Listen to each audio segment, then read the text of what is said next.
Now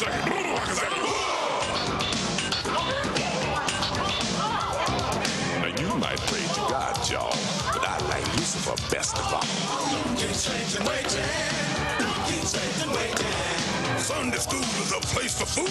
It's hot in hell, but the devil's cool. Don't keep changing, waiting. Don't keep changing, waiting. So don't just sit there, join the club. Sell your soul to Beelzebub. Hey, everybody, it is I, Count Jackula, your favorite satanic streamer, here once again for that Big Titty Goddess Energy on Thursday. How are you all doing? It's apparently 2 a.m. in Scotland, according to Lauren. That is well into the wee hours. I am drinking a sweet sake. You know, something light. I know I usually go for like that hard liquor, but like I'm feeling like I need to tone it down a bit, maybe, just a bit. Chrome Bison, how you doing? Don Eccentric, is always great to see you. Richard Cranium, hope I doing good tonight. The trip was wonderful. I'm glad it was. What did you discover on your trip through the spheres, my friend? I'll let you respond to that in the chat for the moment. Man, what a Zykozilla. Don't watch a stream, so I watch the I Spit on Your Grave review all the time. That's probably the review I'm most known for. That and House of a Thousand Corpses. Oh yeah, I'm just socking it up. Sockerific. Succotasty, sock it to you. Hey, Cenobite Crunch, that's a good name. Cenobite Crunch, that's like Captain Crunch, but like Pinhead, that makes it even better.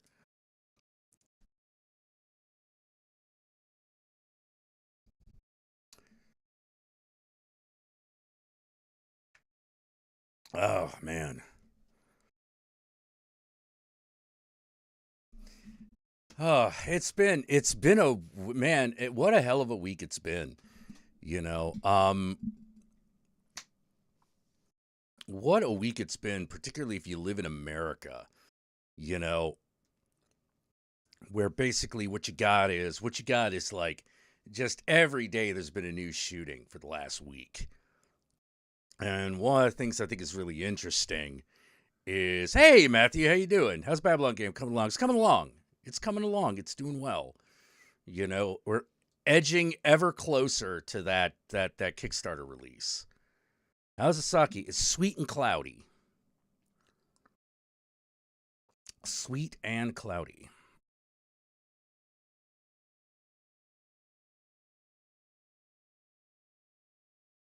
Come by.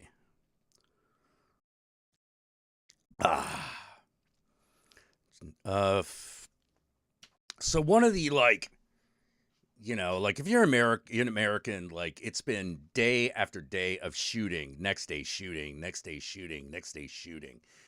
And it seems to have really, this sounds weird to say all of a sudden, but it's like, a couple things. It seems to have really worn on people.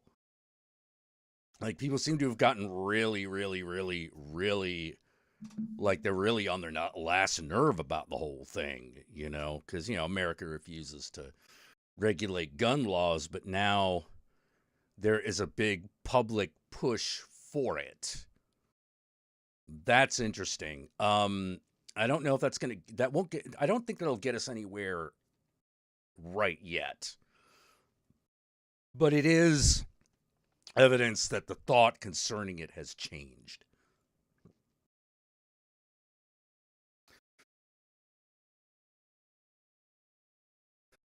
Yeah.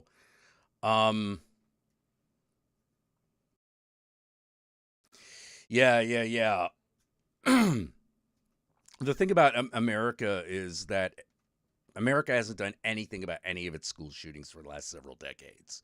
Zero, nothing, nada. And time again, the cops that are posted at these schools are useless. I'm like, well, no, it's your job to go in there and take a bullet for a kid. I'm sorry, that's the job. That's the idea. That's protect and serve. The fuck is wrong with you? You know, like if you didn't want to do that, then you shouldn't have that job.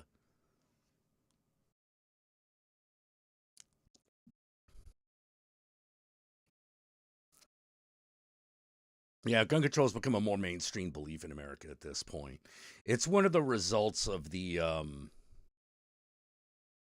splitting apart of America. You know, how America is kind of fractured because one side has really dug itself into a fascist pit. And so now everyone who's like left of that is just like, okay, fuck this. Okay, fuck this. We were willing to meet you in the middle when the middle didn't fuck everything else up. But now the middle is going to fuck everything else up because you're so far fucking right. So fuck you. You know, we're done. We're done. Yeah, I know. Hear it. Cops waiting till the sound stop. No, they're cowards. Cowards. You know, like I can't believe it. You know, it's one of those like you get all this military hardware and you don't have the courage to use it. You know, unless you're meeting innocent people. So fuck that. You know, what were these the wrong kind of kids to save? Well, I would say that, except no. The police have been historically cowardly about school shootings. They've been really cowardly.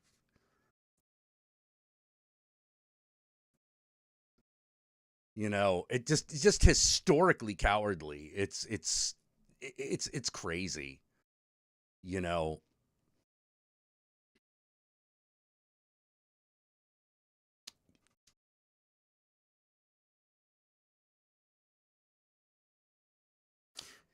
one of the things, like, I keep going over the Second Amendment, and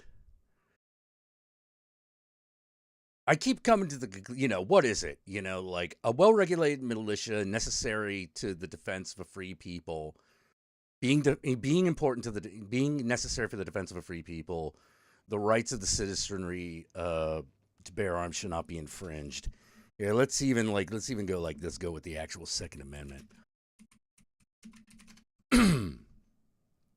Yeah, well-regulated militia being necessary to the security of a free state, the right of the people to keep and bear arms shall not be infringed.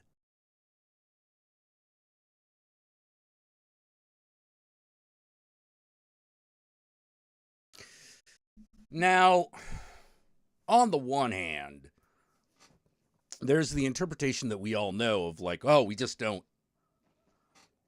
regulate guns at all. But that's not it at all. That's not it at all. Because it says right in the beginning, a well-regulated militia being necessary to the security of a free state.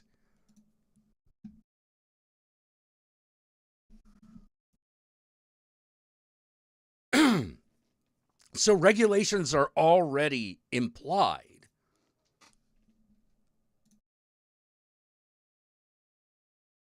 You're just not allowed to wholesale disarm people.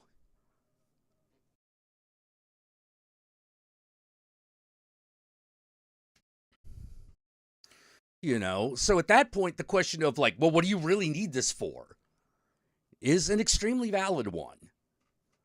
What do you need a machine gun for? What do you need an assault rifle for? You do realize these are tools meant for killing people.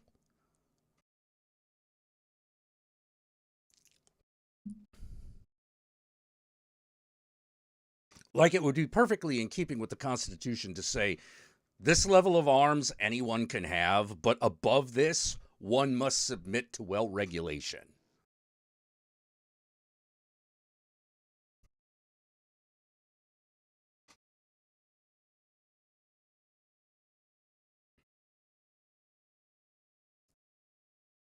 That would be incredibly reasonable.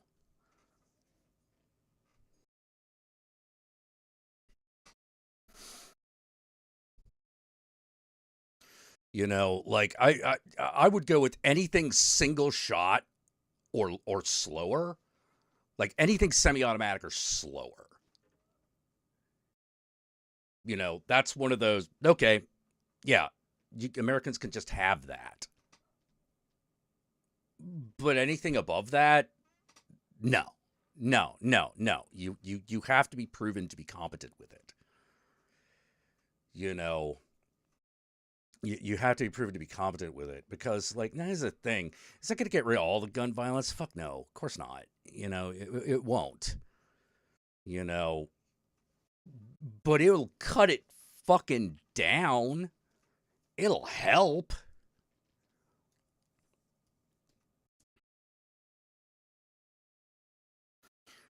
You know, I don't believe it. I don't believe guns are home defense.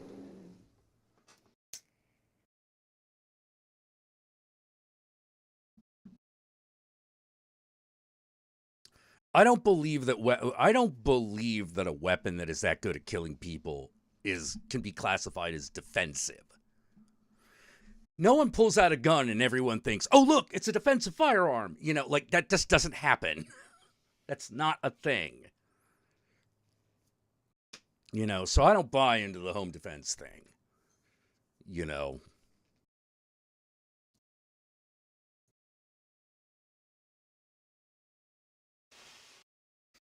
especially since you're way more likely to kill a member of your own family.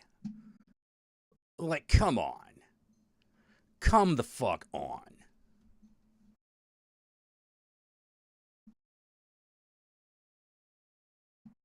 Like, let me put it this way. Think about how Lauren brings, because Lauren's here, I'm going to say this.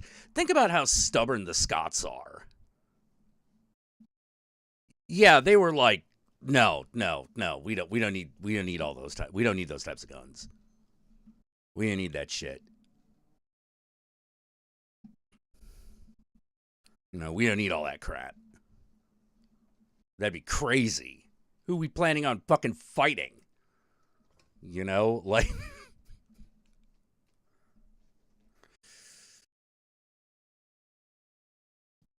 it's like, who are we fighting? Glasgow?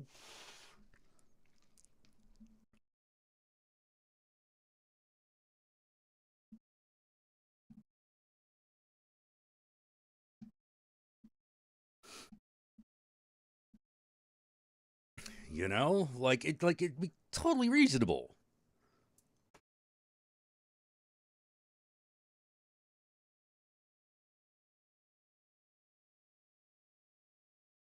What you're not allowed to do, what the Constitution is implying that you don't get to do is just take people's shit.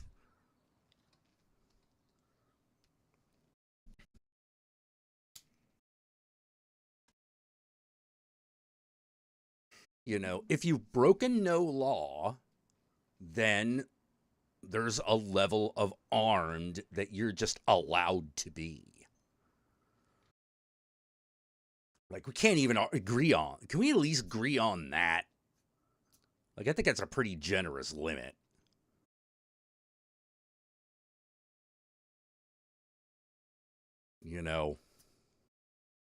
Yeah, you can kill someone with a knife or with their fist, but it takes a lot more effort. It takes a lot longer.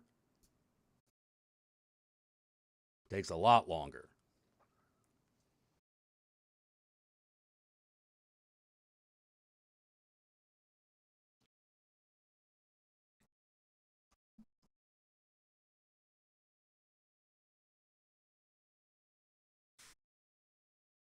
Yeah, guns are deadly, man. They're real dangerous.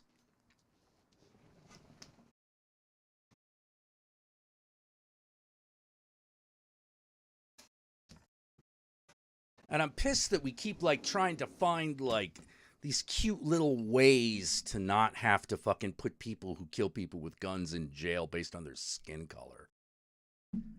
Stand your ground. Oh, fuck you. If that worked for the black guy as well as the white guy, you might have a point.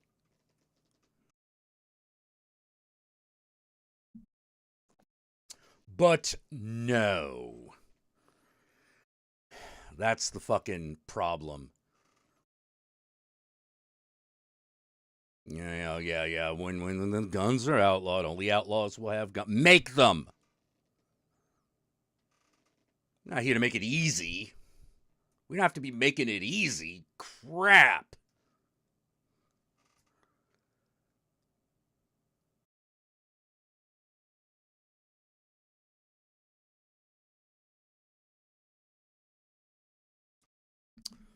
You know, you don't have to make it easy on them. Crap, you know, like, holy crud. Is that going to fucking affect, you know, gun violence in Oakland? Probably not. But will it will it help gun violence around schools? Yeah, probably it will.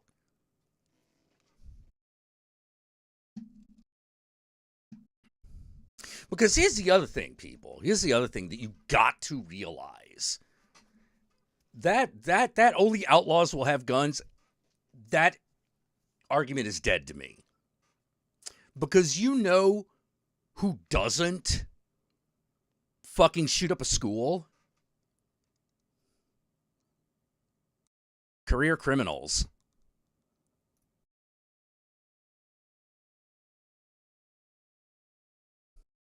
It's never a gang member that shoots up a fucking school. Is it?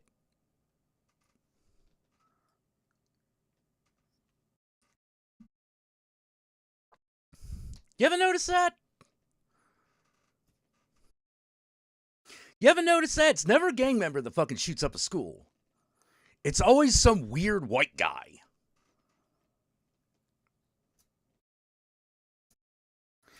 Yakuza and Tong don't shoot up a school. Mafia don't shoot up a school.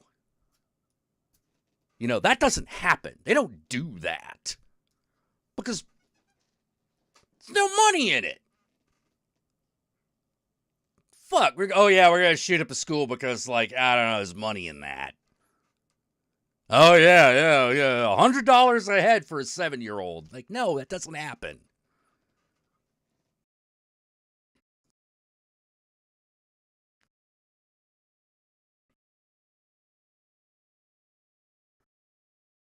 Yeah, they know enough not to make a spectacle of themselves. Yeah, exactly. Yeah, it turns out when you shoot up a school, people tend to notice. Yeah, legal guns make up a huge chunk of mass shootings. That's the thing.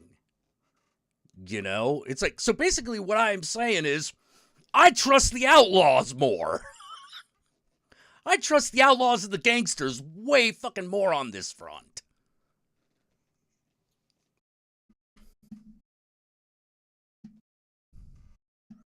You know, what's the old saying? Don't start nothing, won't be nothing.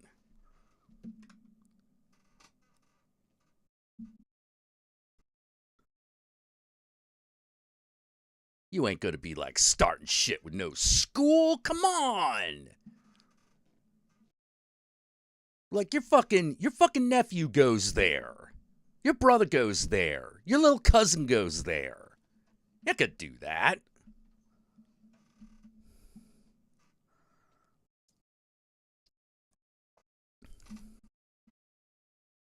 What do you think would happen if fucking like say in the 90s, what do you think would happen if the Crips had gone to a blood neighborhood and shot up a school? It would have been war. It would have been fucking war. You know, police wouldn't have been able to do shit. That would have just been like, oh no, everyone's going down. Everyone's going down tonight. You know, that's the kind of shit where like a gang boss is probably going to sacrifice up his own guys. Why? Dude, you shot up a fucking school. All right, now fucking string them up and offer them to the fucking rivals, just so they know we took care of it. You know, well, they'll still attack us. Yeah, but they won't fight as hard. That sends a message that we agree with them and that we're up for negotiation and ain't gonna happen again, which is what they want.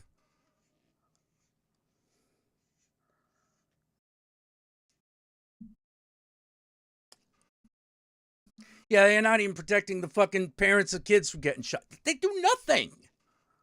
They do nothing. The only people who act heroically in a school shooter situation are already inside the school. That's a teacher. That's some of the teachers and some of the students.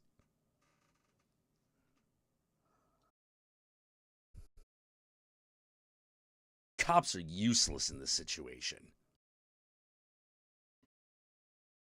Yeah, Bob Whiteboy is not a wartime consigliere. Yeah. Consigliere, sorry.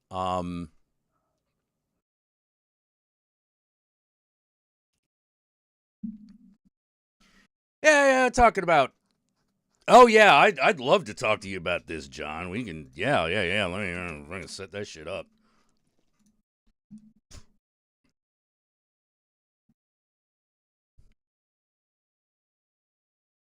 Da, da, da, da, da, da.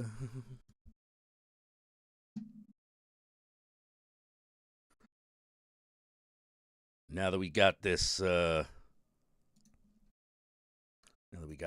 fucking Zoom situation all handled, figured out.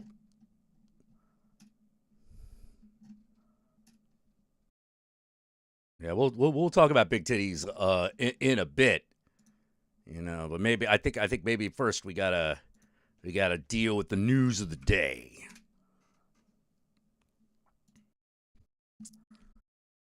All right, are we all set up for John? We are once he arrives, I think.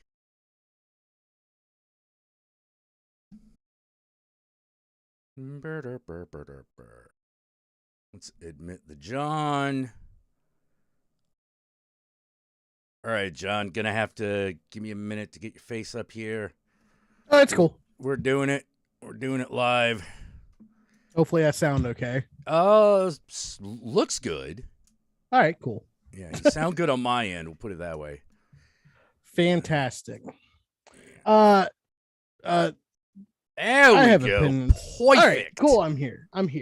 I have opinions about this shit, Jack. So the last couple of days, because the first mass shooting we had this week, not the most current one. Yeah. I was already in a bad mood, and then this happened, and I'm even in a worse mood now about this. Dude, I'm back to being angry. Yeah, I'm back to anger. I'm like, whoa.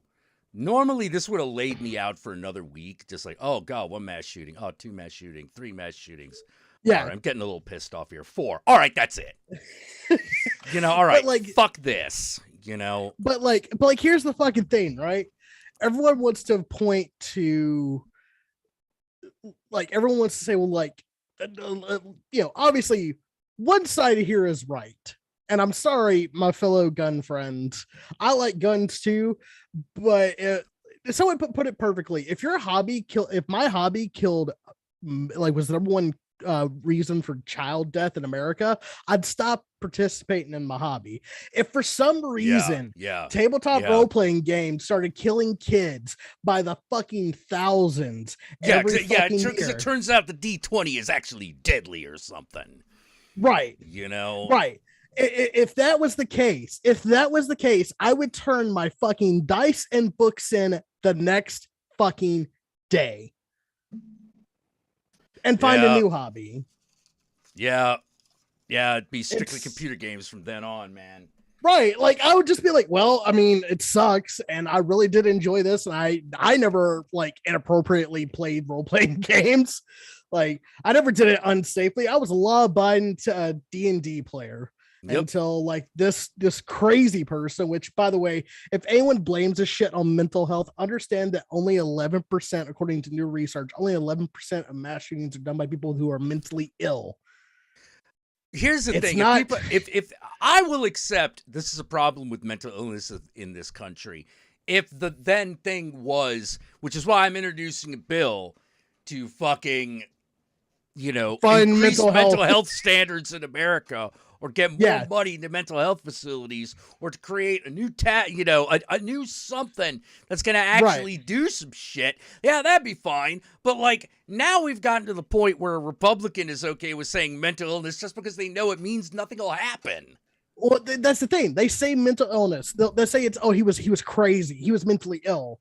They'll say that he what we need to do is just have one door in and one door out of a fucking school, which, by the way, blows my fucking mind that someone actually thought that out loud. I know. They're like, are you serious? Oh, great. So you're making it much easier. Yeah. Oh, by the way, and as far as like adjusting because kids is dying, Role Playing Game World has already done that. Exactly. You know how? You know how? How, Jack? How? They got rid of lead in miniatures. See? See, they got rid of lead in miniatures. You know, they were like, well, the government says we got to get rid of lead in miniatures, so I guess we're going to just do that. And no, the Columbine shooters, the Columbine shooters were Nazis. They were white supremacist assholes. They were not bullied. They were the bullies. Yeah. So always pieces of shit. It's like, again, like, I'm sorry, folks. Gun control works. And I know, like, as socialist and as a socialist, as an anarchist, that hurts me to fucking say. But the fact of the fucking matter is, Karl Marx and all the other great socialists that said you should never give up your weapons were dealing with fucking things that shot one bullet at a time. Yeah. Also, we're talking about shooting children. Right. You know, like that puts it at a higher fucking priority right there. Right. You know, but no, can't have that because what do a lot of school shootings have in common? What is the one thing that separated Littleton from so many of the others? Is it the choice of weapon? No. Oh, okay. Littleton is a primarily white area. Oh, Jack. I found this out the other day because I was rage searching. Like, I do rage research whenever I get mad about something political. Yep. So you want to know how many fucking schools? Look, even if the most evil fucking elementary school kid, if you are an adult, if you can't just defeat that with a backhand, right? You know, come on. It's a fucking 8-year-old. It's a fucking 8-year-old. You can pick that shit up. Throw like a basketball if you have to. But, so, you ready for this one, Jack? Mm-hmm. You know how, like, most of these school shootings happen at schools? I did a little research. I would, in fact, say 100% of school shootings happen at schools. Well, you know what I mean, though. Like, a lot of these mass shootings happen at schools, or at least, like, if you had to guess how many mass school shootings happen, how many of you would you say happened at private schools? Yeah. Oh, wait. Oh, how many happened at private schools? Oh, almost none.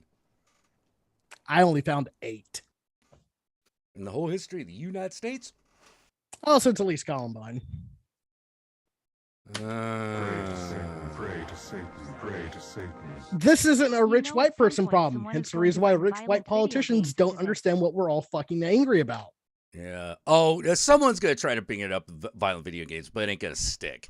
It ain't going to stick for the same reason that you can't get head injuries in football to stick.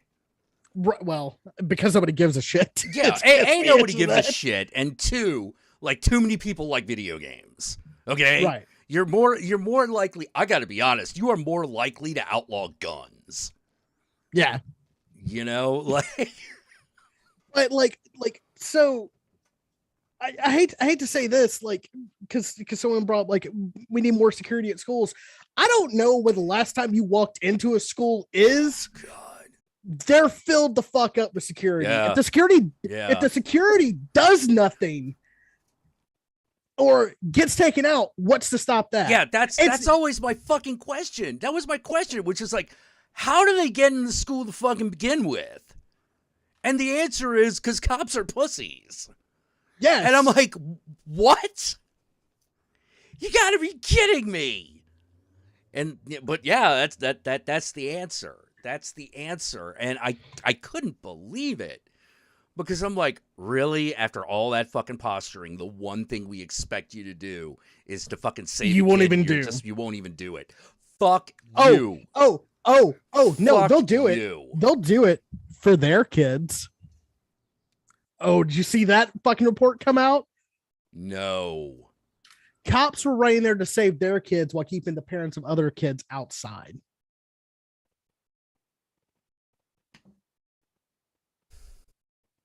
Cops can go to hell.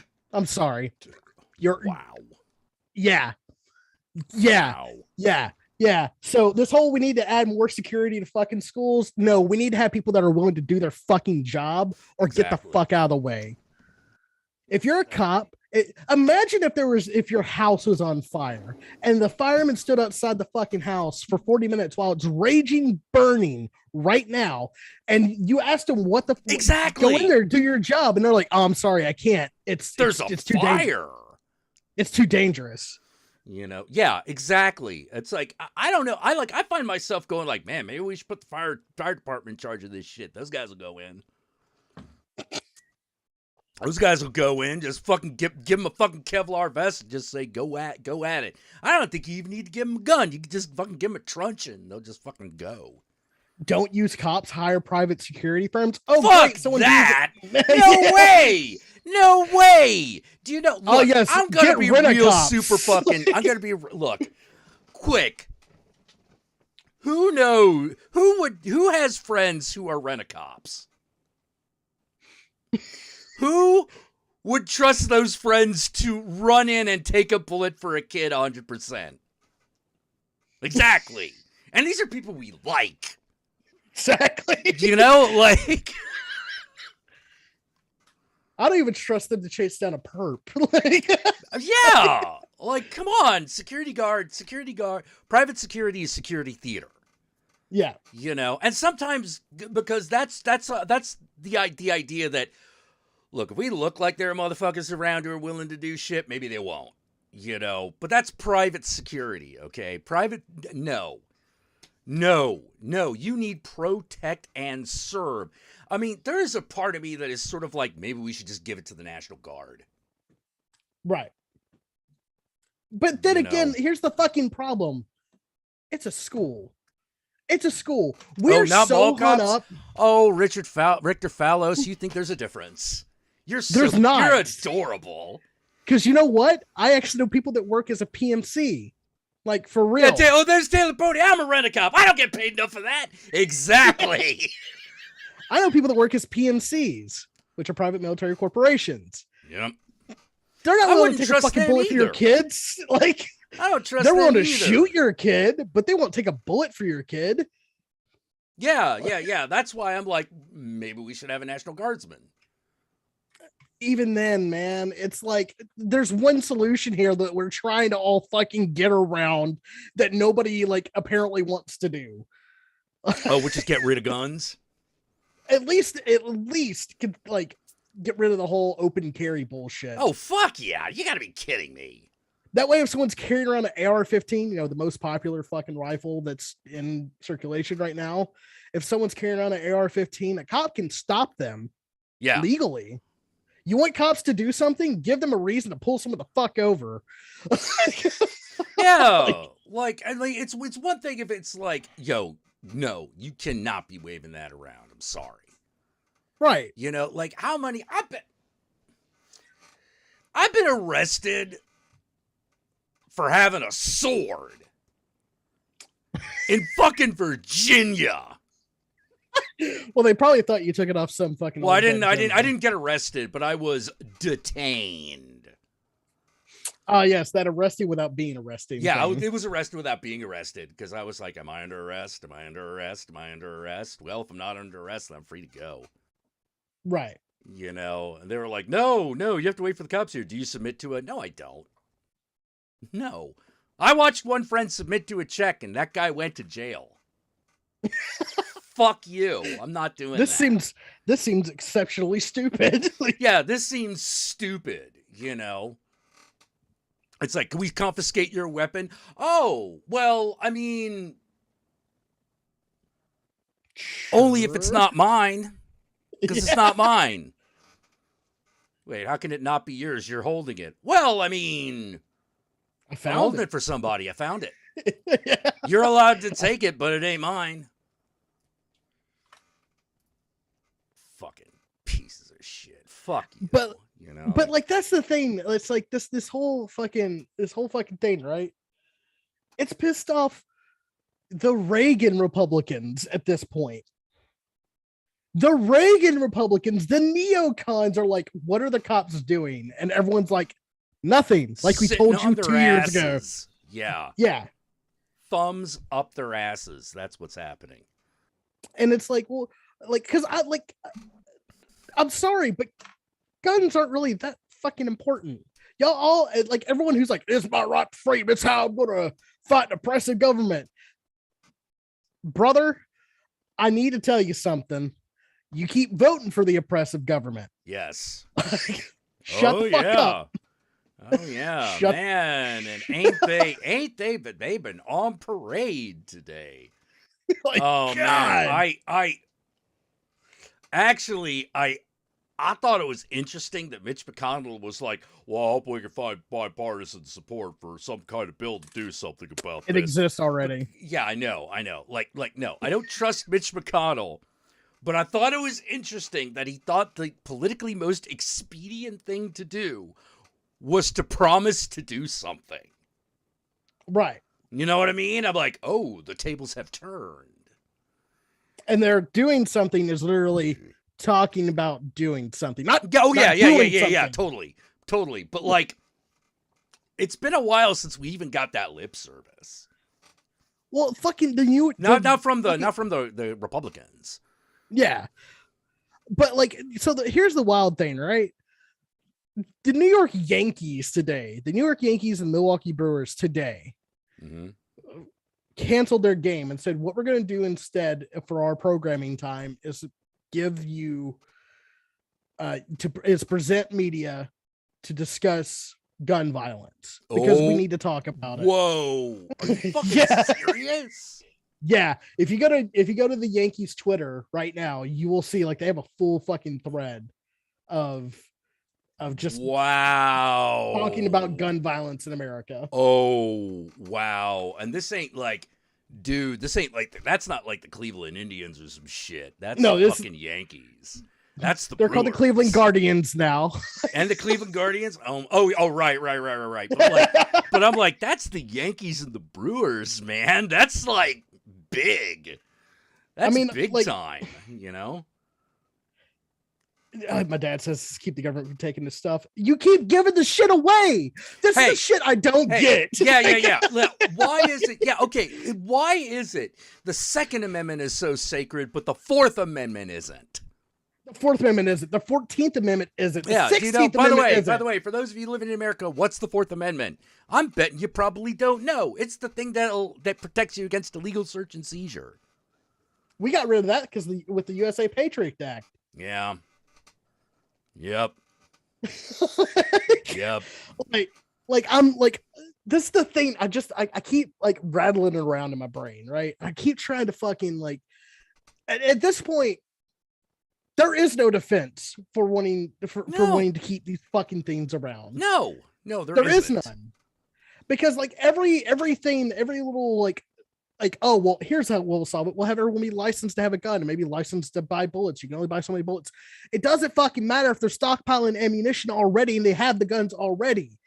Like Jesus fucking Christ, y'all don't get it. Most of these fucking mass shootings are usually done with guns that exist in a family member's house that did not secure them, nor the ammo. Yeah. Or with the case of this last one, who is only 18 fucking years old, legally purchased because right-wing America has decided that they love guns more than babies. Yeah. They love guns more than children. Yep. Despite the fact that they're also anti-abortion. You know, I guess it's okay. I guess it's okay to kill a kid in its 50th trimester. It's okay for a kid to die, at age 7. You better not try to get rid of that thing before it's born, though. The 21st trimester, it's okay. Right. But before that, forget it. Listen, if the little tyke out there is going to, if the little tyke out there is going to elementary school, that little shit can die. It's a price of freedom that we have. And I agree. Like, for me, like, I don't even want to ban all guns. Ban the AR-15. Ban long rifles. Definitely. Like, ban long semi-automatic rifles. Yeah.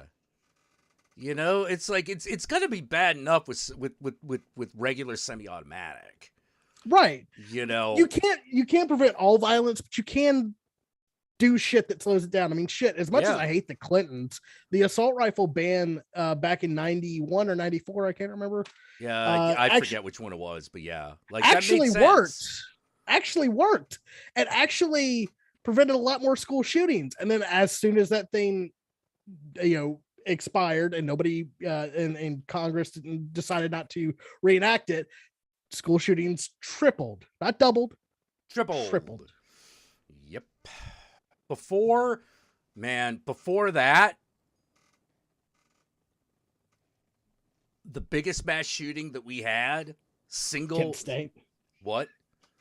Kent Sorry. State? Yeah. I was being an asshole. Yeah. Well, I mean, like, here's the thing. Like, up until that point, the record in America was like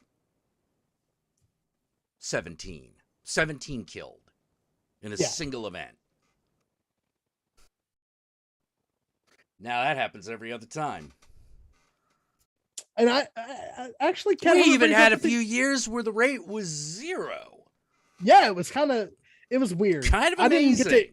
I didn't get to experience that, but I've heard good things. Well, one of the things that is so fucking funny is guess which year had the lowest number of gun deaths by mass shooting. It was 82. It was the year Reagan was shot.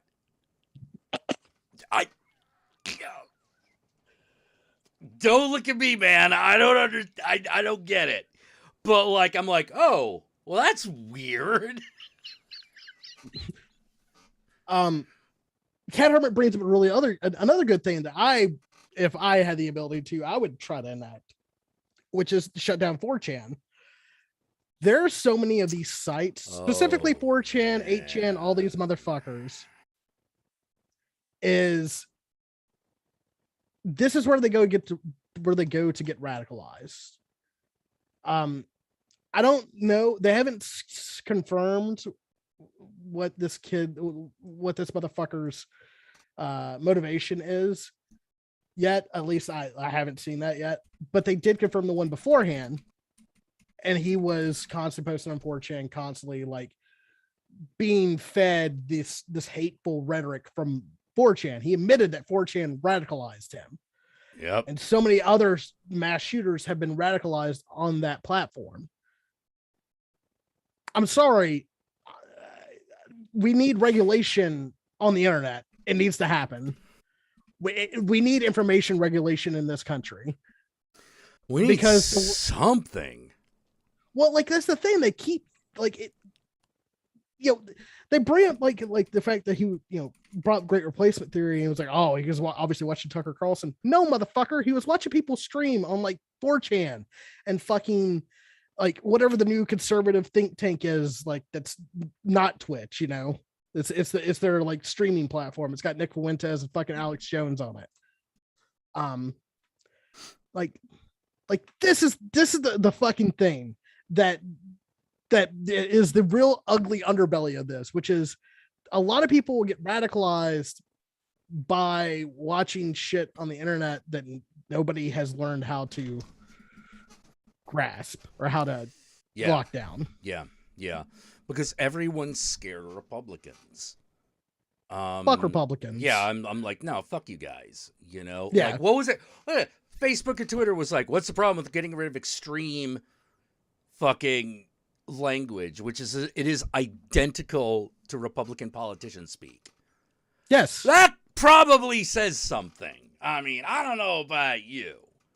But me, I think that's a problem. Right. Holy crap. Like that to me, that was like, oh shit, no wonder it's so out of control. Like everyone's afraid because they're like, well, there's like two sides to the fucking. No. When one side is actively preaching, and I do mean that literally, hate that people aren't worth being people, that we should not be counting them as people.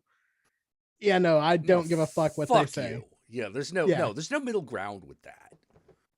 You know, like there's no middle ground with that. Oh, and by the way, I gotta tell you something.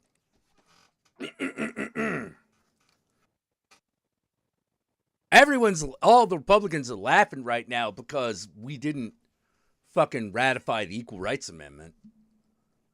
Oh, they are laughing it up. Look, at this point, it's like I hate the Republicans, but I'm also getting to the point where I'm like, Democrats, neocon Democrats, y'all need to shut the fuck up and just change parties. Stop bullshitting. Let the left part of this party actually take over some power. Because you assholes who just sit there and do nothing with Yeah, your, I'm with like too bad. I'm like too bad. Yeah. Like here's the thing, man. Here's the thing, man. Like I know a lot of people still got that like foot communism in them. You're gonna have to fucking give that up. Fascism. Yeah, exactly. Like, exactly. Like, because that's the other direction we're going. Yeah. But they're okay with that possibility because they, it's like, it's like they're so addicted to the fact that they're so addicted to rainbow capitalist bullshit. Oh yeah, and like that's the reason why like one of my someone that I've actually given a lot of look into is this guy that's running in Pennsylvania as a Democrat. I think his name's John Furman or something like that. Someone out there will probably correct me. He's a big, like 6'5" guy, doesn't wear a suit. He just walks around and he is a blue collar guy talking about labor movements and about progressive things. Yep. Like he doesn't like the term progressive because he thinks it's like, it's not describing what he is or how he believes, but he's definitely like one of those people like, why? Like, no, they're people. Like stop treating people that live on another, like over an invisible line, like they're different or have less value to them because someone told you to be afraid of them. The people you should be afraid of, the ones that are trying to scare you into fighting your fellow human.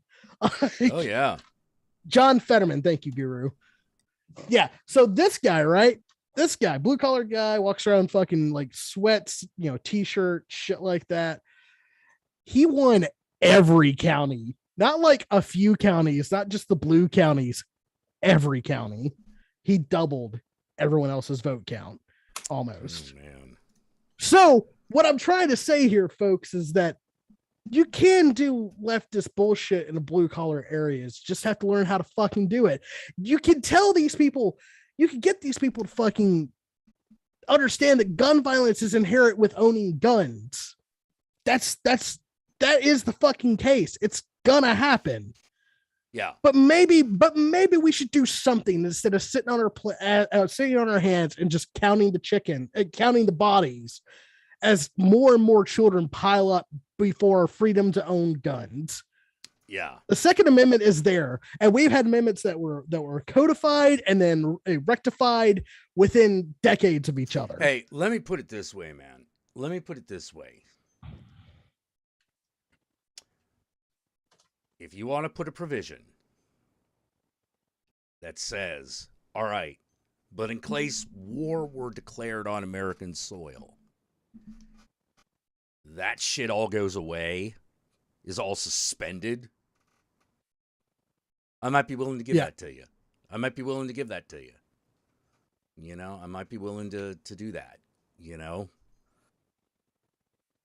because, yeah, if we're being invaded, fuck it. It's chaos anyway. It's chaos anyway, baby.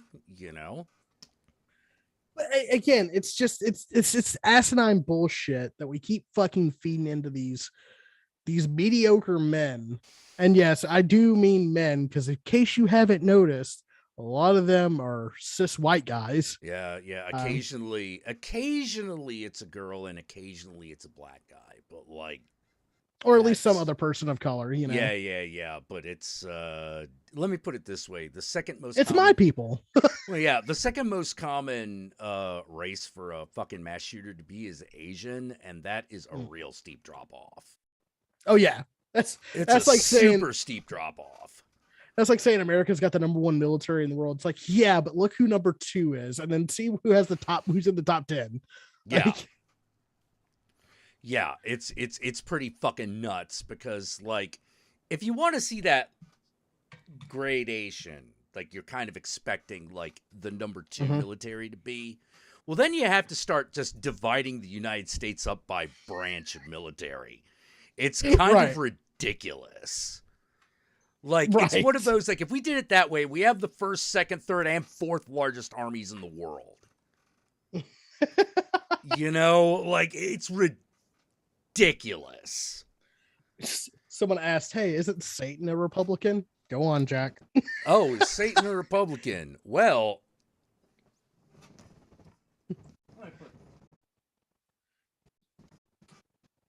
when Satan is a Republican, it's because you're letting him get away with it. And that's the lesson. Don't let him get away with it. You know, like, are you fucking kidding me? You are the human beings. You rule material reality. You live here. Yeah. Satan's only a Republican. You're not part of the pleroma, or all that other celestial shit. Like, they got to work through us, right? They got to work through us. Fuck that. When I see Satan is like, hey, I'm a Republican, do you want to join me? I'm like, no. No, I don't do that. Hey, I fucking defied God when I believed that there was one and only right. I'm not gonna fucking do that for, like, second banana. Fuck that noise. It's like, again, it's the whole gun thing. It's just it's tiring, and I'm sorry. Like, if I was planning on streaming on Monday, I was so mad I couldn't. Like, I was so fucking livid or Tuesday or whatever. I was so livid. I couldn't. Dude. I couldn't. Yeah. I was so mad. I was like, if I get on stream, I'm gonna say some shit. Because I have that ability to stop. If you would have asked 18-year-old me, no. And that's the reason why 18-year-olds maybe shouldn't have access to weapons. Yeah, maybe. Yeah, maybe. Like, I'd be okay with that too. Just being like, well, no, you're a kid. You're not allowed to fucking you're not allowed to own a gun. Right. Durr. You can't. If you're not allowed to drink when you're 21, why should you be allowed to hold a firearm? I mean, it's like, Jack, we both did stupid shit when we were 18, right? Oh, fuck yeah. Done some really dumb shit. Yeah. Fuck yeah. I'm like, don't worry about kids doing dumb shit. They'll figure a way. Well, not even just that, right? Imagine, like, you're 18, like, oh God, it's just like, I got to be honest though. Even when I was 18, I am like, I don't need to be wielding no gun. Right. I don't need to have that just on my person at all times. That's ridiculous. I mean, and bear in mind, that didn't mean I was unarmed. It just means I didn't carry a gun. Right. Because it's like, gun could get taken from me and used against me. Fuck that. Like, I don't need to be arming the enemy. At least if I bring in a knife, chances are that guy's got his own. He's not going to need to take mine. But all of a sudden, if I bring a gun to a knife fight, all of a sudden it's a gunfight. Kind of a problem, like, kind of an issue. Oh, but I'm the one bringing it. Yeah, but are you going to be the one who's going to be able to keep control of it the entire time? That's a question. That's a calculation that you got to make. And I made it, and I was like, you know what? My hands ain't that big. My hands ain't that big and strong. I don't need to be fucking freaking out, accidentally drop a gun. Now a neo-Nazi's got a gun. I don't need that. Yeah. I can't. I'm tired, man. I know how you feel now, because I'm just like, I'm tired of seeing this shit. Yeah. I'm tired of everyone doing this stupid fucking dance. Yeah, this is a retarded dance that we're all doing, and we're like, why are we doing this? Like, why are we doing this? I'm sorry, there are people with Down syndrome that figured this out. You know, like actual retarded people are smarter than this. God. You know, what is wrong, people? Well, it's simple. They don't care.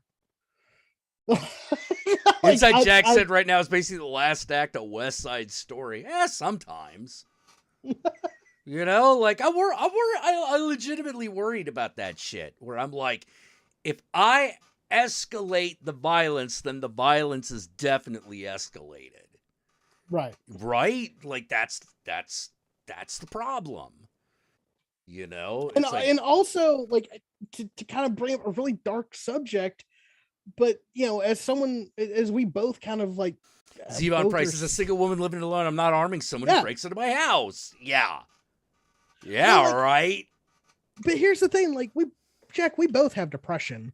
We both have very intrusive that's the biggest thing. That's the biggest thing. Like, look, I gotta be honest. Like, here's the thing. Yeah. Yes. He was Uncle Touchy. Mm-hmm. But Justin still haunts me. Right. Like, he killed himself with his own gun. Right.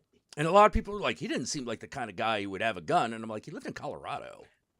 Also, like, hey, I hate to be that fucking person, but, like, you don't know everybody just because you worked at Channel Awesome. Yeah. Doesn't mean you know everybody. You don't know him like that.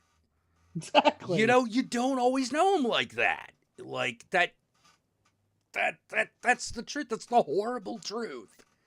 You know, I hung out with that guy. Never fucking had a goddamn clue. And I'm like, Jesus. Well, that was hidden from me pretty well. Fucking fooled me. Right. You can own a gun and be responsible. Yes. Sure. Yes, but, you can. You know, but. Yes. You know, but come on. What, like, you can own a gun and be responsible. 100%. You can. But here's the other fucking part of it. Almost like 85% of shootings happen with legal guns or owned by responsible gun weapons. Yeah. Yeah. I'm not worried about like I said earlier, I'm not worried about the outlaws having guns.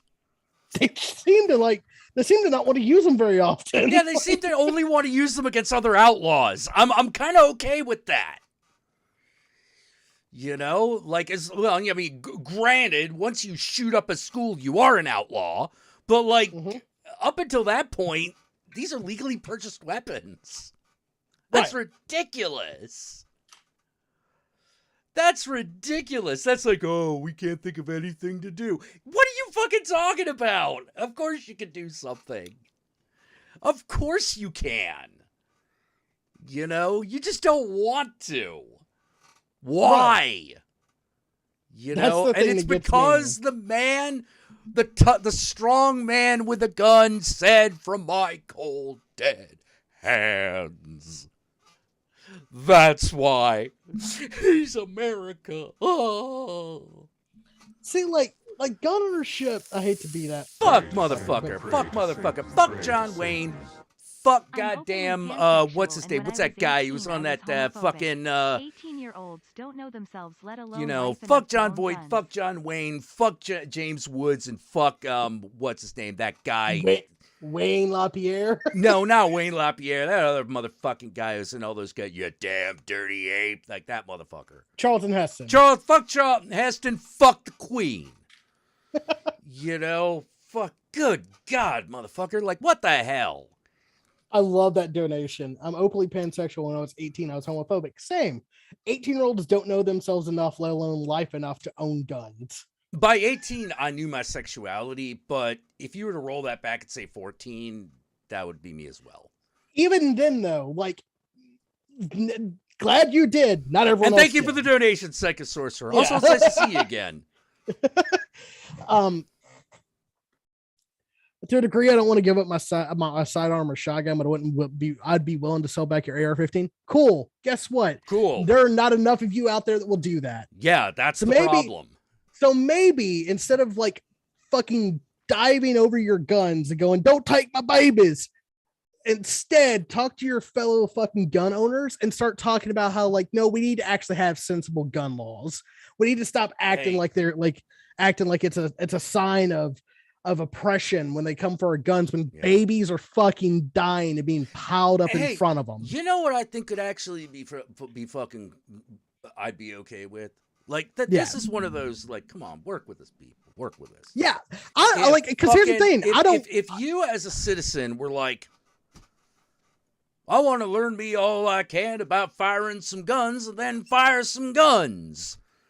And you should be able to just go to like a military base and just go, I want to learn about some guns and fire some guns. And they're like, all right. Are you talking about a communal army? Fuck yeah, I'm talking about a communal army, man. Are you talking about like a place where a community? Am I talking about a well-regulated militia? You know, like, yeah, I am, as a matter of fact. You know, it's not a well-regulated militia important to the fucking defense of a free society, so don't do fucking anything. Yeah. You know, like, it's that you can't pick on the citizens specifically. God! Exactly. That's the fucking point. It's the reason why I say gun ban doesn't work, but we gotta do something. We have to. Yeah. We can't just have all this shit happening all the time. It's too much.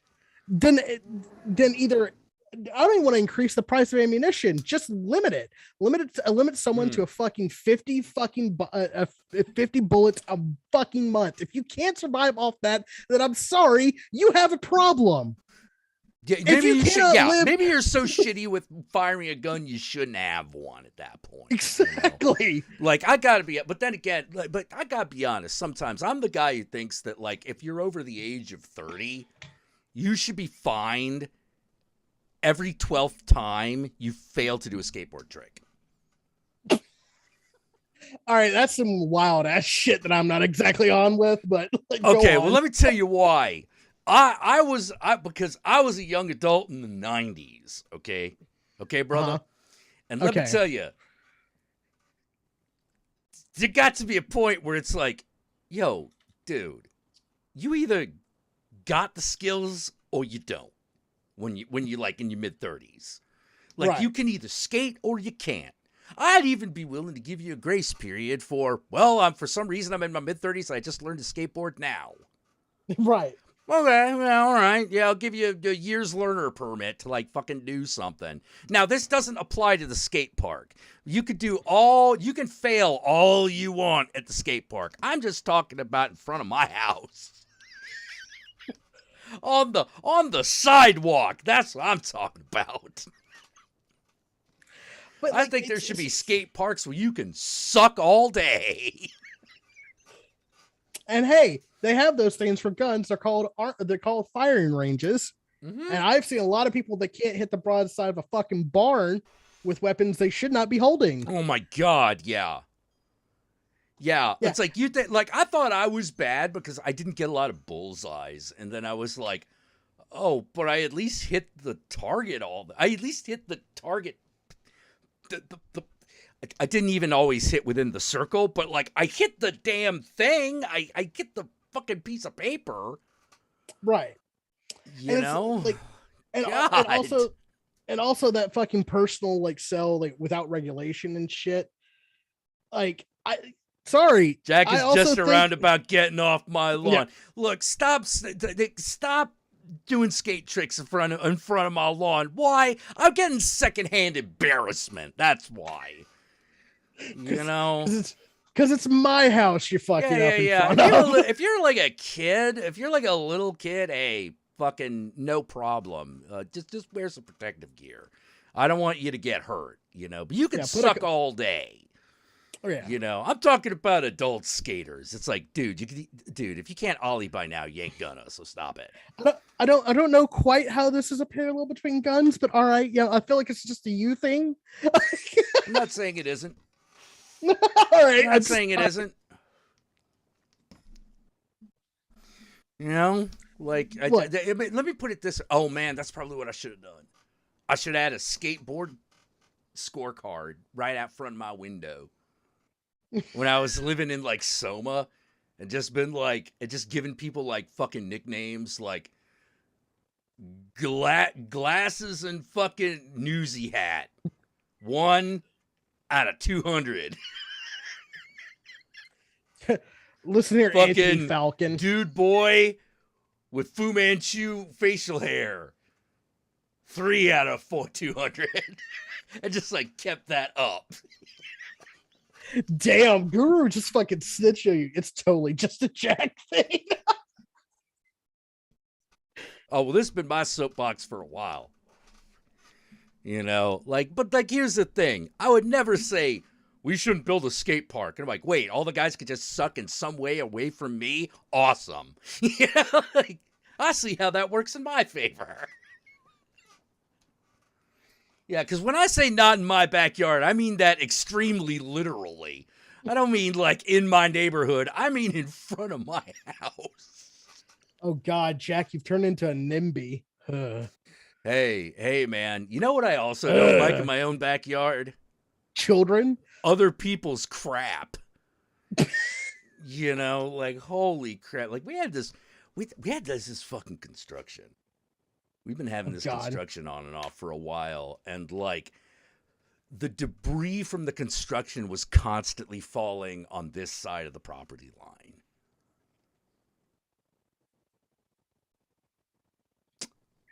I was not happy. The landlord was not happy. So what you're saying words is were exchanged. So wait, we're both old grumpy men outside shaking their canes. Yeah. Okay. Yeah. No, I'm just there's just well, let me put it this way. There's a lot of leniency I will give kids. Like right. You know, 18 and under kids. You know, I'll give them a lot of leniency. 20 and under for me, but I get it. Well, let me put it this way. Like, once you're like over 18, then it starts to depend on how much back talk you give me. You know, because at that point it's like, oh yeah, you think you're trying to step. Okay, all right, I see how it is. But if you're like 14-year-olds, you know, a little young kid, I'm not gonna get too crunk about something unless you break my shit. If you break my shit, then I'm gonna get a little upset. Unless I could tell it was an accident, you know. But if you're like, hey, I'm just going to fucking like throw this shit at the window, then I'm going to be mad. Then I'm going to be fucking mad. But if it's one of those, we were playing baseball and then it fucking just kind of happened, I'm going to be mad, but I'm probably not going to hold a grudge. I'm just going to be like, let me speak to your father or your moms, just so they know what happened. Oh, you're gonna bring their parents into it? Oh, dude. Oh, God. Something like that? Destruction of property? Hell yeah. Oh, Hell man. Yeah. You've turned into that old man. Oh, yeah. No, dude, but although, yeah. You can do drugs in front of my place, and I'm okay as long as you don't just, like, pass out there. Which has happened, by the way. Well, yeah, because we have a fucking opioid epidemic in this country. Yeah. If you just like, just let me duck in front of this fucking thing, get a fucking, you know, do a fucking line or like fucking, you know, do a quick smoke thing. Smoke a rock real quick. Yeah, smoke a rock real quick and then fuck off. Fine. You know, like that's probably not going to be long enough for me to even fucking notice. But of course, it's never those guys. It's always like guys with needles in their arms. Yeah, it's like don't cook heroin in front of my place. That takes time. You walk outside, there's some fucking guy with a needle hanging out of his arm. No, like, for real, that happened. I like opened the front door and there was just this guy. He had like, I don't even know. Let me put it this way. I'm not even sure that he had finished putting the drugs that he had cooked into his system because the needle was still in his arm. Plunger was only halfway. And I'm like, dude, wake the fuck up. Yeah, that like, actually happened. Like, this actually happened. I'm like, dude, wake the fuck up. He's like, oh shit, I'm so sorry. And I'm like, good, get the fuck out of here. You can't be like fucking doing, you can't be nodding off in front of my front door. The hell's wrong with you? We got like a crazy woman in the neighborhood now who sleeps in front of the neighbor's front door. And we're just constantly like, and the problem is this. She's not a drug addict. She's crazy. Like, the drug addict, you could say, fool, get the hell out of here. And they'll be like, okay. And they'll fuck off. Man. It's like, do that in the park. You know, like, do that in the public park. Not in my front door. Fuck. You could have even done that under the tree 5 feet away, and I wouldn't have been that crunk about it. Time out real quick. Yeah. Remember this conversation we had like a few weeks ago about how like, oh, you should just move out to the West Coast. You're making a really bad case for me ever wanting to do that shit. Because like I'm sitting there going like, I've never had a crackhead shoot up. Like I've never had someone shoot up in front of my fucking door and nod out. I've never seen that happen. I've seen heroin addicts, but I've never seen them do it in front of my door. Oh yeah. Yeah. We've had it in front of the door, and now we've got like a crazy woman in front of the other person's door. And everyone's like, oh, the homeless problem's gotten worse. And I'm like, you think? You fucking think? It's like, but we did nothing. And I'm like, and nothing changed. Yes, and nothing changed. It just got worse. It's like, just like homeless people don't disappear just because you don't look at them. You know? just like the whole like gun issue in America doesn't go away if we keep doing nothing and acting like it doesn't happen. There, I'll bring it back for you, Jack. Yeah, Psychosaurus right. If you can skate in front of Jack's house, at least have style. Yeah, fucking like Tony Hawk could skate in front of my house all day. Oh, great. So two like old guys will be fucking bitching. Exactly. It'd be like, but it'll be like, man, look at that air. Yeah. Like my buddy, like let me put it this way. My buddy Steve, he was an inline skater. He was an inline skater for the longest fucking time. He might still technically be, but he recently had a heart attack.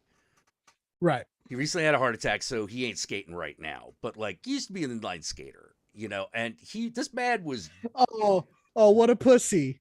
That was hey. He was an inline skater. But here's the thing, man. He was out there every fucking weekend, and he could grind. He could do it. He could pull it he could pull that shit off. And so it's like, all right, well, he knows what he's doing, you know. But he still like would prefer to go to the skate park because it's fucking built for that shit. Right. You know. Plus, there's more shit to skate on, you know? Yeah, that guy skated skated at least into his 50s. And he's always been good. Well, he's been good as long as I've known him. I'm sure when he was like 17, I didn't know him, he sucked. You know? But by the time I met him when I was like 23 and he was like 29, like he's pretty good. He's a really good snowboarder too. You know? The funny thing is, you'd never know it to look at him. Because the guy looks like the Nutty Professor, and I don't mean Buddy Love. I mean, he looks like the OG fucking Nutty Professor, like fucking Jerry and shit. Why are you meowing at me? Meow. Yes, that's what the cats do. No, the wife will just meow at you. What are you talking about, John? You know. I know. He said the wife will just meow at you. She's like, true. Yeah. Happened to me just last night. I was out in the kitchen. The wife came up to me. It was just like, meow. I'm like, what? Meow. What meow?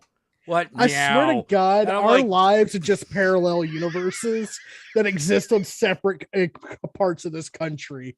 Because, like, I know I communicate with Jesse via meows. I don't know why.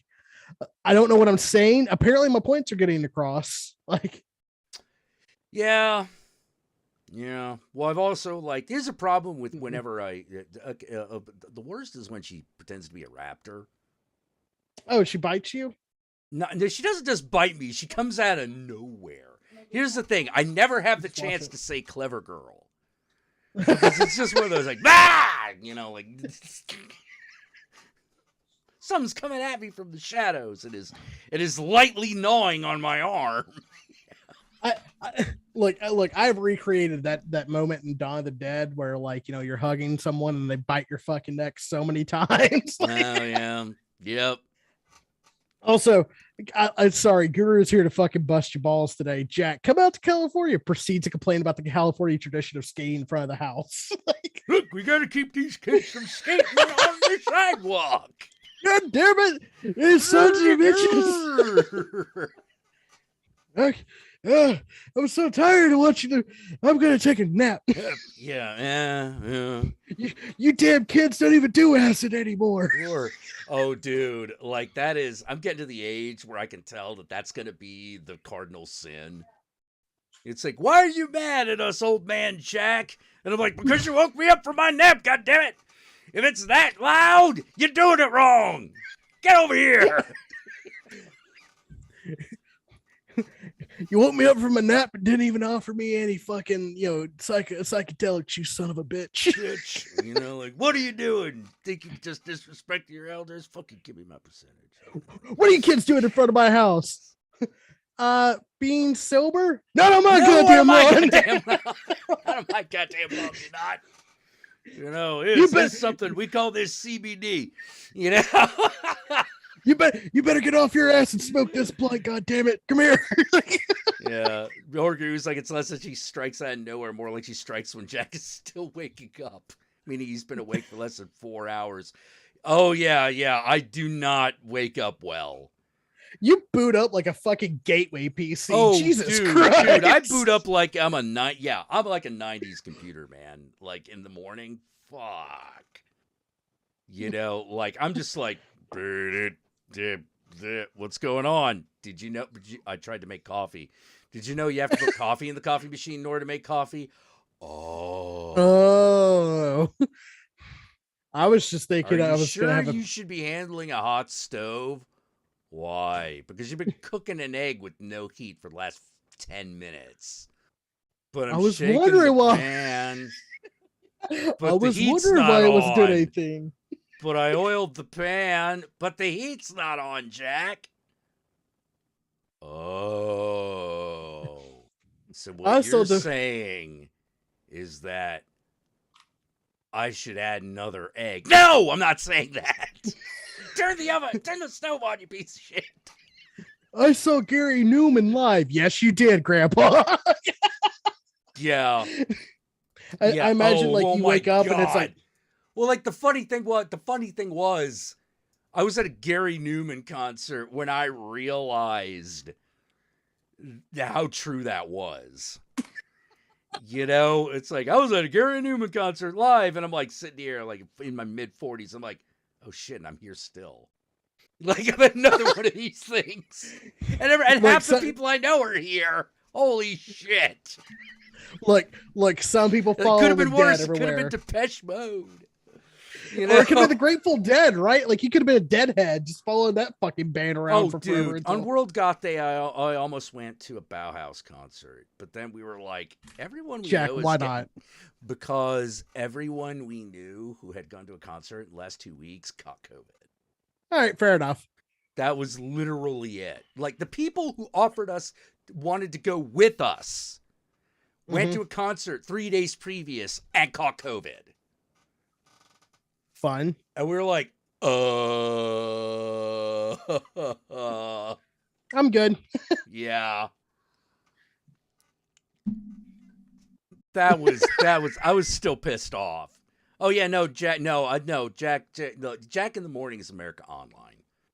Yeah, no, it's bad. There's no bandwidth, baby. I imagine when you wake up, your lungs sound like the old '90s fans turning on. Not quite. Coughing My dust and smoke out. My breathing's okay, unless it's spring, and then I start sneezing. Well, fair enough. Yeah, go to line 20. Oh, son of a bitch. How dare you? How dare you? Old programming joke, you know? Go to line 20. Bay Area now has the highest COVID rates in California. Oh, fucking awesome. Just when you thought it was safe to go back outside again. I know. Yeah, once the mask mandate was lifted, that's when everything went south. Surprisingly enough, like it hasn't skyrocketed here. I don't know why. I've been like waiting for it, and it hasn't really fucking went up. Yeah, it's like where it's always been. All right, fuck you. No, no, it's actually like no. We actually had like a whole like 2 months where it was like all the ICU beds were open in the Middle Tennessee area. Oh my god, nice. Yeah, Nice. exactly. I was like, well, I guess it's a good thing no one in this fucking area travels. Yeah. Yeah, Jack, you've got mail count as it's Sunday, Jack. It's Sunday. Oh. Yeah, no, I'm terrible when I first wake up. You know, like I used to wake up like super early to go to work, particularly if I had to commute, because I'm like, I don't want to pass out while driving to work again. Yeah, I got to give myself that 2-hour buffer between Yeah. working and waking Yeah. up. I people who get up and then like 5 minutes later go to work. How do you do that? Yep. Oh yeah, now monkeypox. What the fuck, dude? Look, okay, look, it's just the same rules as COVID, except for one extra thing: don't handle rodents. Right? Well, that's super easy, you know. Don't pick up rats, people. Like, if you know, and be careful if you own rats, wash your hands. You know, Right. Damn. It's country. I'm kidding. I was like, this country's fucked. Well, like I was definitely feeling that last night, where I was just like, God damn it! Like I just see, in a way, like I'm like, oh god, this is terrible. Like this country's going nowhere. But at the same time, right? Like, in rage creates opportunity, right? Like when someone is angry enough at the fact that their government's not doing anything for them, eventually people will either elect people that will do shit for them, or they will, try to install a new form of government, which hopefully they don't do that shit with the fascist bullshit. But God, yeah. I'm so. But here's the thing, right? I'm less worried about that because like all the ones that are so openly like fascistic keep losing races. Yeah. Apparently there is a bridge too far on that, which I'm pretty happy about, all things considered. Right. What about the dead frozen ones you feed to snakes? Well, I mean, you're supposed to wash your hands after that anyway.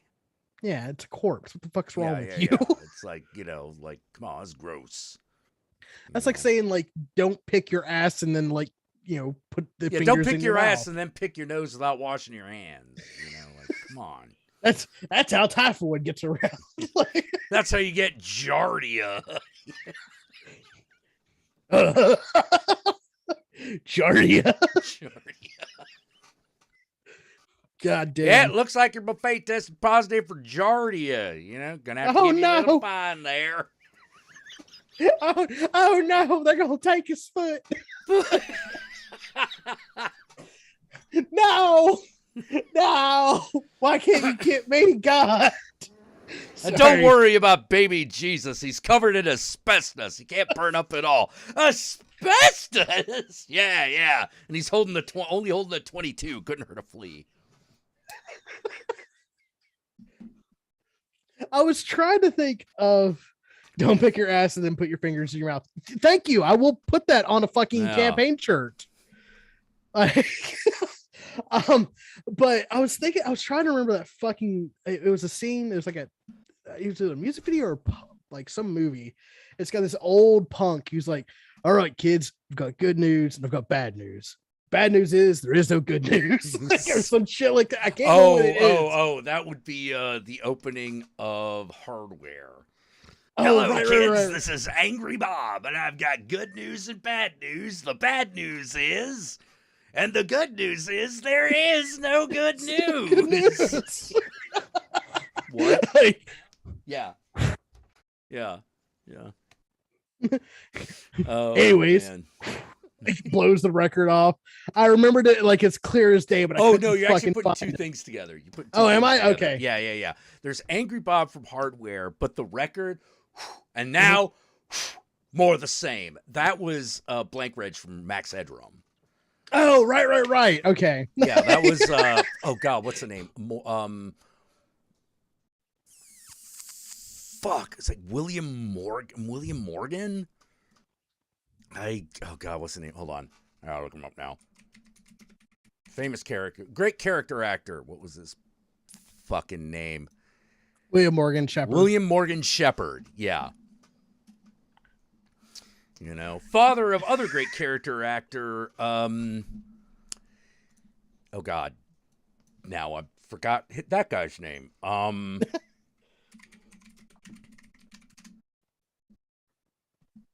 Is William Morgan Shepherd and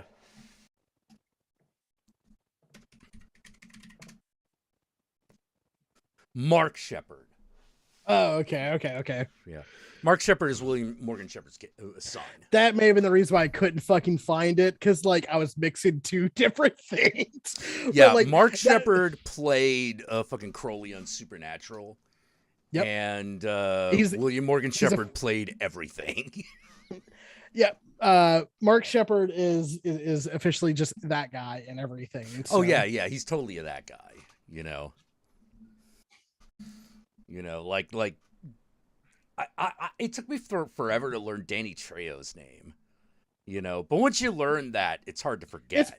It is really hard to forget. This is something about like, hey, I'm Danny Trejo, and you're like, okay, well, I guess I'm just gonna remember that, Wow. So Tucker Carlson just came out against the cops, apparently. Because of the fucking shooting. Police didn't do anything for an hour. Apparently he did a whole fucking segment on it on his show. I'm like, huh. I did not see that coming. I did not see that one coming. Like that's a surprise to me. From Stargate Atlantis, I guarantee. I don't know whether which one. Like probably both of them were on that show, right? You know. But yeah, I mean, let me put it this way: the only reason Mark Shepherd hasn't been on Star Trek: The Next Generation is because I think he was 12 at the time.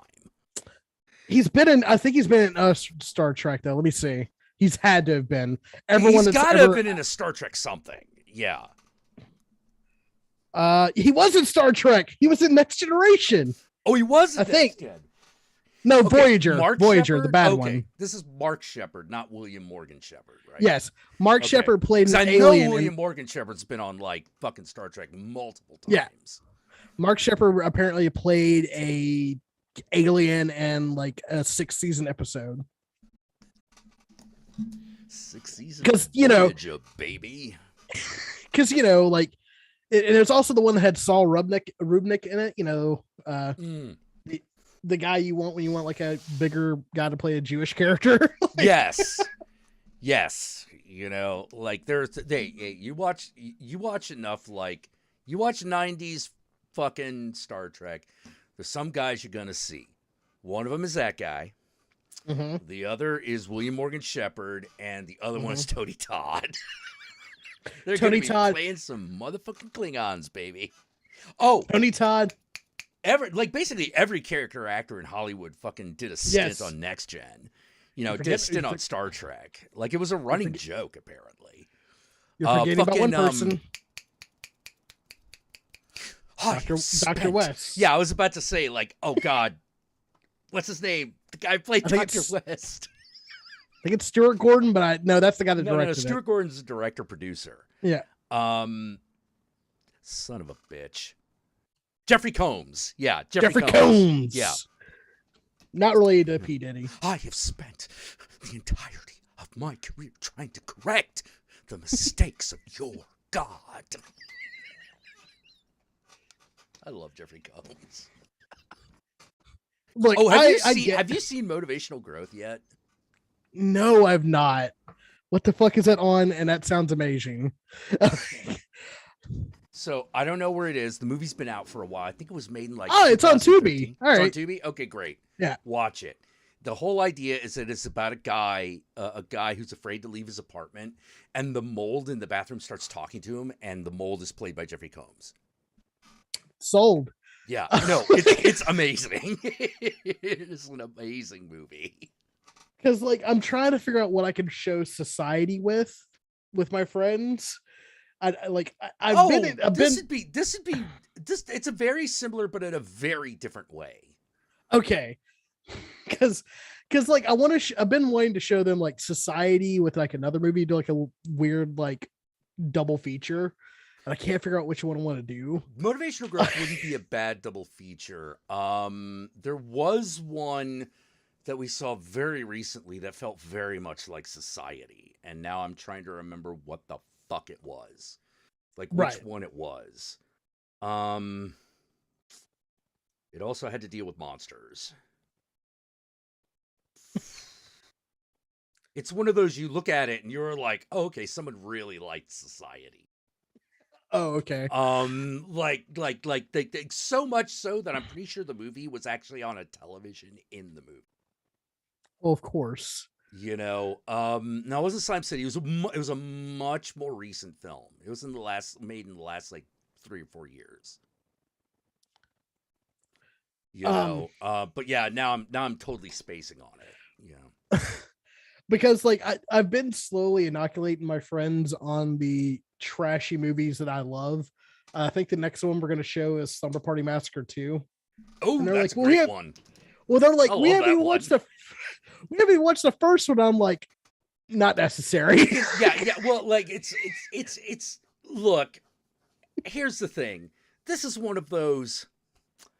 There are important plot elements in the first one that you might want to know for the second one, but I guarantee that fucking rockstar slasher killer with a drill on the end of a guitar is going to overwrite all of that anyway. Yeah, because you're just going to go like, because you're just going to like be sitting there going, what does he have to do with anything in that first film? The answer is shut the fucking fuck up. Thing. Yeah, no. I like Slumber Party Massacre 2 because it's like Prom Night 2. You're just like, what does this have to do with fucking anything? And then they loosely tie it together somehow. And you're like, bullshit. And it's got one of my wife's favorite like shitty line reads in it, which is like Summer Party Massacre 2, which is, it's my birthday and I don't want to go to the mental hospital. Yes. That shit's great. See, that's A+. Mwah. Put a gold star on that, like, holy crap. I need to show, they'll think, if I show them Tetsuo, they'll just fucking be like, oh, this is a great art film. I need to show them trash. Oh, you need to show some crazy shit. Oh, yeah. Okay. I know the movie. However, it might stupefy them by coming around the other end. Okay. It might be such a sensory overload that they just sit there like fucking 2001. And that's Tokyo Gore Police. I think me and one of my other friends have watched that both separately together. Love Tokyo Gore Police, But like I really like I've been showing them like the shit that's the horror movies that I love that aren't just slashers. Like this is the group that I showed that we sat down and watched Bliss together. Yeah. Oh, It's the same group. wait. Same group. So like when you say sensory overload, I'm like, they're good. Like, Okay. Actually, I got one. It's around the same period of time. It's Okay. not technically a horror movie, but it has a Okay. lot of similar makeup effects to Society, and in fact, they were done by the same head effects guy. Okay. Freaked.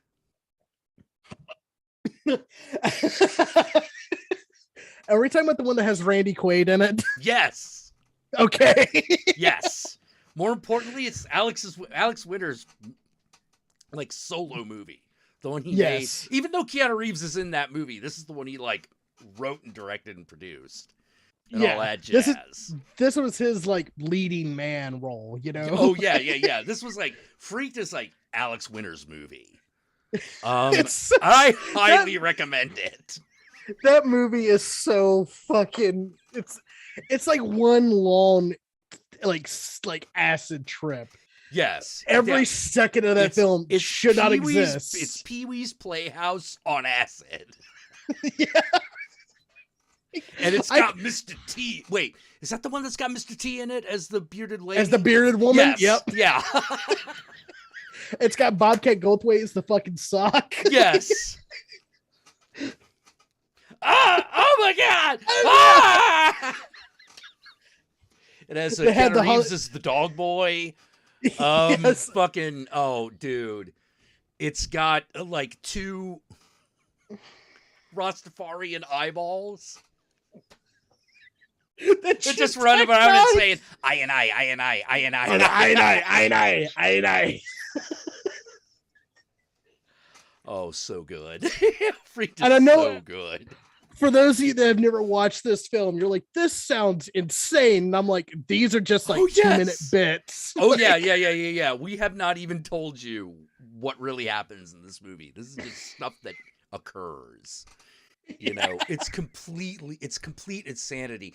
In many ways, Freaked is a lot like what if Nothing But Trouble actually was a good movie?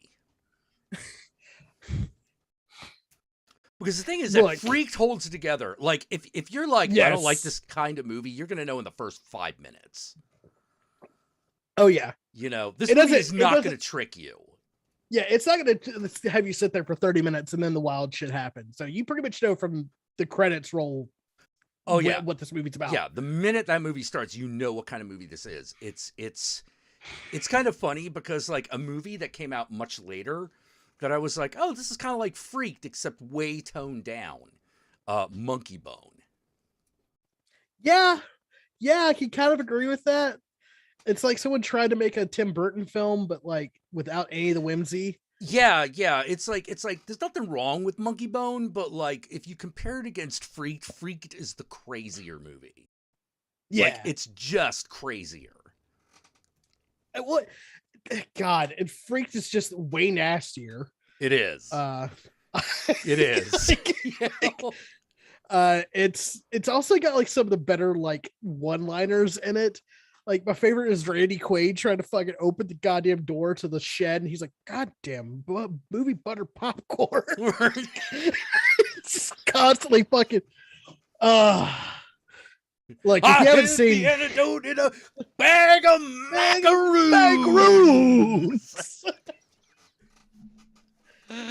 Oh man, Freaked followed by Getting Any. Oh jeez. Oh my god, fucking beat Takeshi's Getting Any. Holy crap, that movie is also completely insane. Well, I do happen to like Beat Takeshi. Like, oh dude, this is him. All right, here's the guy to understand about Beat Takeshi. All right, the scale is relatively normal movie that's a little weird, all the way to Takeshi's Challenge, the video game. Getting Any is pretty much Takeshi's Challenge, the video game, where you're just sort of like, are you fucking serious? Did that just happen? Why are we talking about such heavy subjects in this video game? Yeah, well, it's like, well, no. Let me put it this way. There is a point in the middle of this movie where a guy drives up in a car made out of cardboard opens the door, hands a trash bag of cocaine over to a guy. The guy then looks up to the guy next to him and is like, check it out. He fucking just grabs a handful and just starts eating it. And then because he fucking convulses on the floor, on the ground, uncontrollably, he's like, okay, you get to meet the boss. What just happened? I can't imagine like sitting through a movie and getting to that point and going, well, every 5 minutes there is a every 5 minutes there is a therefore, if you know what I mean. Like it starts out with guy wants to buy a car so he can have sex with a girl in it. Therefore, he tries to get a job. But the job is blah blah blah blah blah blah blah. Therefore, so by the end of the movie, he has been turned into a gigantic fly. And so in order to destroy the gigantic fly, Japan has to put together the world's largest piece of shit in an Olympic stadium to attract him so that they can kill him with a fly swatter. And now I have told you nothing. Oh, you're damn That's right. the way the movie ends. I have told you nothing. Holy crap. Mambo.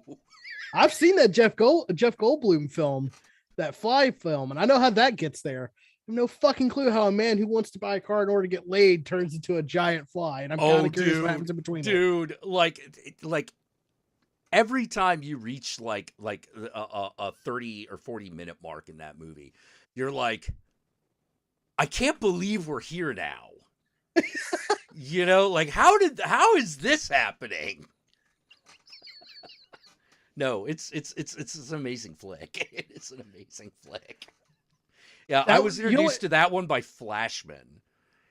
Flashman, you're a good man. You're a good friend. Dude. Well, he's also the one that found Petey Wheatstraw for me.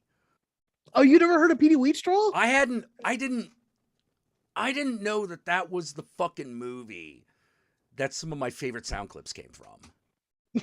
I love when you find those movies. Oh, like, yeah. I know so much about this goddamn movie. I quote so much from it. Never seen it. Yeah. Ooh, Horigu's got a good one. Body Melt. That might go with Society really well. Ooh. I've heard of that one. Yeah. That one's pretty good. Or maybe Spontaneous Combustion. Like the problem, I would normally like you would think something like Street Trash, but I think Street Trash is a little too slow. It is. I love Street Trash. It doesn't have like that fucking like constant that is like Society. Exactly. It doesn't hit that moment where you're just like, what the fuck is going on? It doesn't reach that mind-blowing moment. Bad Taste would if it wasn't Peter Jackson's first movie. Right. Like everything that doesn't work with Bad Taste can be directly gone back to, well, the guy didn't know what he was doing. But when you look at that movie, for a guy who started out not knowing what he was fucking doing, that thing is pretty good. And then he made his like X-rated Muppets film, and he found perfection. You know. Oh, dude. Meet the Feebles, a movie I have seen in one sitting exactly once. It's one of those. It's an endurance film. It is. That shit's an endurance test, man. Tell him what you said when you came back to me when you came back. Don't touch me. Nobody fucking touch me. You know, like I was like, don't touch me. Like nobody touch me. Ah! Keep your skin flat. You're touching your DNA to yourself. What movie was this? Was this Meet the Feebles? Meet the Feebles fucking broke me. I was just like when I was like 23 or 24, but it broke me. Yeah, like I also wanted to like suggest Killer Clowns from Outer Space. Look, I love Killer Clowns from Outer Space. Is really good, but like I don't know if that's like on the same mindfuck level as Society. Yeah, well, it's like so. What I want to do, what I would love to happen on Last Drive-In. But if you did pair Meet the Feebles with Society, there is something to that. They're actually, oh wow, now that I think about it, yeah, those movies kind of address the same fucking issues. Yeah, well, It's like weird. they have these really, really, really gross, disgusting final acts. They do, and it's all about like people's desperate attempt to fucking fit into higher Yeah, society. People's desperate attempts for validation. Fuck, that might actually be the fucking combination.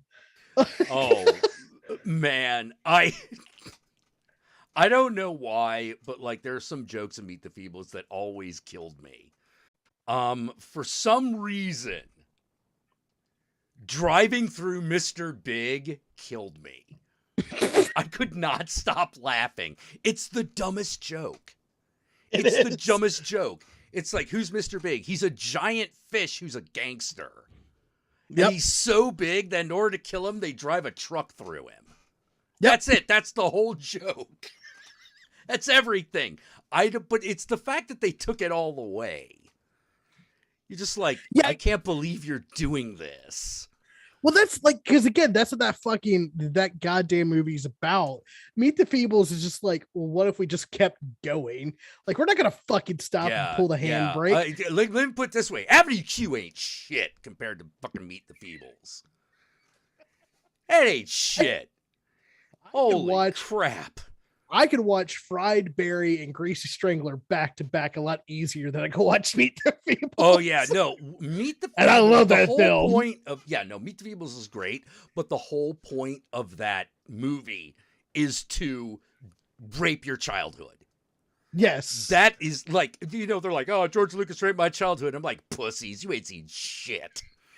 It's like, that's Meet the Feebles. By the end of watching Meet the Feebles the first time, you feel like you've just been in a boxing match. You're just like, with your emotions. Like, yeah. You're just like, you turn it off and you're just going to sit there for at least a good like hour just going, well, I watched that shit.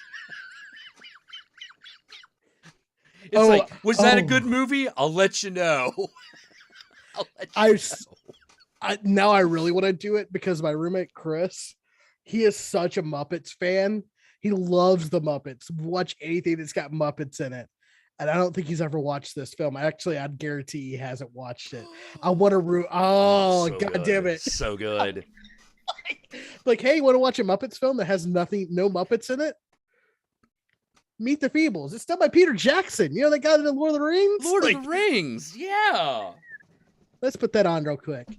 30 minutes later. Chris, why are you crying?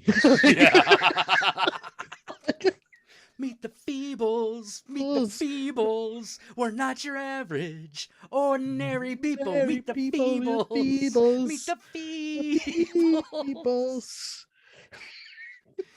Son of me! Like that. And of course, like the joke I will never forget because it's the first time while watching a movie, I was like, I need a bucket. Which was, carrots. That happened, and I'm like, I'm not, if you've seen the movie, you know what I'm talking about. And if you haven't, you've been warned. That movie, that was a moment where I was like, can we pause this real quick? Yeah. We need to pause this real quick. I'm gonna go, I'll be right back. Delicatessen? Oh, Delicatessen ain't shit compared to Meet the Feebles. I'm sorry, but it is a good movie. Don't get me wrong, great movie. Okay. Here's a question. I just thought of. It's a great question. Ready for this? Okay. What makes a fucked up film for us? Like, because obviously our it's like asking people who eat like fucking like spicy peppers all day. What's the hottest thing you ever What's the hottest thing you've ever had? Yeah. It can be difficult. For me, right. A fucked up movie is a movie that you feel you maybe shouldn't be watching. So like for me, like the most famous of movie that's definitely the button pusher is Cannibal Holocaust. Like I can get through Green Inferno. Yeah. I can get through Green Inferno easy. Green Inferno is easy to get through. Yeah, if you can watch Cannibal Holocaust, you can get through Green Inferno easy. Well, like that's the thing. I'll watch Cannibal Holocaust first, obviously. Never again. I cannot watch that film again. I could deal with like fucked up gore. Oh, yeah. Sorry, I she could just deal- mentioned We Are the Flesh. Have you seen that one? I Mhm. know me and Flashman have. That one. That's also one that like I like it. I don't know if I could show it amongst company. Oh, yeah, exactly. But that's a fucked up movie, and you're like, should I be watching this? You know? Yeah. But like Cannibal Holocaust, because like I could deal with like fucked up shit happening, and I'll go, okay, this is obviously not real. The assault on the island girl, on the tribal girl. Oh, we're talking about we're back talking about Cannibal Holocaust. Okay. Yeah, Cannibal Holocaust. Yeah. That movie. Yeah. Like, oh man. and then when they killed the turtle, and then like I check out. I was like, nope, I cannot do this. Like, yeah. Santa Sangre is also a fucked up movie. Strange, but not. But yeah, because that's Jodorowsky dealing with like darker material. right. You know, it would be a shame if it wasn't fucked up. Holy Mountain is weird. I don't know if it's fucked. It's definitely not fucked up on my level. Yeah. That to me is like, it's esoteric, it's odd, it's hard to understand what is it is a master course in the using of symbology. Yeah. But I don't know if it's a fucked up movie like Santa Sangre is. You know, like Santa Sangre is all about sex and death, and it's Jodorowsky. So they like, get combined. yeah, so it's like, well, watch this. I mean, let me put it this way. In Dance of Reality, there is a scene where a wife pisses on her husband. And I don't even know if I would call that a fucked up movie. I definitely would call it like kind of a taboo film. But I don't know if it's super fucked up. You know, your mileage may vary. And like, again, like, the thing is, we've suffered through so much like video store trash. Oh, dude, I think you mean video store masterpieces, lost gems. I mean, I've watched The Geek so many times, it's not even funny. So, well, I mean, like, okay, they trick you into watching that one multiple times because how many fucking titles that bitch have? Too many. That's how many. Yeah, it's like there's The Geek. I think one of them actually is just called Sasquatch. You know, because spoilers, it's a Bigfoot movie. You know, we don't. Yeah, it still makes no sense with going in with that knowledge. You're just sort of like, if it's a Bigfoot movie, then why is no? Shut up! Don't try. Don't try. Some things are not worth the mental energy. Because like but you brought We Are the Flesh, and I'm like, Sallow is definitely a fucked up movie. No, dude, but I cannot get over that fucking scene where the dude is like feeding these kids like they're dogs while another one is literally eating shit. And I'm just sort of like, and by the time that happens, you've just been bludgeoned into watching it. And you're just like, okay, I guess this can't get worse. Yeah. I guess this is happening now. And the director of that's actually really interesting. Like he actually in jail. Yeah. Like, well, more importantly, was murdered. Yeah. He was murdered under mysterious circumstances very soon before the movie was released. You know, and he had this weird like philosophy of fascism in film. To the point where you're like, I'm not entirely, let me put it this way. I'm not entirely certain that wasn't just a straight up fantasy on his part. It's like you're afraid to go into his house and see how many collectibles he has. Yes. Yeah, exactly. You know, what like take like for instance, there's a level of that exists in Sallow that doesn't necessarily exist for like Ilsa She-Wolf of the SS. Oh man. You know, like Ilsa She-Wolf of the SS is just woman with blonde woman with big tits in a uniform. You know, just being a bitch. You know, like, okay, yeah, sure, she's spanking some people, skinning some people alive, whatever. You know, you get to Sallow, and you're just sort of like, I'm not going to say you shouldn't have made this movie, but I am doubting myself for watching it. Here's the thing. Great film. Great fucking film. But bear in mind, Leni Riefenstahl also did some of the greatest documentaries that have ever been made. Roman Polanski is one of the best directors ever. Exactly. I never get to work again. Exactly. Would Jodorowsky's Dune have been a better Dune? Jodorowsky's Oh, Dune have been absolutely. Yes. I don't know if it would have made more sense, but it would have been better. No, it would not have made more sense. It would have been a better Dune. No. It would have just been a better movie. You know? I guarantee there would have been an easier through line that you could follow. Okay, if you were an occultist, you could have followed it. Okay. You would have known where he was going with it, you know. There would have been a lot more weirdness. Like, I believe one of the plot points was that there was a psychedelic sex scene between Jessica and Leo Atreides because Leo Atreides like had his dick chopped off. And so she magically creates Paul in like a psychedelic mind sex scene. Which I'm like, cool. Hey, the Immaculate Conception. It works. He also this character's Messiah. Yeah. He also had like fucking Orson Welles play Baron Harkonnen. I got denied Orson Welles as Baron Harkonnen. Fat ass Orson Welles as fucking Baron Harkonnen in a fucking peacock outfit. It's fucking insane. Like, I love David Lynch. Oh yeah, don't get me wrong. I have respect for that cherish film. Brother Lynch. You know? He did what he could. Yeah. You know, he gave 100%. I mean, he really tried. He just wasn't insane in that way. Unfortunate. But yeah, like I guess like another really bad endurance film you brought up, like We Are the Flesh.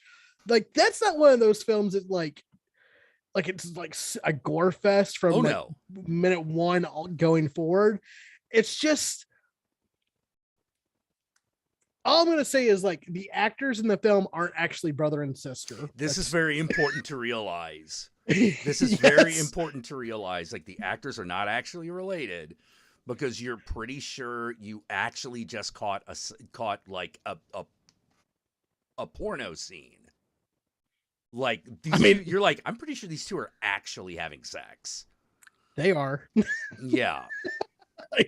like there's like actual fucking in that film, and like not in the like, oh boy, sex, yay.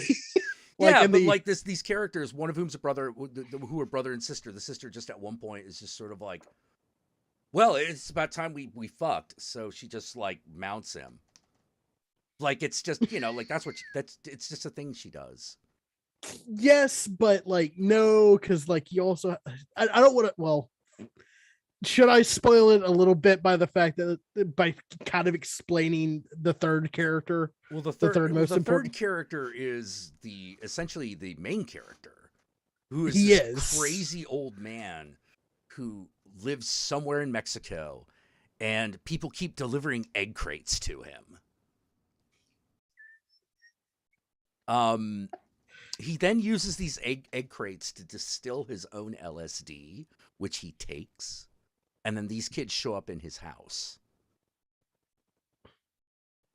The movie gets steadily stranger from there and starts turning into an almost literal acid trip, to the point where you're like, are we watching a retelling of fucking Paradise Lost here? We kind of are. Yes. Like, we kind of are, You know, like, and that's where it gets super weird, and then it takes a left turn again. Yes. So That for those movie of you is that super fucked up. Oh, it is not typical Pornhub. Oh no. no, Oh, no, no. Like this is Pornhub if Pornhub was run by A24. yes, You know? like this would yes. have been an A24 movie if it had been made today. As it is, I don't now that I think of it, I don't know if A24 didn't release it. Let's see. We Are the Flesh. Oh, there's a band named that. That's cool. Released. It doesn't say there. To Wikipedia. At the International Film Festival at Rotterdam. Who distributed by Arrow Films. in the Okay. US. It was distributed by Arrow. Yeah. Oh shit. Okay, yeah, that if you're familiar with Arrow, like Makes sense. that's what, yeah, you got an idea what you're in for. It's called We Are the Flesh. You've been warned. That movie's not for everybody. I mean, let's put it this way. You could find this movie on Pornhub and other adult websites. Oh, At least you? parts of it. Oh, parts yeah, of it. I mean, I'm sure you can find some scenes, but like the whole flick, No. you know, like man, the thing. Do we have a copy of that? I can't remember if we have a copy of that or not. I think we do. Guru. Yeah, Guru. Do we actually have a copy of We Are the Flesh? Because I can't remember if we actually bought that one or not. I remember it was one I wanted to buy. And meanwhile, the counts to Guru are like, no, you're not getting it because you just watch it every day. You're sad. And tell me I'm wrong, Jack. Oh no, I'll watch it every day and just like, you know, reach my final form. You know, it's like you'll just I don't sit know. there Not even I know what that is, so I got to be careful. What? It's only incest. It's only incest. Yeah. Yeah. Okay. So when me and Flashman watched this movie, when we were introduced to this movie, we were at our boy Anthony's house, and I can't remember. I think was it the 4th of July party or the New Year's Eve party? But it was one of the parties where everyone sleeps over until the next day. Right. And Anthony put this movie on because he was like, I'm told this is a fucked up movie because I guess a whole crowd that loves fucked up movies. Right. 20 minutes in, me and Flashman are like, everyone seems to have left. I think we outlasted everybody else. You're looking at Flashman, he's looking at you like, well, what do we do now? Well, what now? Do you want to continue buying this? Like, well, I mean, I kind of do, but like, party's now over there. You know? Oh man! And then we got up there, and we're like, yeah, we should probably like, you know, join the rest of the party. We get up there, and everyone's like, you will not believe the movie we just saw. We were like, yeah, we will. We saw all of it. Yeah, we were watching that shit. You know? It's again, it's one of those movies that you're sitting there watching, like Serbian film, where you're watching, going like, am I the bad person? Is it me? like, am I terrible? Serbian film was on another fucking level. That is that at least was the fucked up movie grand champion. You could not get more disturbing than Serbian film and still can call yourself a film.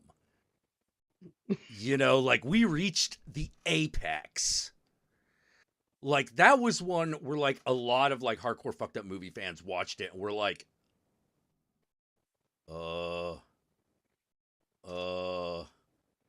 is he gonna do? Are we that okay? to the You know? baby? He's gonna do that to the baby. Oh god, yeah. Oh yeah, and it's funny to say that like the baby rape scene happens just about the point where you're like, there's nothing else that they could fucking do, and then that happens, and you're like, oh okay. It's right. basically reached that point where it's like, what else are they gonna do? Rape babies in this film? Yeah, Then they do, and you're like, yeah, but not just babies. Right. newborns. Like Yes. literally, a woman gives birth to a baby that someone then rapes. Yeah. Now, I'm hearing the countess back in the back going, "It's a metaphor," which yes, it is. It's actually a metaphor for being Serbian, growing up in Serbia. You know, it's a really harsh metaphor.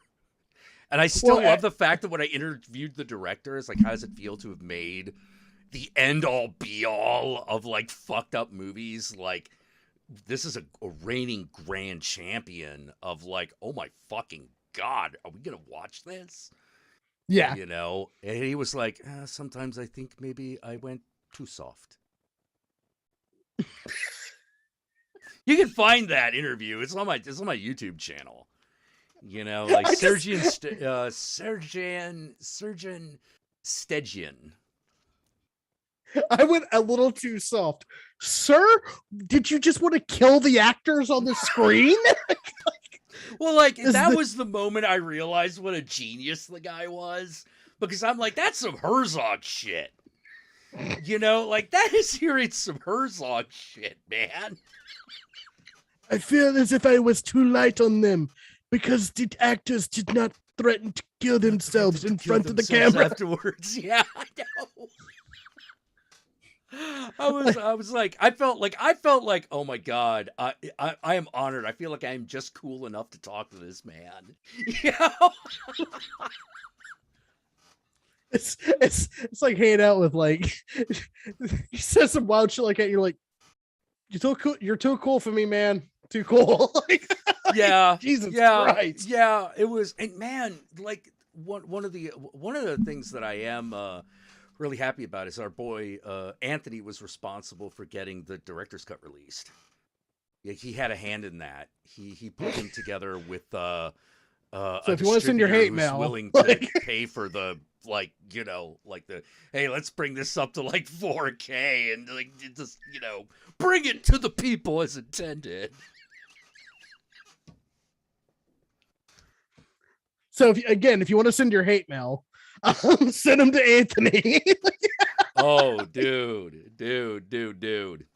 Yeah, Anthony was the guy who told me about that movie. Like, he came back with our buddy Paul, and he was like, dude, we just watched this movie, Serbian film. And I was like, oh, is it good? And that's when I knew. Well, here's the thing. That's when I knew that we were dealing with something special. Because they both immediately went pale. And they're like, I don't know. Like, I'm not sure we should have seen that movie. And I'm like, ooh, challenge. Was it a good movie? Yes. No. Yeah, maybe. I think Serbian film's a great movie, but don't get me wrong. Yeah. It's not easy to watch. Well, yeah, it's a great film, and it has a great fucking message that happens to be told. Oh no, I'm like, Serbian film absolutely deserves to be in the Criterion Collection and shit. I am not kidding. Because it literally, like, grabs Serbia by the face and go, look what you did to us. Yeah. Yeah. This is right up there with, like, as far as, like, a director holding up a mirror to society. This is, like, up there with, like, fucking Fellini and shit. I'm not kidding. You know, it's that's high compliment insane. Right there. Yeah. And I can't disagree with you because it is. Yeah, it is. It's just that way by way of, well, let me show you all the atrocities that I have fucking run in my head because I live in Serbia, comrade. Let me just fucking show this to you. And also, like if you're the person that's like, ooh, a Serbian film, I should watch that.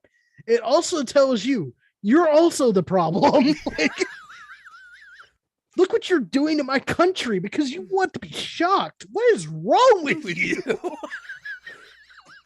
But it did so in a way, unlike Funny Games, where I didn't feel insulted. Because, like, you kind of agree with, in this case, you kind of agree with the director. Like, yeah. He took the story, he took it so far that you're like, oh, ow. Like, I'm in psychological pain now. You know, like, I feel this. You know, oh, nothing is. And- I still will never get over the first actual sex scene in that movie. Oh God, I fucking got dizzy. Like I started having vertigo, and all it is a guy fucking a woman while a little fucking elementary school girl watches. Oh God, Yeah, it's super again, disturbing. Again, it's one of those fucking films where it's like you don't get grossed out because like someone's entrails are splayed from asshole to appetite across a room. No, it is literally the concept of what is happening in front of you itself. Yeah. You know, like this is like disgust and uncomfortableness on a different level. Yeah. You know, and that's why it's a great film, because you just sort of like it. Watching it made me go like, this must be what people who fucking freaked out at those original Grand Guignol fucking performances must have felt. You know, just never having seen anything like that before. Right. You know, damn. And it's tough, but like again, the point of telling you of atrocities of such nature is to be like, you can better yourself. You just have to try, and you got to want to. Sometimes you have to see how the sausage is made in order for you not want to eat the sausage. Exactly. Exactly. Yeah, there's quite a lot of that. You know. Okay, I'm gonna go put on some shorts. I'll be right back. Wow. Hot. Not in a sexy way. Such big noise comes from such a small thing.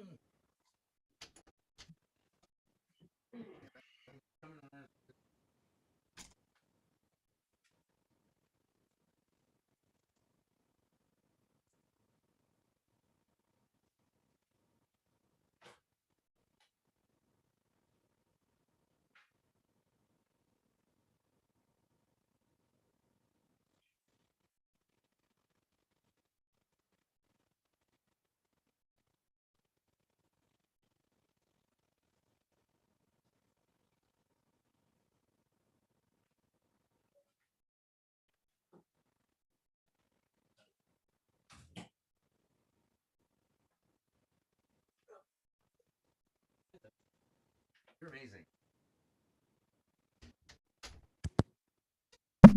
Whoops. Sorry about that. Perfect time. But yeah, fucking Sky Captain in the World of Tomorrow. I saw that movie opening night. Ain't that Nazi film? Well, it has to do with Nazis, but like I don't know if it's actually a Nazi movie, is it? I mean, I don't know. I just remember it being very disappointing, despite the fact that it was about guys in airplanes fighting giant robots. What, did Sucker Punch not disappoint you enough? Like, Sucker Punch came later. Oh, so you knew better after watching that fucking flick. And well, see, here's the thing. I didn't watch Sucker Punch in a theater. Like, I watched that because, like, everyone was like, oh, we really need to discuss Sucker Punch. And I'm like, well, I'm not spending money to see it. You know, why? I'm going to wait until I can download that thing. And I did. And I was like, I want my 2 hours back. Yeah, that movie's terrible. Why the fuck do we have to talk about it? Yeah, it's terrible. Because it was, 2013? And we were right in the middle of the fucking internet sexism discussion. Okay, look, I have had the people that are the biggest fans of that flick, I hate that movie. are women. Well, that's good at least. At least it hit its target audience. The only people I ever hear that love that film are women. For me, I watched that film and I was like, I don't know what the fuck this is except for a really extended cosplay. Actually, I knew what it was. I was like, do you want to watch really dumb Brazil? Yeah. That's what it is. It's really dumb Brazil. Yeah. And if they just wanted to do Brazil with girls in fetish gear, I should have been okay with that. Right. Like, I should have been all right with that. That should have been great. But it's not. Because the entire time you're just like, it's got the same problem that, like, all right, this is okay, this is gonna be a deep cut, but like, it's got the exact same problems that Southland Tales has, Yes. which is, are you fucking kidding me? We're gonna do this? Why? You know, like, I'm not offended. You know, there's nothing here to be offended about. There's nothing to be upset about. I just don't understand why we're doing this. Right. We already have Brazil. Why do we need this? Well, no, I don't even mean that. I mean, like, literally, why is this dance scene happening? Oh, pff. You know, like, why is this happening? Now, when shit like that happens in Brazil, there's an answer. But when shit like that happens in Sucker Punch, you're just sort of like, do you mind cluing us in, the audience? Like, I don't know why this is happening. It's just another movie of, and then, and then, and then, and then, and then, and you're and it like, had some really shitty Queen covers in that fucking flick that were just, oh, I forgot about that part. They're so endemic of that fucking time where everyone was making like shitty overhyped arena rock bullshit covers, like trying to rapify like fucking Freddie Mercury. Yeah, well, what I would say is you could tell that Sucker Punch was trying to be Moulin Rouge. There's a part of Sucker Punch that was really trying to be Moulin Rouge, and I'm going to be honest, I only like Moulin Rouge so much in the first place. Like, I am okay with the first, like, 45 minutes of that movie. I actually love the first 45 minutes of that movie. Everything after that point, you're just sort of like, oh my fucking God, get on with it. I kind of agree with you about that. And then like the Roxanne tango happens and you're like, all right, I'm back in. All right, I'm back in. All right. And then the ending happens and you're like, well, what was the point of that? You know, like, what was the point of that? Like, you have to actually, the real problem with Moulin Rouge is that it is as stupid as any Broadway production I've ever watched. And I can't disagree with you on that. No, of course you can't. Because I'm right on this one. Because I'm a Broadway fan and I'm like, yeah, no, there's some stupid fucking shit that gets pulled out of there. Yeah. Not everything Phantom of the Opera, okay? I'm just going to say that. You know, fuck it. Cats I was about to say, not everything is even Cats, okay? Cats is terrible. I don't know why people like that fucking thing. I don't get it. The music is like Andrew Lloyd Webber made Joseph in the Technicolor coat of colors. All right, I can get down with that fucking thing. Yeah. That one's okay. Like, that's okay. That's I don't get. Look, I get it. You're horny. Just fuck. Or like Oklahoma. Gonna like Roger and Hammerstein. Like I there is a point where I could no longer stand Roger and Hammerstein. I get it. You know, or I was like, I can't take this anymore. Like, because every Roger Hammerstein musical is just like, ain't America great? Well, there were some. Let me put it this way: there were some times where I was like, Bob Fosse is clearly a genius, but not necessarily the best storyteller. Yes. he's got some great dance scenes. Like. Yeah. Oh, actually, Les Miserables, that's a great example of what the fuck was the point of this? Like, I actually like Les Mis, but I understand why people don't. Like, well, it's one of those things where you're just sort of like, I don't know how to say this other than, couldn't Valjean have like accidentally killed somebody? Like, the guy stole bread. Give me a fucking break. You know, and because of this, Javert is gonna fucking like hunt this man down to the ends of the earth. Are you what? What's happening? Yeah, what is happening? And then all right, and it's like, well, yeah, because he's a petty man, and I'm like, oh no, I get that. I'm just sort of like clear. All right, and then the fucking French Revolution happens, and like half the cast is dead, and I forget if the girl even lives. I think she does. Are you talking about? Are you talking about the The main girl, movie the one who's sucks. on the poster and everything. Oh, the blonde hair girl? Yeah. What's her name? I think she dies. I don't know. I can't I fucking can't remember. even It's been remember so her long name. since I watched it. Yeah, exactly. Like you Oh, like I musicals get and it. you're like, wait, what happened? No, I get it. Because that musical has a lot of shit going on all at once. Oh yeah. Now, here's the thing. As far as like the musical numbers are concerned, great show.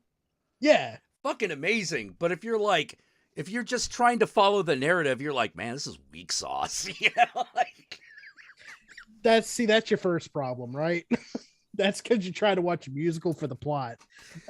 yeah. That is one of my recurring problems. But I mean, like, 'Cause let me put it this way. I got Hedwig in the Angry Inch. Well, of course you did. You're queer. Yeah, like, that was easy. You know, I was like, oh, okay, I get this. Yeah, right. Okay. Yep. Is it like stupid? Yeah, but it's stupid that I believe someone would do. Yeah, because You you've know. seen this stupid. Mhm. Yeah, I've seen this shit play out in real time. Like You know? this fine flick behind me, Little Shop of Horrors. Oh, that's another excellent musical. It's great musical, right? Some of the best, like fucking, best songs out of it and everything like that. Mhm. The plot is literally from a B movie. Oh, I yeah, mean, it's this paper thin. literally. Yeah. Roger Corman wrote that shit on a weekend, in a day. They and started shot shooting it. before they finished writing it. They shot that. on What a was it? borrowed 4 days that they shot that over? Yeah, it was it was a 3-day weekend, I It was think. a 3-day weekend. Yeah. Yeah. It's nuts. And you're just sort of like, and you watch it and you're like, yeah, this is, yeah, that's a movie. That was You know? slapdash together. Yeah. Why is that guy constantly eating flowers? I don't know. Yeah. And then, but they made it into a musical, and then you're like, I am amazed that you got this level of material out of that movie. You know, like, don't get me wrong, I like that original B movie, but like, it's not the one that you would have picked to make like a Broadway show out of.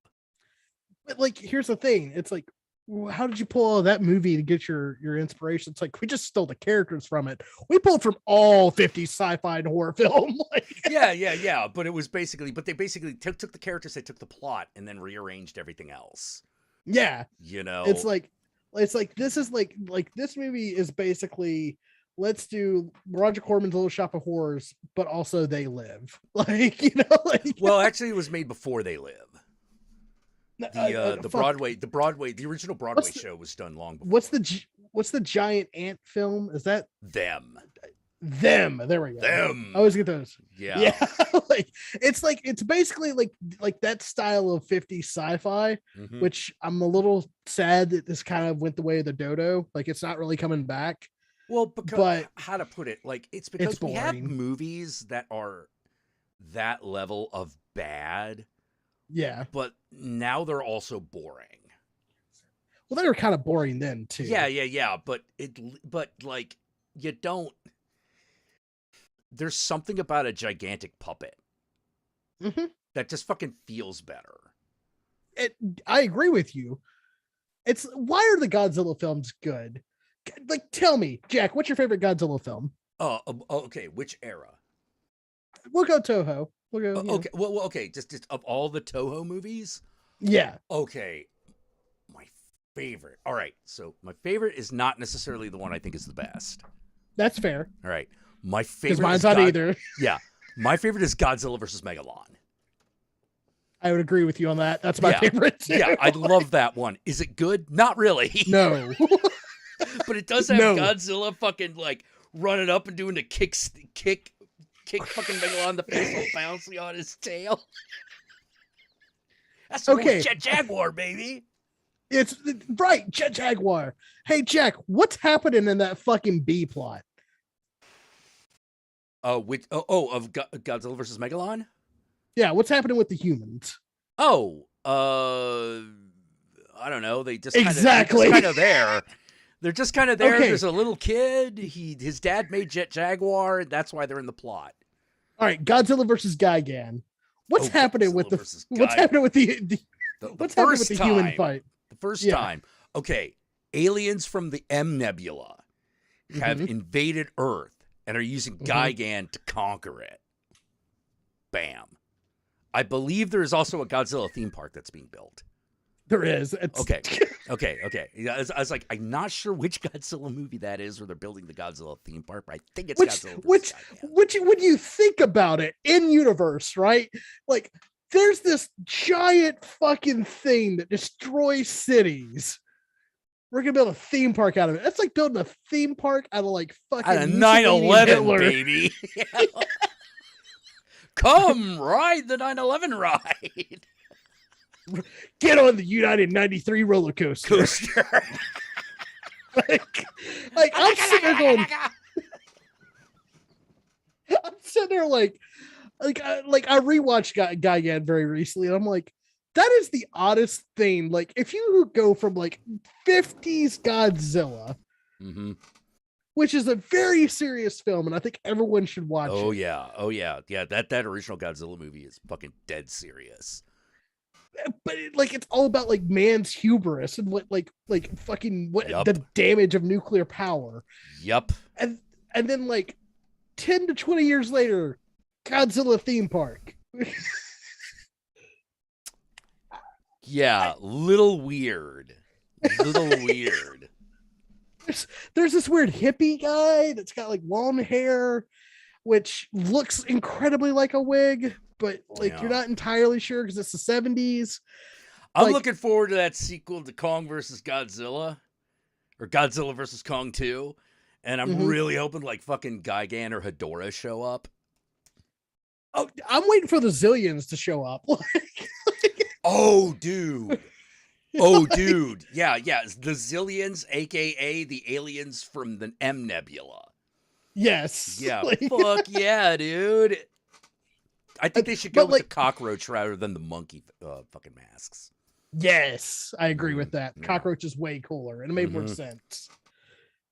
But like again, it's a Godzilla film.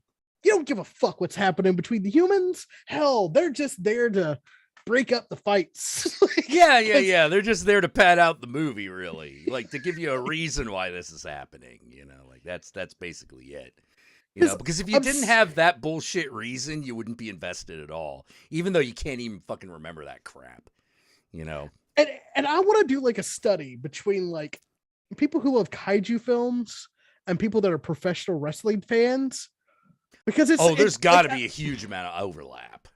I think they're in the same circle. Yeah.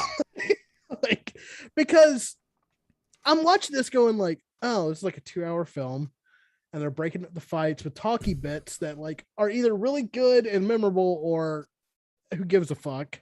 And then we get to the main event, which is like King Ghidorah fucking fighting Godzilla, and you like it's 30 minutes of that.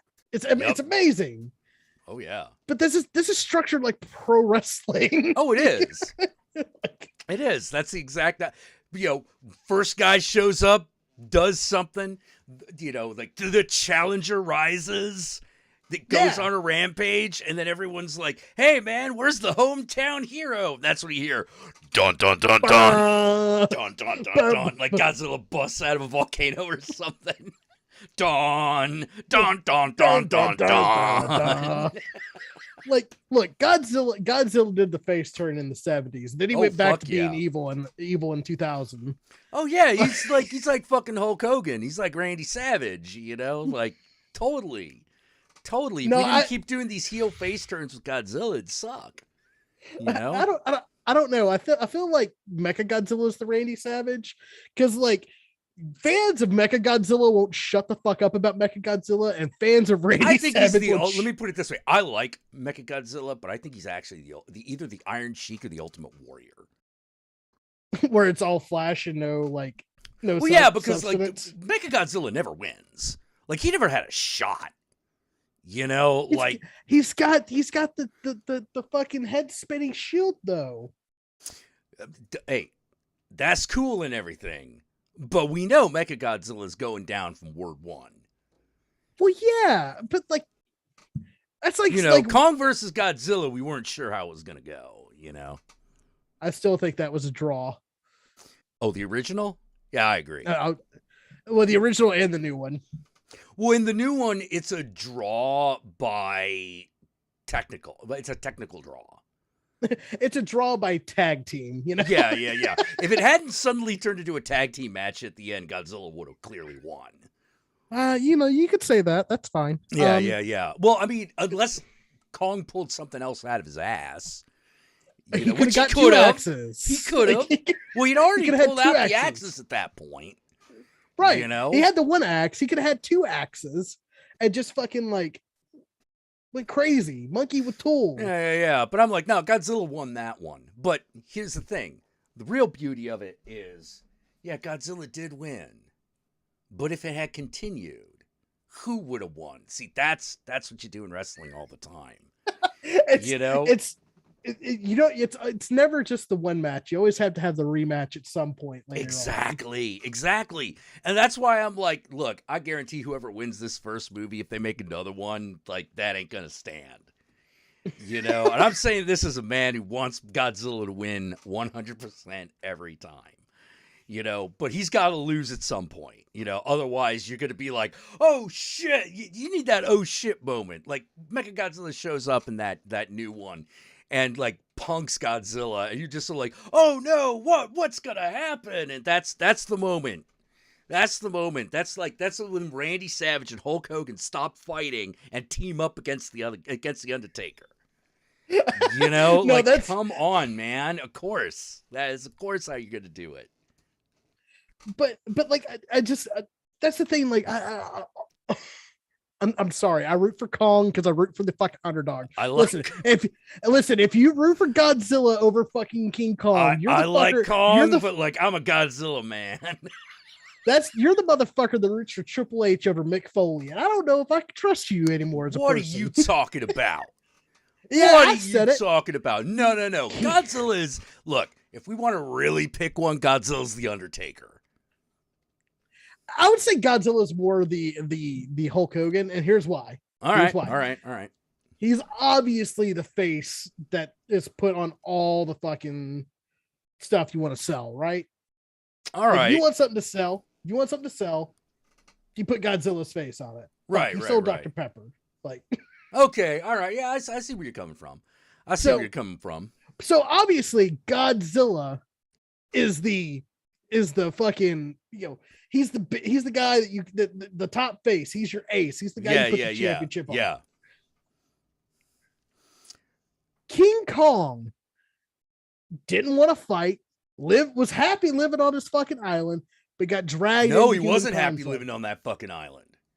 He was wrecking T-Rexes all day. He's like, you fucking guys got me fucking caged in here. I'm pissed. No, that's the thing. Like, he was happy on Skull Island. Fighting fucking T-Rexes. They got that fucking force field around that shit. He's constantly throwing shit at like motherfucker.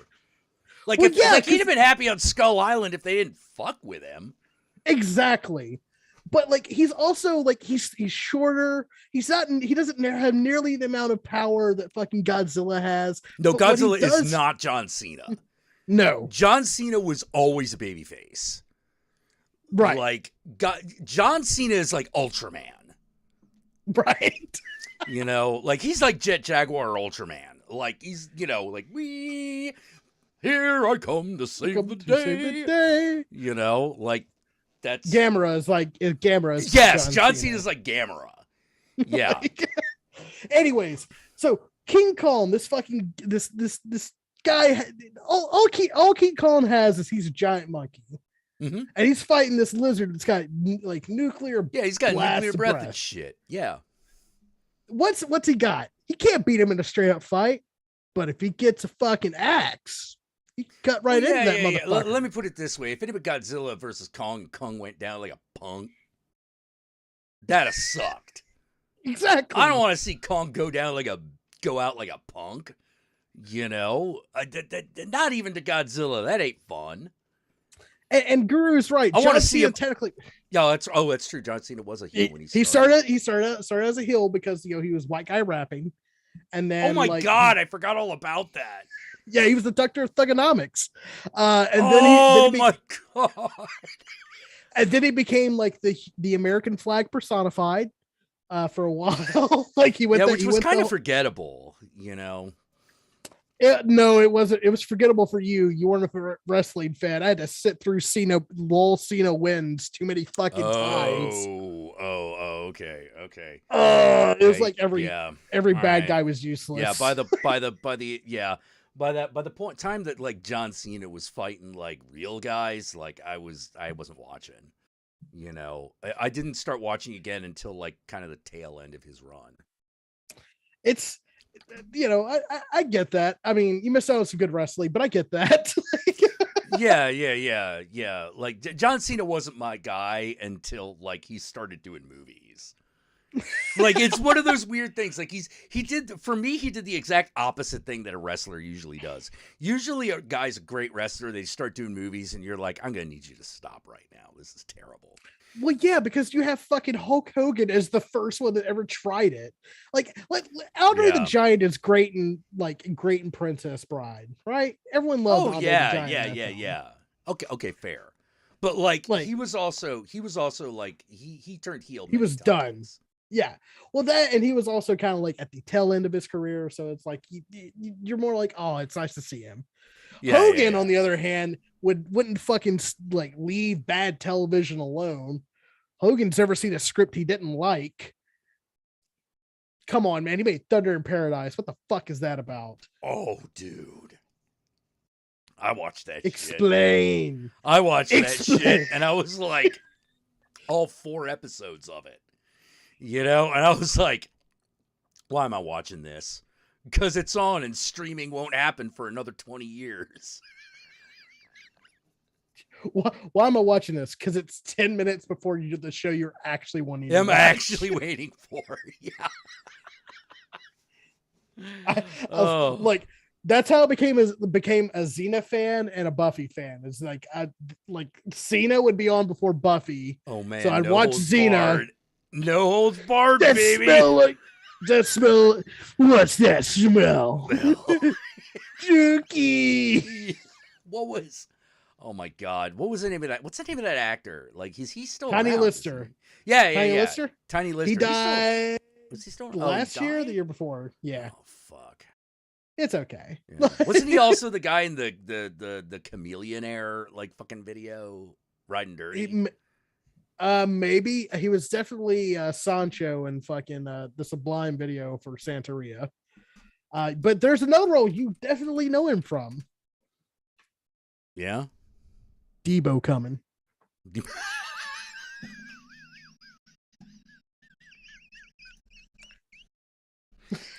Oh.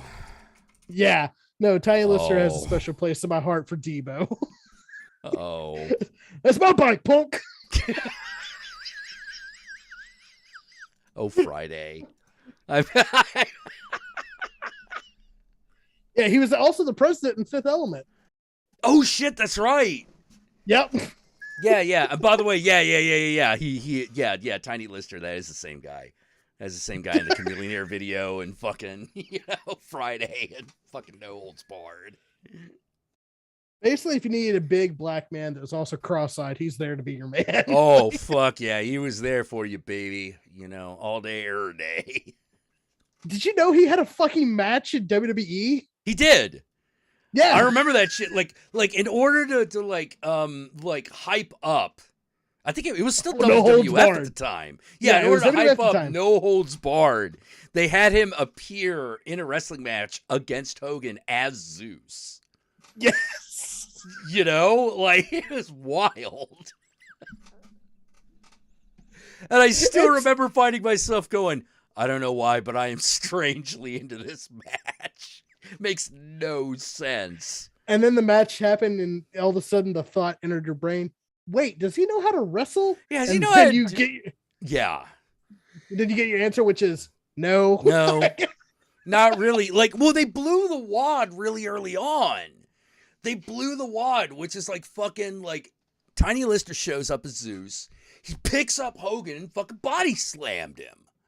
And then that's all he did. Yeah. And you're and I mean, that's a great intro. But after you body slam Hulk Hogan off the 3rd rope, what do you do? How do you maintain that? And the answer is you kind of don't.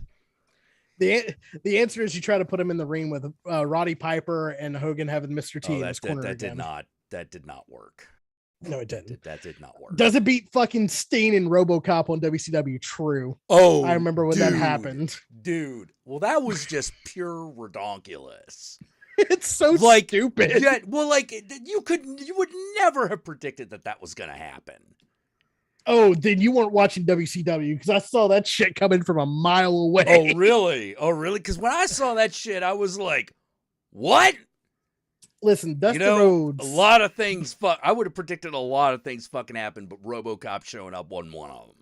Listen, Dusty Rhodes and Kevin Sullivan were convinced, baby, that they was going to get into the movie business.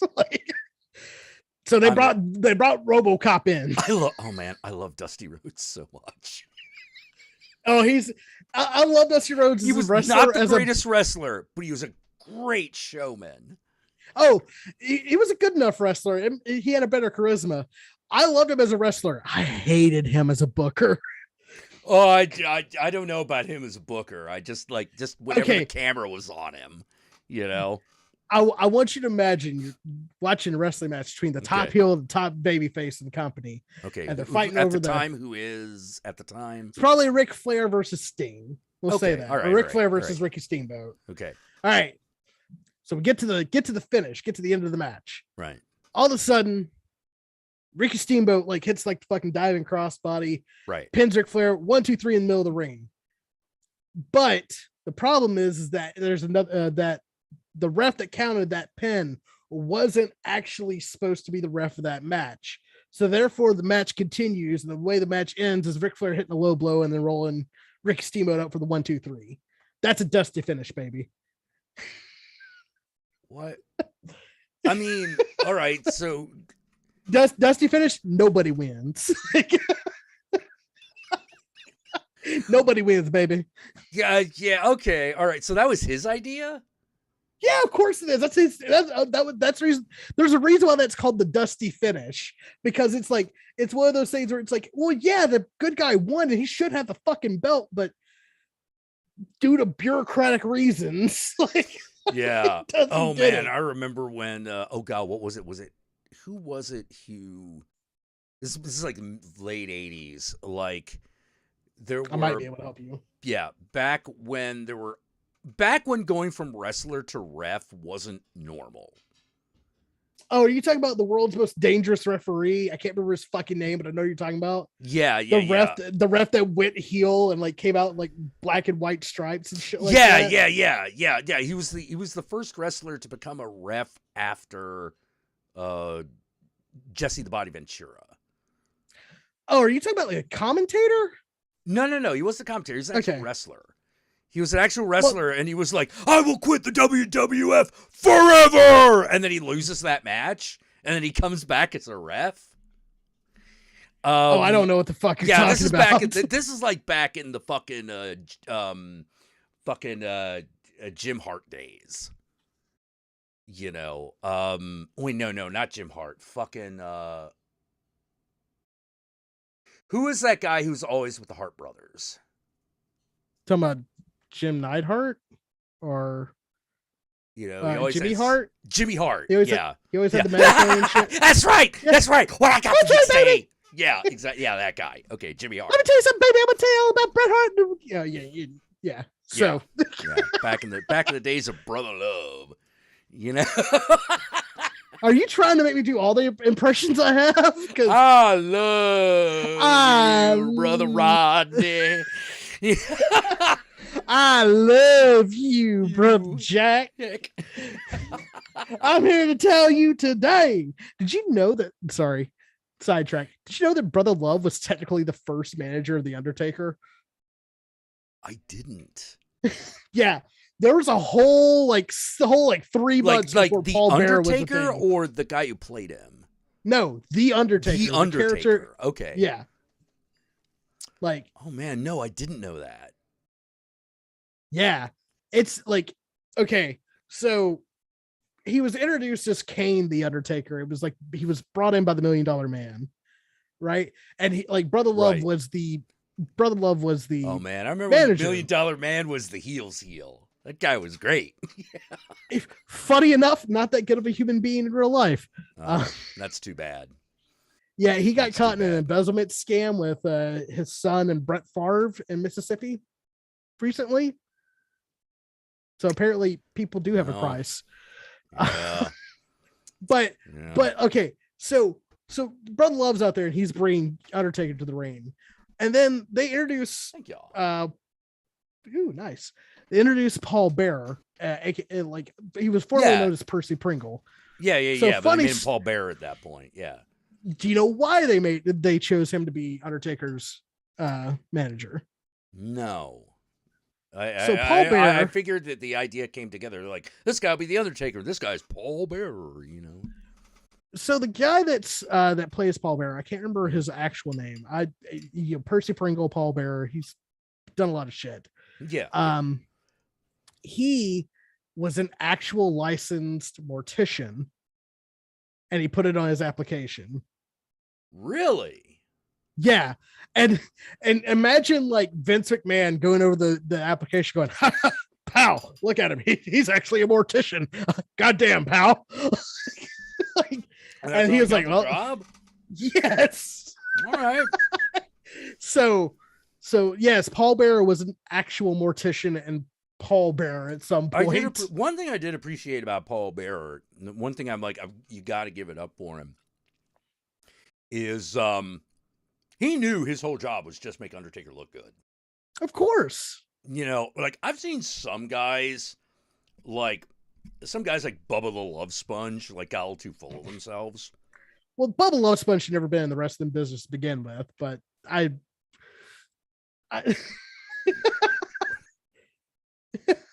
you know, but it was like, no, Paul Bearer is just there to promote his boy. He was like Mr. Fuji. Mr. Fuji, Bobby Heenan, like all of them. Oh, Bobby the Brain Heenan. Holy crap. That guy was great. But like Paul Bearer knew that like Paul Bearer was one of those great managers that was like, he got put with the Undertaker and it was just magic, right? Like Undertaker couldn't talk because like he's fucking gigantic zombie. If that motherfucker starts talking, the magic kind of loses its breath, right? Oh yeah, you don't want that guy talking before it's time. But if you got like a short little fat guy that's holding the fucking urn that's going, oh yes, like to everything that sounds like a fucking ghost. Oh, it works perfectly. Oh, my Undertaker's gonna rip you asunder, and it's like, oh, basically his job is to just say what he can't. You know who doesn't get enough fucking credit? You know who doesn't get enough fucking credit? Who's that? Papa Shango. That guy never got enough credit. Well, the thing is like Papa Shango, like the guy Charles Wright, who, by the way, if you go to the Vanilla Unicorn, Vanilla Rhino, whatever the fuck that fucking Spearmint Rhino, I think is what it's called. The famous strip club in Las Vegas. Oh, okay. He works there now. Yeah. What, a bouncer? Or... Oh, he bouncer / owner. Oh, okay. He's like a manager or something. Okay. Yeah. So the guy who played Papa Shango, who did Papa Shango, was also the Godfather. They're the same person. Oh. Yeah. Talk about like fucking talk about acting abilities, right? Yeah. like go from like Papa Shango, fucking voodoo priest, to being like Pippin ain't easy. Yeah. Well, the thing I liked about that guy is that he, that guy came to prominence after a really fallow period, like right after, like he showed up in during the Attitude Era, but he was not technically. It was the in between part of Attitude Era. That was yeah. But he brought back like the kind of like theatrics shit. yeah. The goofy like fucking theatrical shit that would become the bread and butter of the Undertaker's return. Oh yeah, you know, like lightning striking the ring and all that shit. You know, like putting a voodoo curse on fucking Ultimate Warrior, where he's vomiting black ichor out of his mouth, like goofy shit like that. And Well, it works. It's also like He wasn't the you same also- guy who was Junkyard Dog, was he? That was a different guy. Right? No, Junkyard Dog was way before that time. Yeah, that's what I thought. He Yeah, was probably still around, but it's definitely not the same guy. Charles Wright is he's done a lot of shit in wrestling. It's kind of weird. Like he went from like Kama Mustafa, the fucking fighting machine, which is a lame gimmick, to Papa Shango, which is like a lame gimmick that worked, to like Oh, I thought that was a great gimmick. It's just like the gimmick was great. The problem is that he wasn't as great a wrestler as that gimmick kind of warranted. Well, it was more of what the fuck are you going Don't to get do me with wrong, him in he'll the kick ring? my ass, no problem. Right. You know, like But the real problem is like, what the fuck are you going to do with him in the ring? Like, you got a guy that has the ability to curse people. Why the fuck is he putting on a fucking arm lock or fucking headlock? Like, what the fuck? Why? This guy Look. can literally make the Ultimate Warrior vomit black blood, but he's Look, like trying man. to fucking put on a wrist lock on like Marty Jannetty. Look, man, for some reason, a satanic wizard from the Middle Ages has become a wrestler in the 90s. Okay? All right? You will not talk ill about the Undertaker, sir. Well, I am not talking ill. You are not giving Papa Shango enough credit there, is what I'm saying. Look, Look, but like, that is not the dumbest thing they have ever done. no, that it's would be not. Shockmaster. Again, that was a WCW thing, unfortunately. Oh, God, that's right. Yeah, Sorry, That- that was during the period of time when they were switching companies like it was kind fucking of like mad, and I yeah. couldn't keep track of who was on what. You know, I was like, wait, Steve's WCW now? All right, you know. Steve was always WCW, sir. Like, Well, wait, but who's his tag team partner? Steen tagged with a lot of people and got screwed over by a lot of people. Well, I but mean, like during when they unveiled He Shockmaster. let- it was a British Bulldog. British that he Bulldog. was tagged. Yeah, that's right. Yeah, yeah. But so, like, if you blinked, you might not know which wrestler was in which company at that point. Yeah, I mean, it was weird. It was like it was a weird like territory times, which are kind of coming back. Ugh. So go ahead and still blame Vince. All right, I agree with that, Flashman. Mhm. Like, Oh, but yeah. like, I will say WWF's worst thing they ever did was the gobbledygooker. I don't Oh, even remember that Jack. shit. You shouldn't. It's terrible. All right, so Jack. Someone said it. WWE had a giant turkey. Don't fucking ruin it. So Jack, we have this pay-per-view. This pay-per-view is Survivor Series, and it's happened on Thanksgiving, but we also have this like big secret that we want to do. So for like 2 months, we had this giant egg that we just lug around town to town, show to show, and we tell people, hey, if you get Survivor Series, this egg will hatch during Survivor Series. What better come out of that egg? What better come out of that egg? When Survivor Series happened? Like it happens around Thanksgiving time. Turkey. But they're hyping this up like, ooh, there could be anything that comes out of this egg. Like, ooh, there might be a new wrestler that comes out of it or something like Yeah, that. there's a new wrestler whose whole fucking thing is that he's a oh no. Yep. Oh. Do yourself a favor. Look Google up the gobbledygooker. Yeah. Oh no. And I want you to ask yourself a question. What's the shelf life of this goddamn thing? What the shit? The guy looks like a Muppet. Dude, I gotta put this up. Hold on. Hang on a second.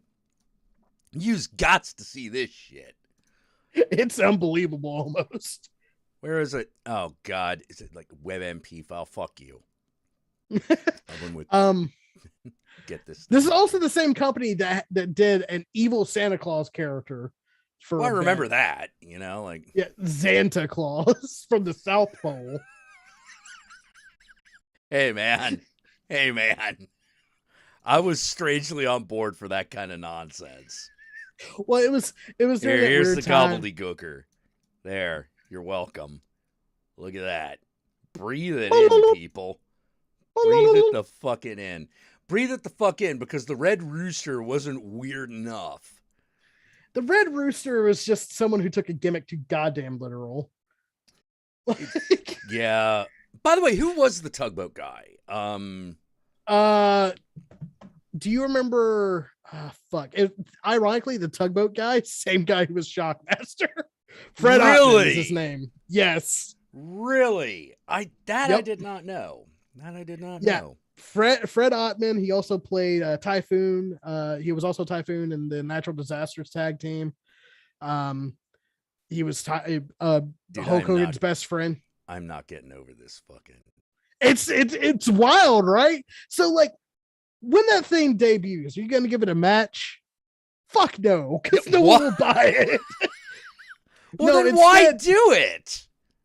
Instead, we're going to have him run the ropes with like Mean Gene Okerlund, dance with Mean Gene Okerlund in the middle of the fucking ring, and then like that's it.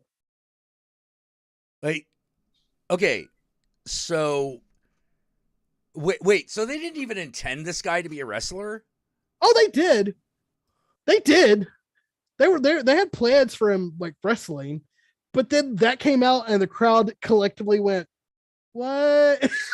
Yeah, because like okay, like that looks like a build up where it's gonna turn out, hey, by the way, this is the return of Sting or some shit.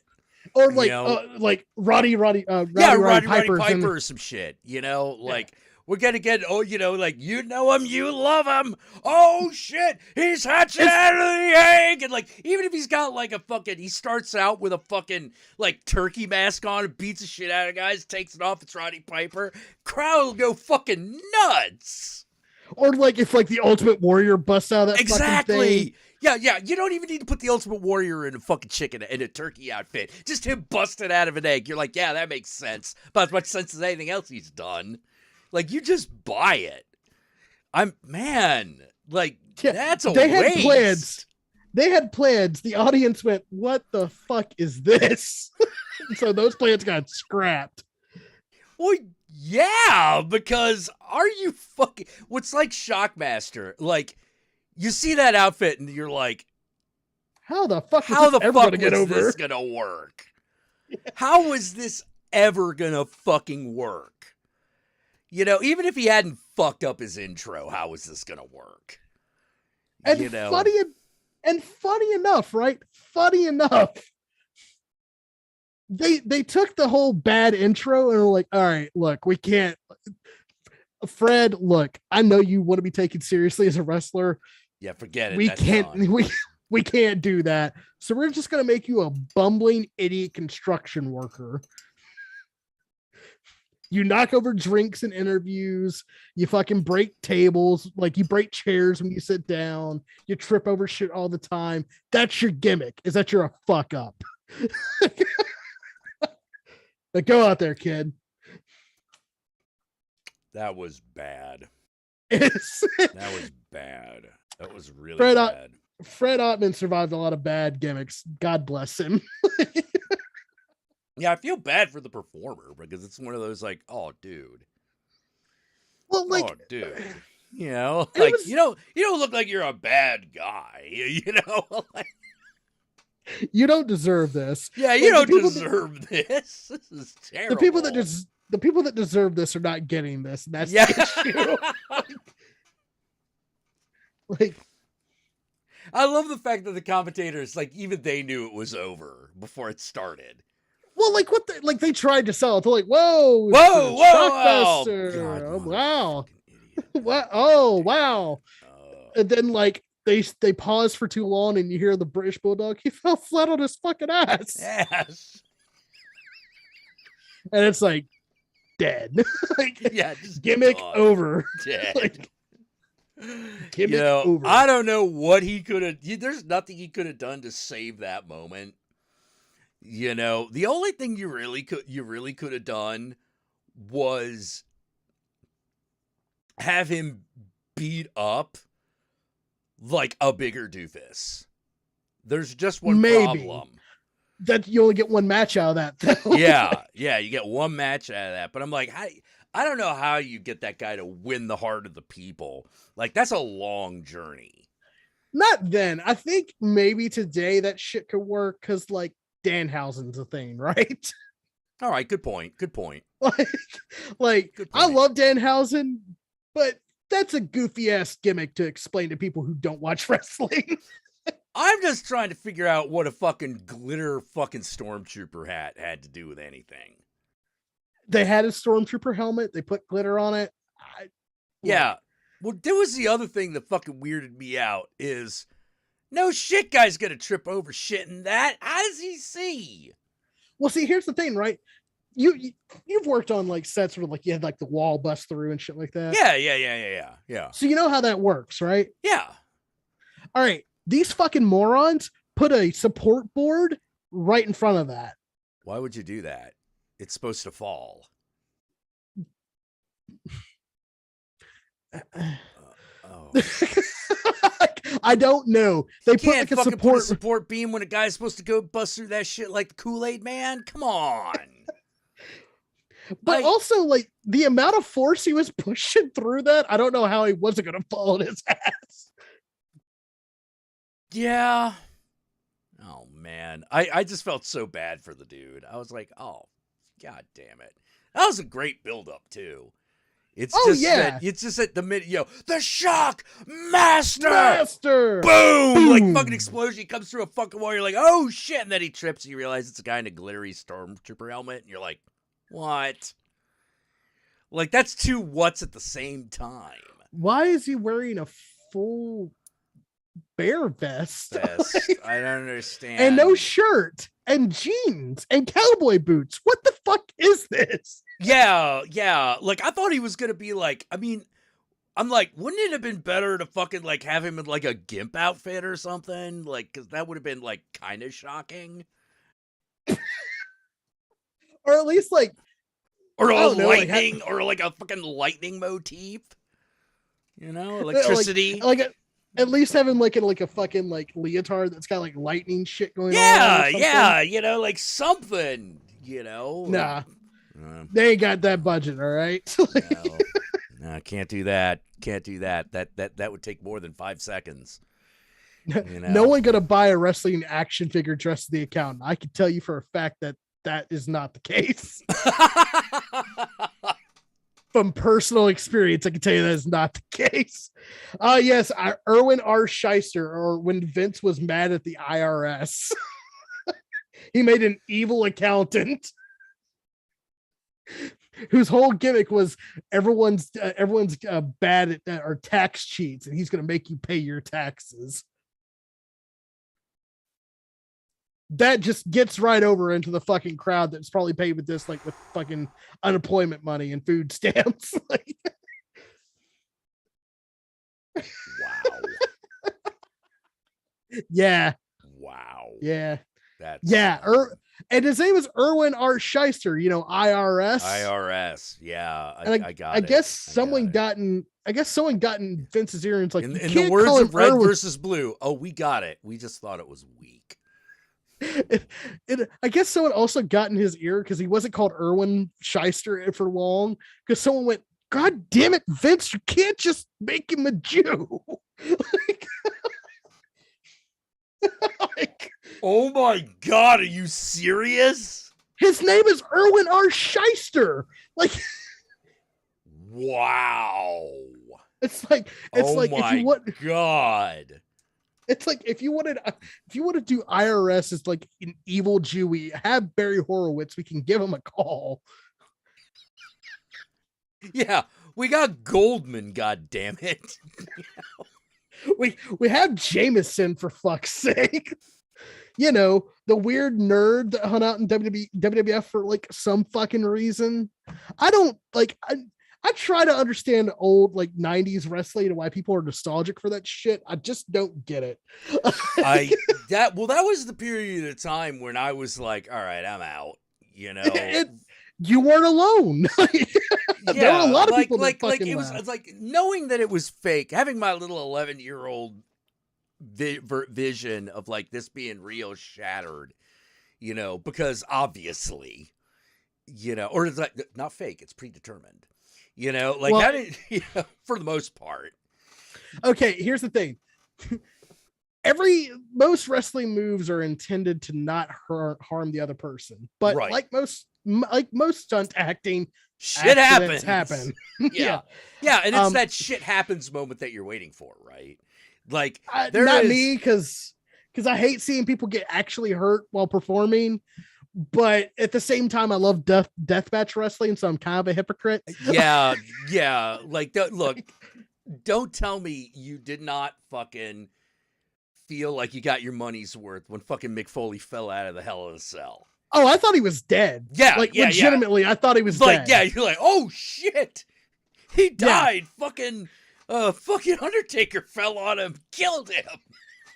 Oh, like I remember watching it as a kid. I think someone could correct me if I'm wrong. I think Owen died like before that happened. So Owen Hart's death falling from the fucking stair of the arena all the way to the ring. Yeah, that one sucked. Oh, that was you, Vince Russo. Bad. I'm like, oh man, what were you? Oh shit, man. Like that was don't get me started on that one. I'll go into a fucking Jim Cornette rant. Yeah. But like when I saw like Mick Foley go over the top and land on like something that was basically the size of like this, like you're falling from 20 to 30 feet and you're trying to land on something the size of a fucking envelope. Like, good luck, fucker. Yeah. Owen died after that. Okay, fair enough. Yeah.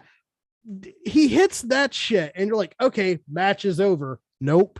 Mick Foley's fucking crazy, also possibly concussed. He's gonna finish this goddamn match. Yeah. So he climbs the top of the fucking cell again. And like that spot was planned. Him getting thrown off the cell was planned. No, he goes back up there and gets choke slammed through the cage. And gets on the way down, gets smacked in the face with a fucking steel chair. Yeah. That's the one that wasn't planned. Bruised his kidneys, severe concussion on top of probably first the concussion fall he had planned, already. Second fall, not so much. And I watched this as like a little fucking like 8-9-year-old going like, oh my god. Like I was like, he died. Like he's dead.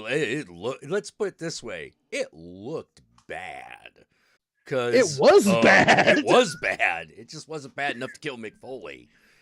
Like, and it's one of those things where you're just sort of like, if the fall itself didn't get him, you were absolutely convinced he was dead once the fucking Undertaker fell on top of him. Don't forget the tax too. Who gives a fuck about thumbtacks when a motherfucker's falling from the goddamn sky into the ring? Who gives a oh no, thumbtacks, the poor man. He's got a bruised kidney and he's fucking he doesn't know where he's at. His tooth man's tooth got shoved through his fucking nose, man. That's when he lost that baby. That like you see him, he's like, hey, that guy's missing a tooth. How'd that happen? This is how that happened. This mother, but yes, the thumbtacks. Oh god, he got choke slammed on thumbtacks. Oh my, the humanity. Oh man, well, like oh god, yeah, that happened, and you're just sort of like, all of a sudden, you're like, mankind can't be dead. Like all of a sudden, you're like, oh shit. This could happen. No. And then he's okay. You're like, oh, thank you. Fucking thank you. And then, of course, fucking Dubois and happens. You talking about Benoit? Benoit happened. Yeah. All right. Look. Benoit is a case of what happens when CTE is met with like extreme steroid use. Yes. Oh, it's not a good combination. Yes. It's like, yeah, like thankfully, that guy, like he was, how to put it, like that guy was brain damaged. They said, I think they were talking about like the people that examined his brain, they said that he had like the mental capacity, the mental capabilities of an 80-year-old dementia patient. Yeah. Oh. Fuck Benoit. He's a terrible human being that killed people, but at the same time, but at the same time, you're like, just the fact that it happened. yeah, You like know? that's the thing that like the whole Benoit case, like that I feel like gets ignored. And to be fair, Chris Benoit deserves to rot in hell for what he did, but people forget the fact that he so much steroids. He just lost his best friend Eddie Guerrero like a month before that. You know, like him and Eddie Guerrero. Yeah, Ari on the edge. Also, heavy steroid abuser. And it's like this. It was this fucking witch's brew of fucking, caustic beginnings. And what the fuck are you gonna do? The guy was. He was a ticking time bomb because that's just how the fucking business was, and that's not right. I mean, think about this for a second. How many wrestlers have you heard about dying at the age of 40 in the last 20 years? Like in the last last decade, we'll go with that. Like flat out just dying. Yeah, not as many in the last 10 years. Yeah, you can thank the fact that a lot of people in wrestling had to live through all of them dying to go, you know what? We don't need to build bodies like that. We don't need to fucking do drugs like that. Yeah. I would rather people like fucking Austin Creed and Eddie Kingston, all them motherfuckers. I'd rather them be backstairs playing Smash Bros than fucking smashing Quaaludes or fucking yeah, totally. Like, well, like let me put it this way. Like I don't need a guy to kill himself. I need a show. Right. And if a guy kills himself, then he can't go on the show no more. Like, I mean, just talking completely selfishly, I want these guys to die. Of course not. Nobody wants that. Like, even in deathmatch wrestling, like that shit has gotten tamed down so much. I'm surprised over the last 20 years. Still fucking have an event that they promote that way. Oh yeah. It's not going away, and like I'd rather the way they do it now versus the way they did it in the early 2000s, where it's it's less like weed whackers to the fucking forehead, and it's more just I'm not joking. You can look it up. Oh no, I remember that shit. It's one of those like, here's the thing. Even that kind of shit didn't bring me back. I mean, understandably. That shit didn't bring me back. Like, I was just sort of like, whatever, dude. You already made, like, fucking Undertaker a motorcycle gang guy, so I'm kind of out. Right. I'm already kind of done. So by the time, like, fucking, what was it, Generation X? Degeneration X? Degeneration X. By the time Degeneration X happened, I was, like, long out. Here's John's hot wrestling take. All right. Degeneration X sucked. NWO was way fucking better. Oh yeah. It was way cooler. Oh yeah. Like, did New Jack ever get involved with deathmatch wrestling? Yes. Yeah. Oh, Jack, if you want to spend a good like day of watching videos of your new favorite wrestler, you need to watch New Jack shit. Really? New Jack was the realest motherfucker in wrestling. New Jack was part of a gang called the Gangstas. Okay. Oh man, Kurt Angle. Yeah, I remember that guy. Kurt Angle was pretty good. Kurt Angle also, but being held together by duct tape and Percocet. Yeah. For a while. Percocet. Duct tape and Percocet. Now, duct tape and Percocet. Now I know what you may be thinking, right? New Jack, he's a hardcore wrestler. He doesn't like do anything too bad, right? What if I told you this motherfucker stabbed someone in the ring on purpose because he was annoying him? That sounds about right. Guy was trying to get like wrestling tips from him. He's like, I want you to get me color.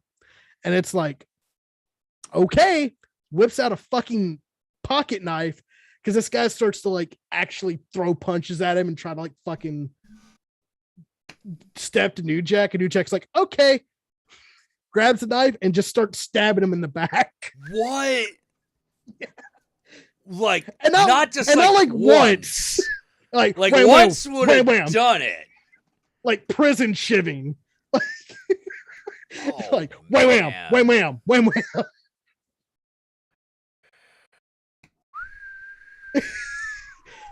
Got away with it too.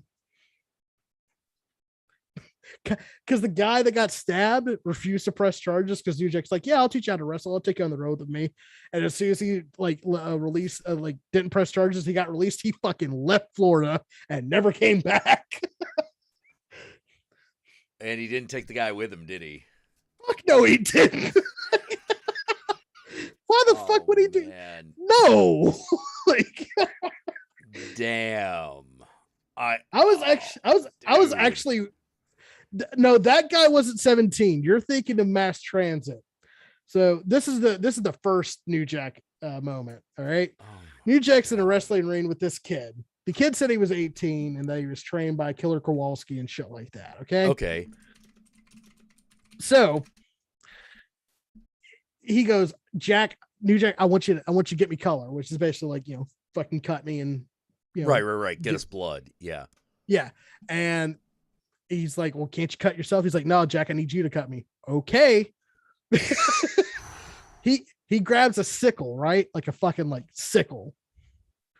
And then starts. Dude, this motherfucker's forehead is all scar tissue. Yeah, because he did hardcore wrestling. Anyways. Damn. I don't know what I was expecting, but it wasn't that.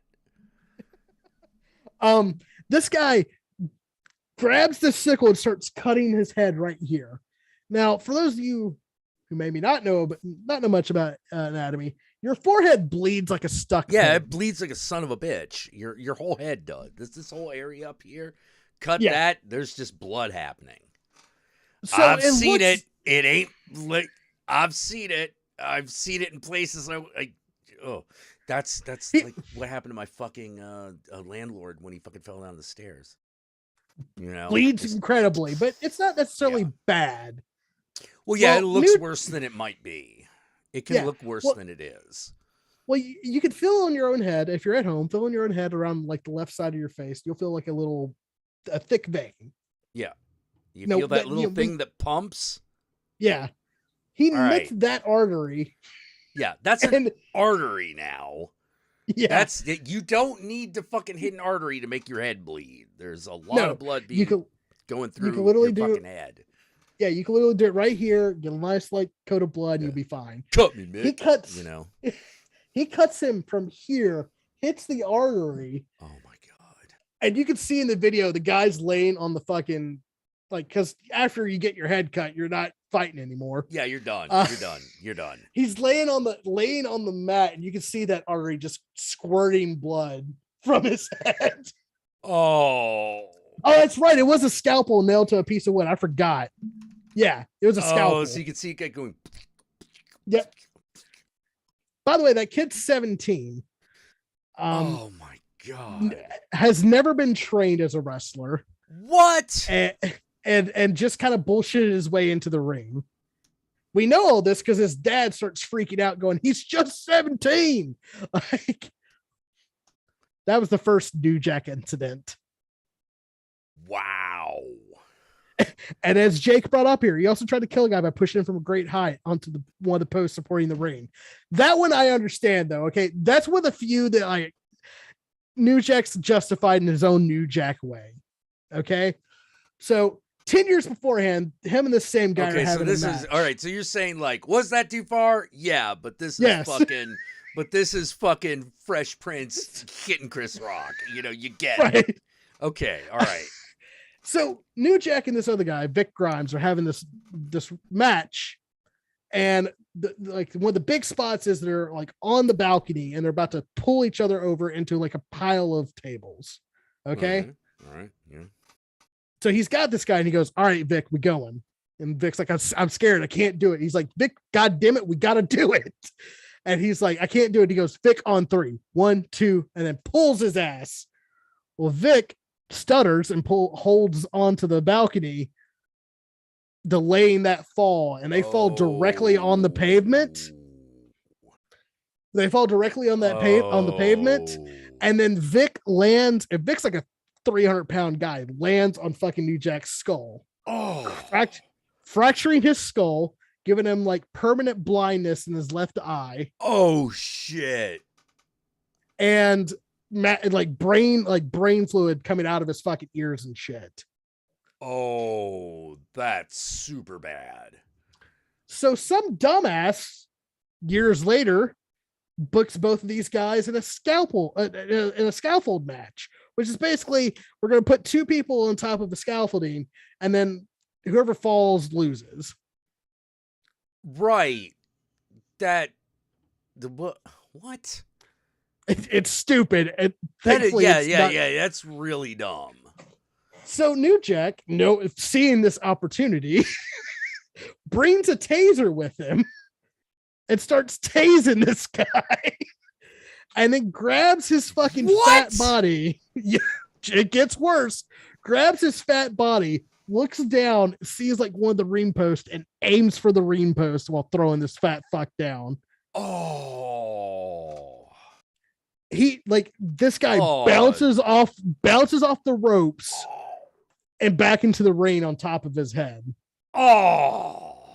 That was one of the few that when he was interviewed about it, he's like, how long ago was that? 12 years. Yeah, I meant to do that shit. Wow. Yeah. New Jack's a real one. Dude, how did he not get fired? Oh, New Jack never lasted long in any area he was. All right. Fair enough. You know, just damn. Like, there's definitely a point where I'm like, dude. Yeah. Dude. Now, I personally got to see a New Jack moment. Oh no. New Jack was up in Tennessee, and I can't remember what the name of this town is, but it's a day that they have called Mule Day, and it's like a big celebration wrestling thing. And I'll get off New Jack after this, but I personally saw this one. He's fighting this guy, goes by the name of Gypsy Joe. Now, Gypsy Joe, I remember Gypsy Joe. Yeah. Gypsy Joe is like 80 years old at this point. Right. Still wrestling. Like, he's got like a little tuft of hair. He's not much left on him. Okay. And they're having a hardcore match. Well, New Jack starts fighting, starts like laying in punches, right? And he's doing work punches where you're not actually hitting someone. Right. And Joe's not selling. And he goes, all right, whatever. It's fine. I can't, whatever. We'll just work through this.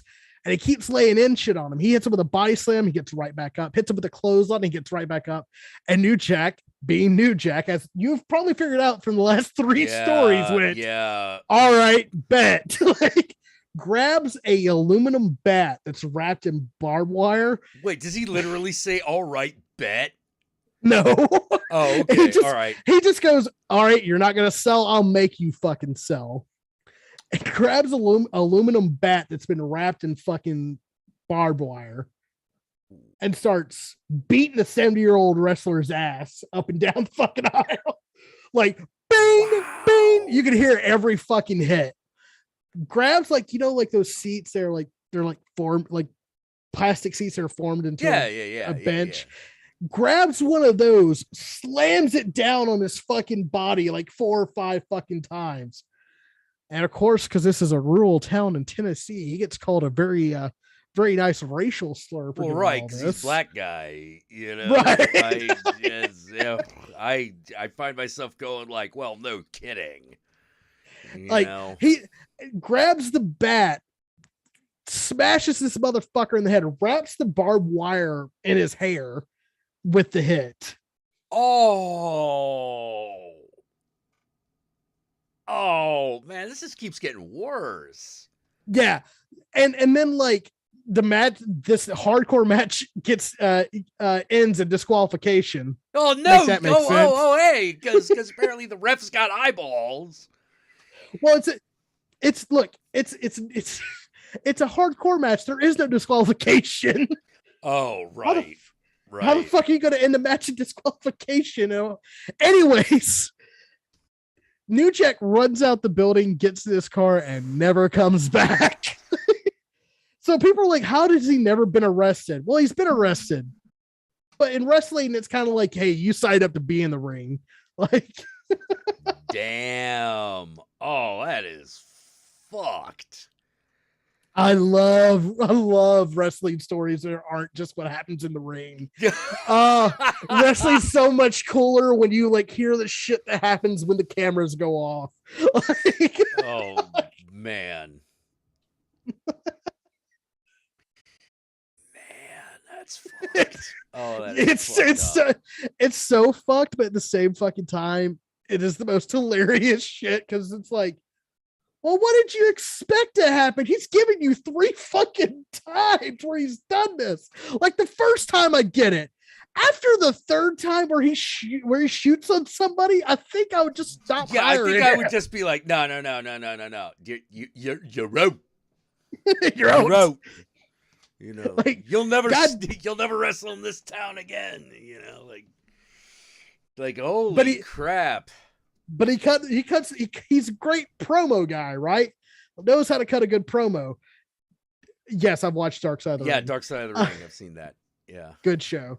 Anyways, the no-ho episode about New Jack cuts one of my favorite heel promos. He's in Knoxville, Tennessee with this team called the Gangstas, right? You know, Knoxville, Tennessee, really fucking white. 2 black guys that are acting like they're from South Central LA. Okay. So before he goes out there to talk, the guy that runs the place, Jim Cornette, known piece of shit, yeah, tells him, just go out there and make white people angry. Oh. And the OJ trial had just started. Yes, that OJ trial. He goes out there, cuts this long ass fucking promo about Smoky Mountain Wrestling, and ends it with this. And I just want to give real quick. I want to give a shout out to OJ Simpson. 2 down, many more to go. Keep up the good work. Wow. And it was like just like a cacophony of like, woo. Yeah. Oh, it's bad. Being a wrestling fan is going, wrestling isn't real, but I love it. Hardcore wrestling fan is going, oh, you think wrestling isn't real? Like, yeah. No, being a hardcore wrestling fan is just like, no, you don't understand. These people are fucking nuts. Yeah. Also, I don't know how to describe that. That OJ trial was insane. If you think that this fucking Johnny Depp Amanda Heard trial is crazy, you don't know shit. You don't know goddamn shit. That OJ trial was redonkulous. You know, that was like, fuck it. We don't need like any other television. We have people this. Glued to the fucking set. If Fox News fucking built millions of dollars off the fact that OJ stabbed his wife.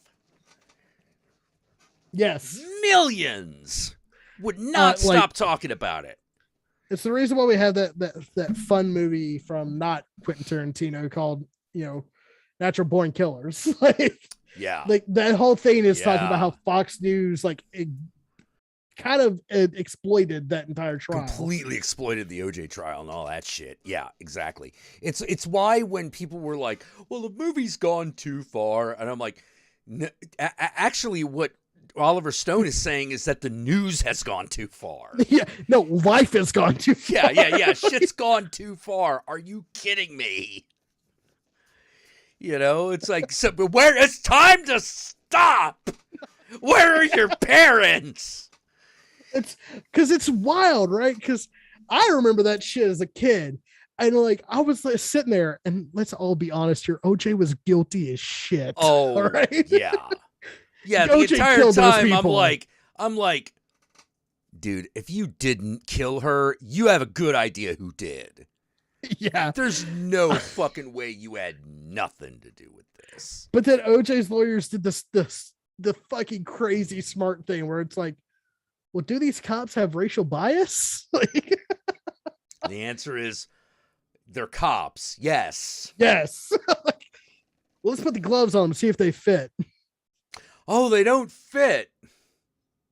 Why are we so convinced that he was wearing gloves while he was stabbing somebody? Well, see, those gloves were collected at the scene of the crime. Yeah, because a man is never, because like they couldn't possibly be, I don't know, Jessica Simpson's gloves. You know, couldn't have been hers or like a gardener's. But O.J. Simpson putting on those gloves is the same face a man makes when he's putting on a condom.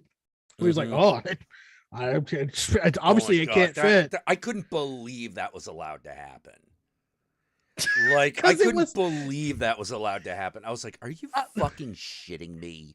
Johnny Cochran is one of the best fucking lawyers ever. He's one of the greatest liars of all time. Oh yeah. If I was if I was in trouble, I would call Johnny Cochran. Yeah. You know, like that man already had a reputation before the OJ trial. After the OJ trial, like, holy shit. Like, that guy's reputation that guy was both famous and infamous. But there is one thing I will never forgive the OJ Simpson trial for, which is this. The OJ Simpson trial introduced us to the Kardashians. Yeah. Because that's how Papa Kardashian made his money. Yeah. He was part of that law firm, wasn't he? He was one of the attorneys. He was the third attorney that nobody talked about. Yeah, he was part of the Dream Team. He was the one that introduced the racial bias. Yeah, thing. It was Cochran, Dershowitz, and Kardashian. But like, no one remembered Kardashian, you know, even though he was an integral part of that legal team. You know, like, maybe it's because he had a weird name, you know, like probably it was. You know, also he was a really normal looking guy when you got down to it. Like, Dershowitz looks funny. He looked funny. And Johnny Cochran was like, I've never seen a guy. I don't know how to say it. I'd never seen a lawyer with a gimmick before. It was weird. It was like he was a pro wrestling. Yeah, it was lawyer. Like he was a pro wrestler. And his whole gimmick was talking jive. And the thing is like Johnny Cochran somehow, despite the fact that he was a black guy, he talked jive like he was a white dude. It was weird. The Chewbacca weird. The Chewbacca guy brought it. Yeah. Like, I know people may watch South Park and be like, well, that seems crazy. That can't be actually how that went down. Yeah, that's pretty much how that went down. A little exaggerated, but yeah, basically. Yeah. The joke is that it's Chewbacca. That's the joke part. Everything else is shit Cochran did. You know, like getting everyone to put together the fact that he must have been wearing gloves while he was the killer must have been wearing gloves while he was stabbing someone. And you're like, who said? Like, who said that? Look at these gloves we got. Yeah, and you're like, who said this? Like, I don't think if OJ suddenly fucking like was gonna start stabbing his wife because it got into an argument, he's not gonna be like, oh, let me put on these gloves first. You know, like, it was insane. Well, he might he might, you know, as we know, the OJ that now exists, he might have put those gloves on first. That motherfucker loves planning a crime. Yeah, apparently. And apparently he's really bad at it. You know, like that's the other thing. It's one of those things where, like, look, there's some people I know who are like, actually, I think maybe his son did it. And I'm like, okay, that's a valid theory. You know, I don't believe that personally, but it's a valid theory. You know, but I don't know how to say it other than first thing you got to realize about OJ is the guy's just nuts. The guy's just not right. Well, he wasn't right in the head to start with. Right. You know. Well, he was like, again, you know, he was a professional football player. And he was a running back, so he constantly got smacked in the fucking head.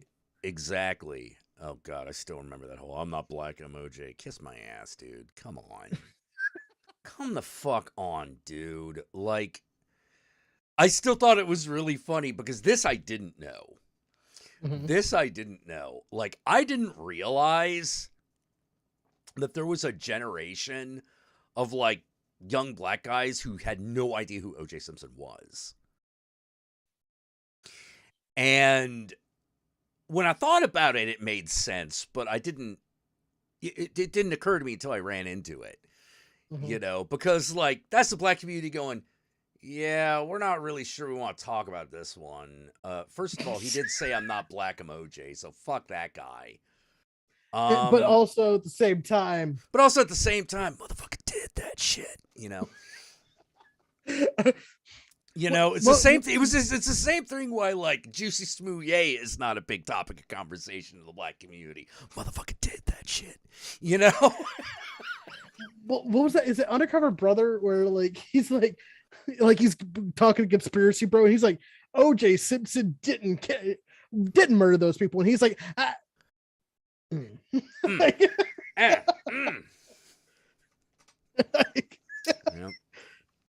Yeah, pretty much. all right, I thought it was sure. Yeah, I thought it was kind of funny that they did a sequel to Undercover Brother starring Michael Julia White. Wait, And I'm what? like, they did. They did. No. And I'm like, isn't this just Black Dynamite too at that point? I mean, don't get me wrong. What the fuck? Why? Awesome. Don't get me wrong. That's fine, but why aren't we just doing the Black Dynamite second Black Dynamite movie? I'm looking at this and I'm like, yeah, it looks like Black Dynamite. Yeah, film. yeah, it does. And you're like, you're like, well, but why? You never quite get over the fact that it's not just Black Dynamite. Yeah, it would just piss me off the entire time. Yeah, because you're just sort of like, because here's the thing, it's not that bad, but you're constantly going, why isn't this just Black Dynamite too? Why didn't you just do that? Why did we bring Undercover Brother out back from the dead? What was Eddie Griffin? Eddie Griffin busy? Like Apparently he was. Was this during the time where he had really bad taxes? Is that what happened? Yeah, it might have been. I have no fucking idea. But like, I was like, wait, I thought, did he die? Did Eddie Griffith die? Like, hold on, let me check. I don't think he did. No, he's not dead. He's still alive. Oh, okay. Yeah. Yeah, I'm just like, why couldn't you have gotten him back for Undercover Brother 2? Was he busy? Like maybe. I'm like, maybe he was, but like, it's not something I would have guessed. Did you just not like? Can't we give him another fucking chance? Give him some more money, guys. Yeah. Come on, he was grits and gravy. Come on, grits and gravy. Yeah. He had the hot sauce watch. I always wanted one of those. Oh, man. Oh. Damn. But such a good movie. Okay. Yeah. Okay. It's like I'm not mad that you made a sequel to Undercover Brother. I'm not mad that you put Jaleel White in that role. I'm just asking why. Why didn't you just make Black Dynamite 2? When not enough people saw Black Dynamite 2. How many people saw Undercover Brother? Undercover Brother, like, come on, man. Like, the Venn diagram of people who've seen both Undercover Brother and fucking, like, Black Dynamite is a circle. Right. It's like we can't call this Undercover Brother. We can't make this movie without Pootie Tang. I don't give a shit what anyone says. That movie's great. You can kiss my ass. Oh no, no. Pootie Tang's amazing. Pootie Tang's great. I'm just. Yo, tell me you can't not laugh anytime that movie comes up. Tell me you wouldn't want to watch this fucking Avengers film, Undercover Brother with Black Dynamite with Pootie Tang. Oh, dude, but you also have to get NWH. Yes, You had to get NWH too. Man wouldn't let us have no hats, motherfucker. And what we're saying is we got some hats now, motherfucker. Like, Oh man. look, Michael Gia White. Yeah, that's who I meant. Yeah. I think Jaleel White is Urkel. I think you're right. Yeah, I meant Michael Gia White. Yeah, what is Urkel? What is the guy who played Urkel? Hold on, let's see. What is the guy that played Urkel? Oh, it's just Jaleel White. Yeah. His first name's Jaleel. Okay.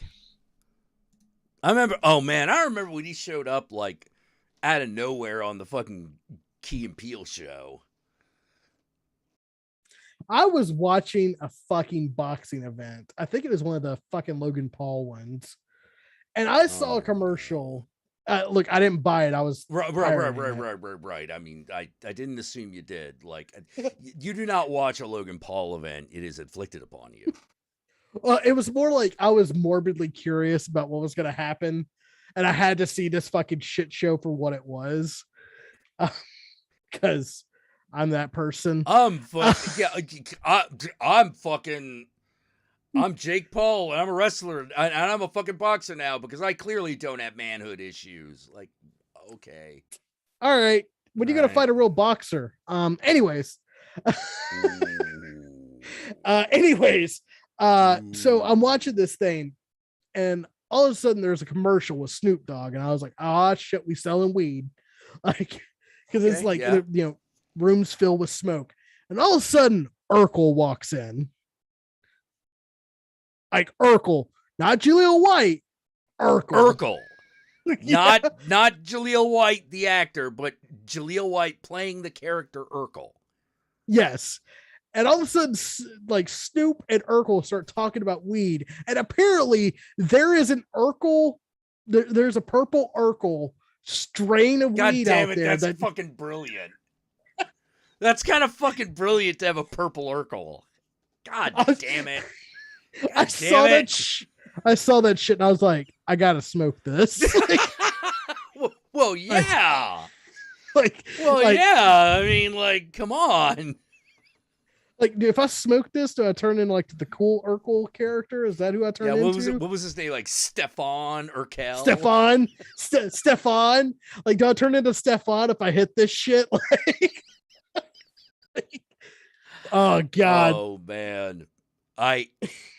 Okay. So we're selling weed on TV now. Well, this is like an online pay-per-view event of some sort. Okay, but we're still like just flat out doing weed television style ads. Look, this whole fucking event was weird. I think I remember the reason why I started watching it. I remember the reason why I started watching it is because Ice Cube and Dr. Dre, and I think Snoop Dogg, this is before the Super Bowl happened. I think those three were getting together to do like a concert during this pay-per-view. Like a short little concert. Well, like they were doing like a halftime show or something? Yeah, like it was a halftime show. Oh, okay. And I was like, okay, well, I kind of want to see how this. Yeah. I want to kind of want to see how this goes. Yeah, it was good. It was good, but like the entire thing felt like a weird, like it's kind of like going to Las Vegas. You get it. It's not so much that capitalism is there; you get attacked with capitalism. Yeah, I was watching except except Joe Care, Rudy Ray Moore is no longer with us. We have a time. Did you not watch Celebrity Deathmatch? We could make a time machine. God damn. Okay, so I didn't just like fucking like. We could get Kung Fu Jones though. Like we could get him. I'm pretty sure I think he's still alive. I think he is. I think he teaches white women in Beverly Hills tennis. You know, something like that. Are you talking about Dragonfly Jones? Or no, not Martin Lawrence, right? No, not Martin Lawrence. Jesus Christ. Are you talking about like are you talking about the guy that did the fucking Kung Fu like song or no? I'm talking Jim about Kelly. The guy who was it Black Belt Jones? Unfortunately, he is dead. Yeah. Oh, Uh, he is dead. Damn it. Yeah. Okay. For some reason, I was thinking like, are you talking about the guy that did the Jim song Kelly. Kung Fu Fighting? Yeah. Yeah, Jim Kelly. Yeah, yeah. Oh, he died in 2013. Damn. Man.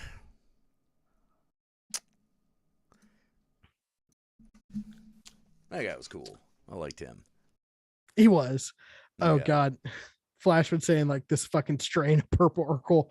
I'm looking at it and I'm like, that shit's stupid purple. Oh, for real? It's more purple than green. Like, oh, purple. Damn. Hey, you ain't fucking wrong.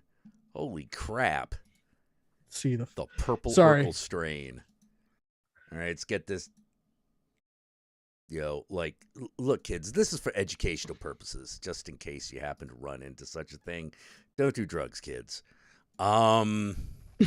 This is just so you know what it is, all right? Yeah, you feel me, YouTube? You feel me? So that's the purple Urkel right there.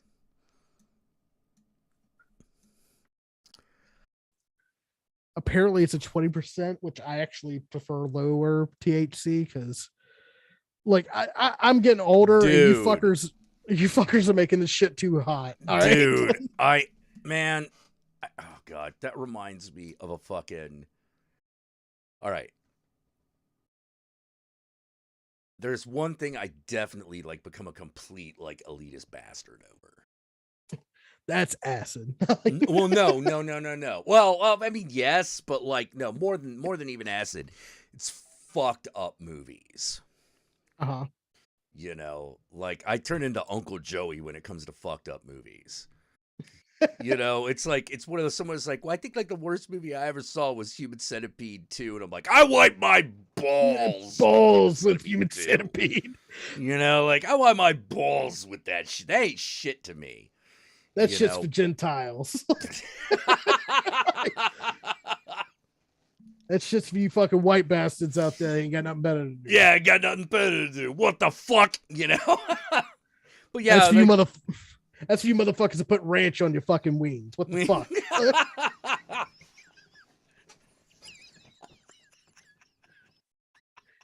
The only problem with that is I kind of like ranch on my wings, but like it's still a good one. Blue cheese is still the better option. Oh, I agree. I totally agree. I'm not gonna forsake blue cheese over fucking ranch. No way. But I'm with you on that because it's like whenever someone like brings up their fucked up movie, I just go, all right. Oh yeah. It's like, oh yeah, you've come to the master. Like this is where I'm gonna kung fu your ass. Get down watching it. What'd you think? Because Yeah, you do not win. You do not win a debate about horror movies with me. I allow you to fucking live. Like I allow you to walk. I allow you to walk. Yeah. Now, don't get me wrong. You put me up against Greg Nicotero. Greg Nicotero kick my ass. You and Joe Bob would have like a fucking like DBZ battle. Oh yeah. And I'm pretty sure Joe Bob would still win, but I wouldn't make it easy on him. Right. Like I might be cool enough to job against Joe Bob on that level. It's like, hey, who was that Cat Jackula guy? That one dude? Oh yeah, the one that Joe Bob took out in like fucking 2 rounds, even though it usually only takes him 1. Yeah, I remember that guy. He still talks about that day. Yeah, he still talks about, hey, children, you ever see the day? Like, yeah, Uncle Jack, shut the fuck up.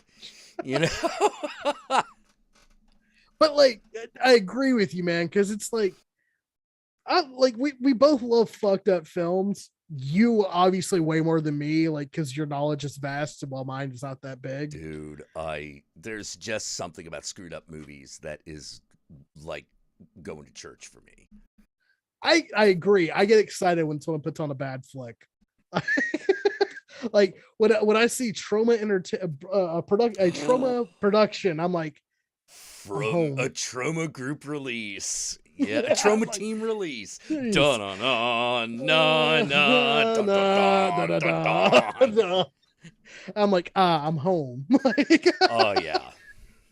Oh yeah. I think but the last. You know what? I haven't seen actually. I what? never saw Return to Nukem High Part 2. You should. I should see one of my that. friends was in Yeah. that film. Oh He sweet. was one. He was one of the Cretins. Yeah, I probably should rewatch Class of Nukem High 1. You know, because like, well, I mean, like it's 1 and 2 is a complete movie. It's like Kill Bill. Yeah. You know. Like it's Troma's Kill Bill. You know. Oh God, it is. Yeah, it is. It is. Tarantino literally told fucking Uncle Lloyd to kill Bill it. Because he's like, I've got all this extra footage. I can make another movie. Like, what should I do? What should I cut? He's like, kill Bill it. Make 2 movies. But yeah, it's like, it's all gold, right? You know? One of my wrestling friends was in that film. His name's Blade Braxton. He's no longer with us, unfortunately, but he was in that film as a cretin, and it was one of his biggest accomplishments. He was so happy about it. Like he went around with Troma to fucking go to the Cannes festival. Oh, sweet. Yeah. Oh man, he was part of the Troma amazing. team. Oh, he loved it. Like he loved that's it. cool. That's cool. Yeah. You know? But yeah, we both love our fucked up films. And I don't know how to explain it to people that don't get it. Like, if I put on a bad film and you just sit there and you're like, what's the fucking point of Look, this? if you don't understand the sublime experience that is Fatty drives the bus, I don't know what to tell you. Like you will never hear the voice of the angels. You will never see Jesus. You know, like, how dare you say that Terra Firma is not one of the greatest modern pieces of film ever created? Exactly. How dare you? Exactly. How fucking dare you? Yeah, like I'm still mad. Here's the thing. It's been like decades now. I'm still mad that one fucking guy fucked up that premiere for me. Like he freaks out. Like we go to fucking see Terra Firma. He's like tripping on California acid, the same acid I'm on. And I'm like, oh, it's the Terra Firma opening. We're going to that shit. And I'm sitting there, it's standing room only in like, you know, like a little fucking like half-sized auditorium at fucking Dragon Con, right? And I'm like, fuck it. I'm here for the next 2 hours. However long this movie is, I'm here. We get to the point where Lloyd Kaufman is pissing in the bathroom, and the guy can't handle it anymore. But see, that's not even the worst shit. So I know. I'm like, dude, we're like 10 minutes in, man. Like, you know, this ain't shit. You know, like this is definitely not chocolate pudding.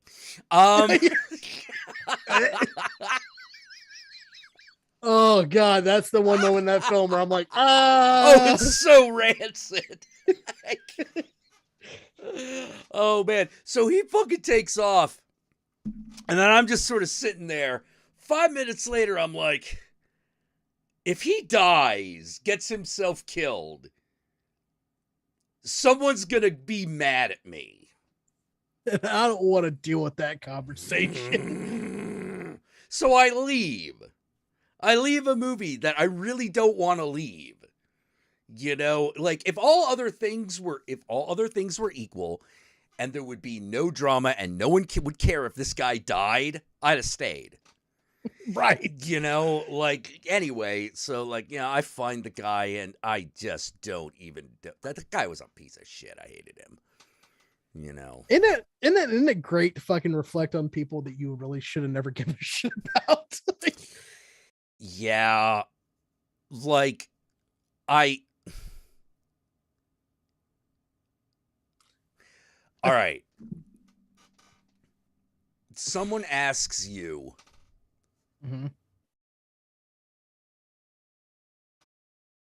to rate your wife or your girlfriend. Okay. The answer is either 10 out of 10 or we broke up 6 months ago. Yeah, I would agree with that. Yeah, not this guy. First of all, he's the kind of guy who brings up that shit, which I had not experienced in years. Because I was like, Yeah, what are we in fucking middle school now? It's like, how hot do you think your wife is? It's like I'm fucking her every night, so I'm pretty happy, you know. yeah, It's like, would I be up for her and somebody else? Yes, of course. of course. In fact, I've done that. But if I had to leave her to do anybody else, then no sale. You know, forget it. No way, not happening. You know, but that's a weird thing to be bringing up, man. Yeah, because it's like, well, Especially in response to what my question was, which is, hey, are you planning on marrying my friend who you've been dating for the past 3 years? right. You know, because I kind of want to know where you stand on this, because I actually don't like you. I'm You looking know, for I reasons to actually get rid of you. don't like you. And so now I want to know if I'm right to not like you or I'm just being a petty bitch. I'm willing to be the petty bitch. Because that is that is a problem I think me and you both share, where it's like we both suss out assholes really quickly and everyone else is on not on the uptick. Well, they don't, they're in denial. Right. They don't want to believe that it's possible. And it's like, oh no, it's possible. It's very possible. You know? So yeah, and I was like, wait, you're asking me to rate chicks in response to me asking you if you're gonna marry Nikki? What's your rating, asshole? The fuck is that? You know, what does that have to do with anything? You know, and he has a laundry list of shortcomings Bullshit. she has. And I'm just sort of sitting there going dude, you're fucking her. Why do you have all these fucking weird little physical complaints when you're the one tapping that ass? The hell's wrong with you? I've had this conversation many a time with friends where it's like she's gained a little weight and I'm like, you're not a fucking 10. Shut up. The fuck up. You either love her or you need to stop wasting her time. Right. You know, good God. Which I'm also that person that's in a monogamous relationship, and I'm like, look, it's not for everybody. It's for me. I'm happy, but bro, you're not gonna find the right woman because you're looking for the perfect. Yeah, you're looking for the perfect one, and you're not seeing what's there. You know, it's beyond that. I don't want perfection. Fuck, man. Yeah, I don't want the perfect thing, because I know that if it's perfect, then what's the fucking point of being together? Then something's up. You know, my actual thing is, if it's perfect, something's up.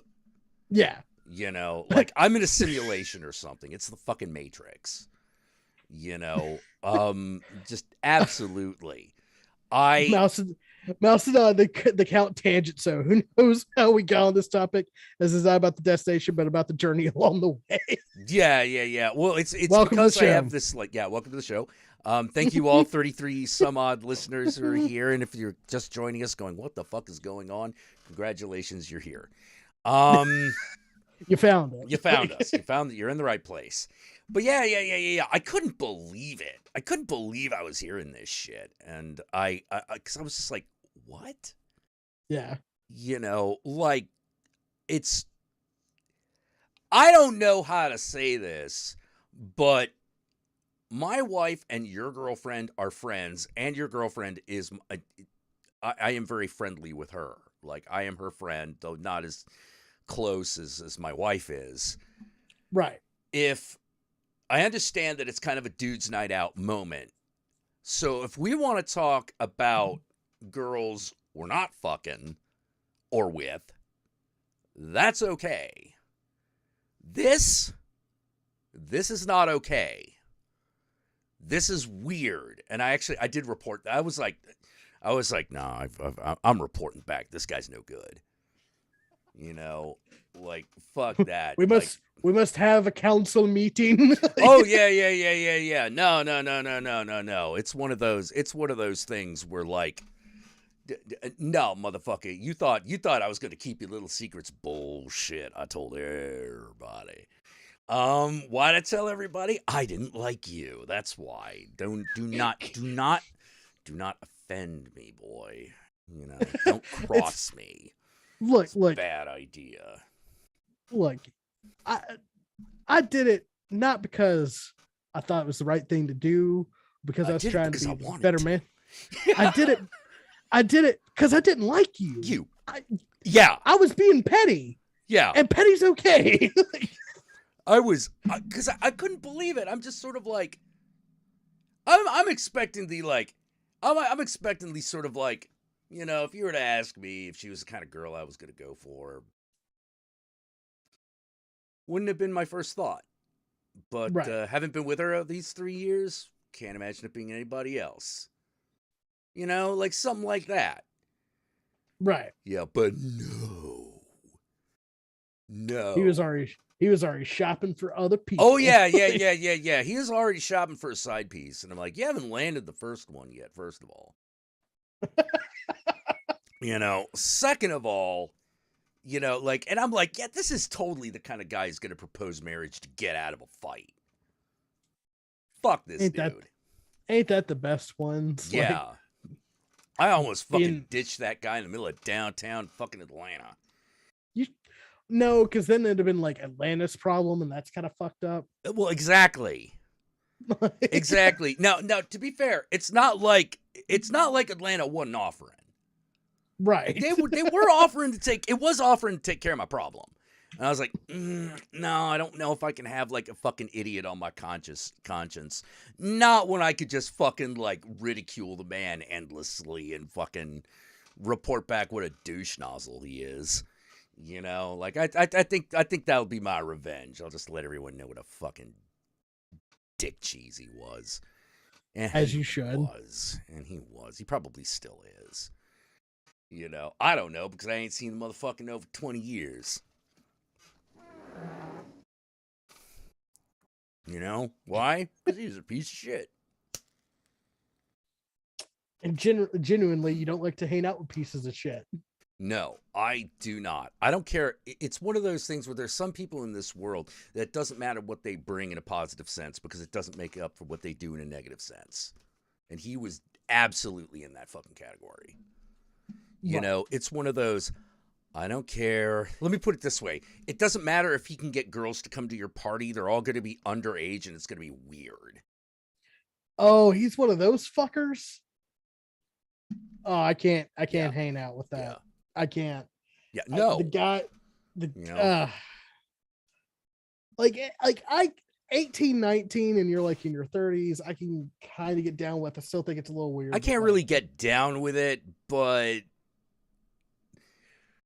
no, I think I would still be fucking uncomfortable. Like if you're like 24 and they're like 18 or whatever, then okay, you know, you're still in that same like, you know, like 10-year bracket, you know, right? But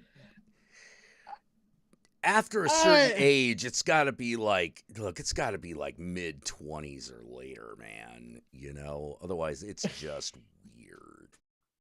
I'm not gonna say it's not weird, but I've grown accustomed to it. Let's put it that way. Ooh. Like, let's put it this way. At first, I was like, "This is fucking weird," and now, as it went on, and they've aged and matured, and I'm like, okay, still weird, but not as much. Like, the 18-year-old, 19, but the 19-year-old. Okay, well, the problem is never like the 18 or 19-year-old. Yeah, no, it's the other one. Yeah, it's the other one. The other one's the problem. Yeah. You know, like, 18-year, like, I know how to not fuck somebody.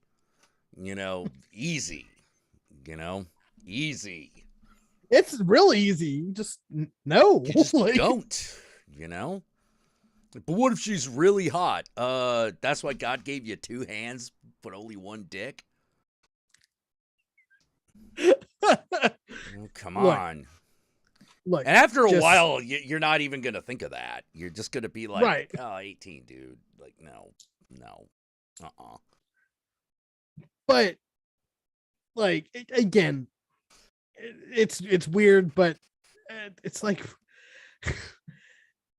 it's weird, but yeah, again, I've gotten over it, and the person's much more adult than their age gives them, I guess the way to put it. Like, they still do stupid kid shit. They did still do stupid Well, yeah, teenager shit. But like I said, it's like it's not usually not the younger person that's a problem. Yeah. Sometimes it is, but that's like personality issues. It's one of those like, why'd you fucking bring this fucking dipshit? Like, why'd you fucking bring her here? She's fucking annoying. I have the inverse of that problem, but where it's like I've had that happen twice. I knew the person that was 33, and they brought the person that was 19 and like as their date. I'm like, hey, that's great. Come here. What the fuck? Yeah. Hey, Black Snake Moan, can I have a fucking word with you for a minute here? Can you come outside with me real quick? What the fuck are you doing? Yeah. What, you couldn't find one that was like near your age range? Like, like, hey, Nabokov, can I have a fucking word, please? Woody Allen, come here. Yeah, oh. Oh, yeah, Woody Allen, come over here. I need to talk to you. Oh, man.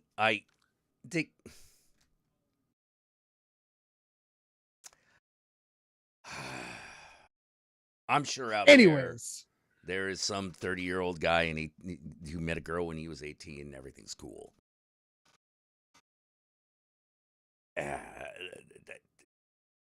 There's got to be an exception that proves the rule, right? right. Oh, God.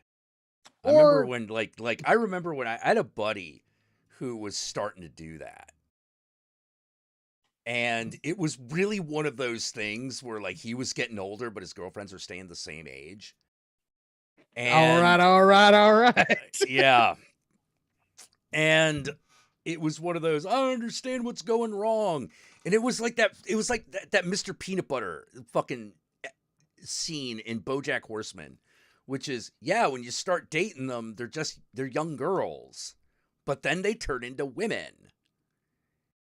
And then you don't know what the fuck to do because now they're women and you don't know how to fucking, you literally don't know what to do. All of a sudden everything starts to get a bit more complicated. You're not sure what you're supposed to be doing. And so you end up breaking up. Or worse, they don't become women and they stay selfish little high school girls. And then they break your heart because they never cared about you. Like, I've seen that happen. Mm-hmm. I've seen that happen. And there have been, like,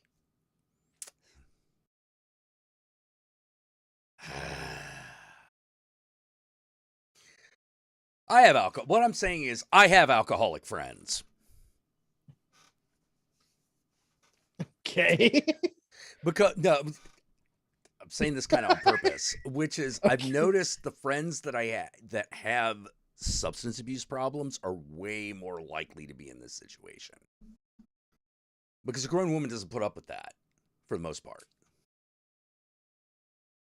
Yeah. I mean, it's not really it's not really the issue of this situation I was specifically talking about, but like, oh, okay, yeah. So that's just me then. Oh no, you're right. Like, I think the one exception to the rule is the one that's most current in my life. I have seen the, wow, you're 21 and she's 16. What the fuck is wrong with you? Yeah, what the fuck, man? Like, what are you doing? Get the fuck out of my house. Like, yeah. Oh man. Although, I gotta tell you, All right, so we had this one guy. He landed like the hot 18-year-old, and this is like we were at a convention. It's like, yeah, she's cute and all, but like me and this other guy are sitting around looking at him, and he's trying to impress us. We're just like, yeah. Oh my god, please leave. Oh my god, please leave. Oh my god, please leave, dude. I need you to fuck off. You know, I need you to Forever. go. Just fucking go. You know, like we're in the middle of a fucking. Dude, if we were in a bar, you'd have been punched already. You like, you know, but we're in the middle of a fucking hotel. You know, right next to the piano. And it looks expensive. Right? You know, so I don't want to start a fight in here. You know, but then he fucked off. And the guy I was hanging with just goes like, well, you know what they say about 18-year-olds? They're very easy to impress.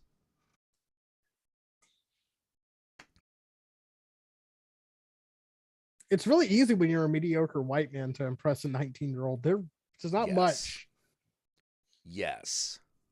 Unlike now, here was another thing. That same fucking convention, there was a dude I knew who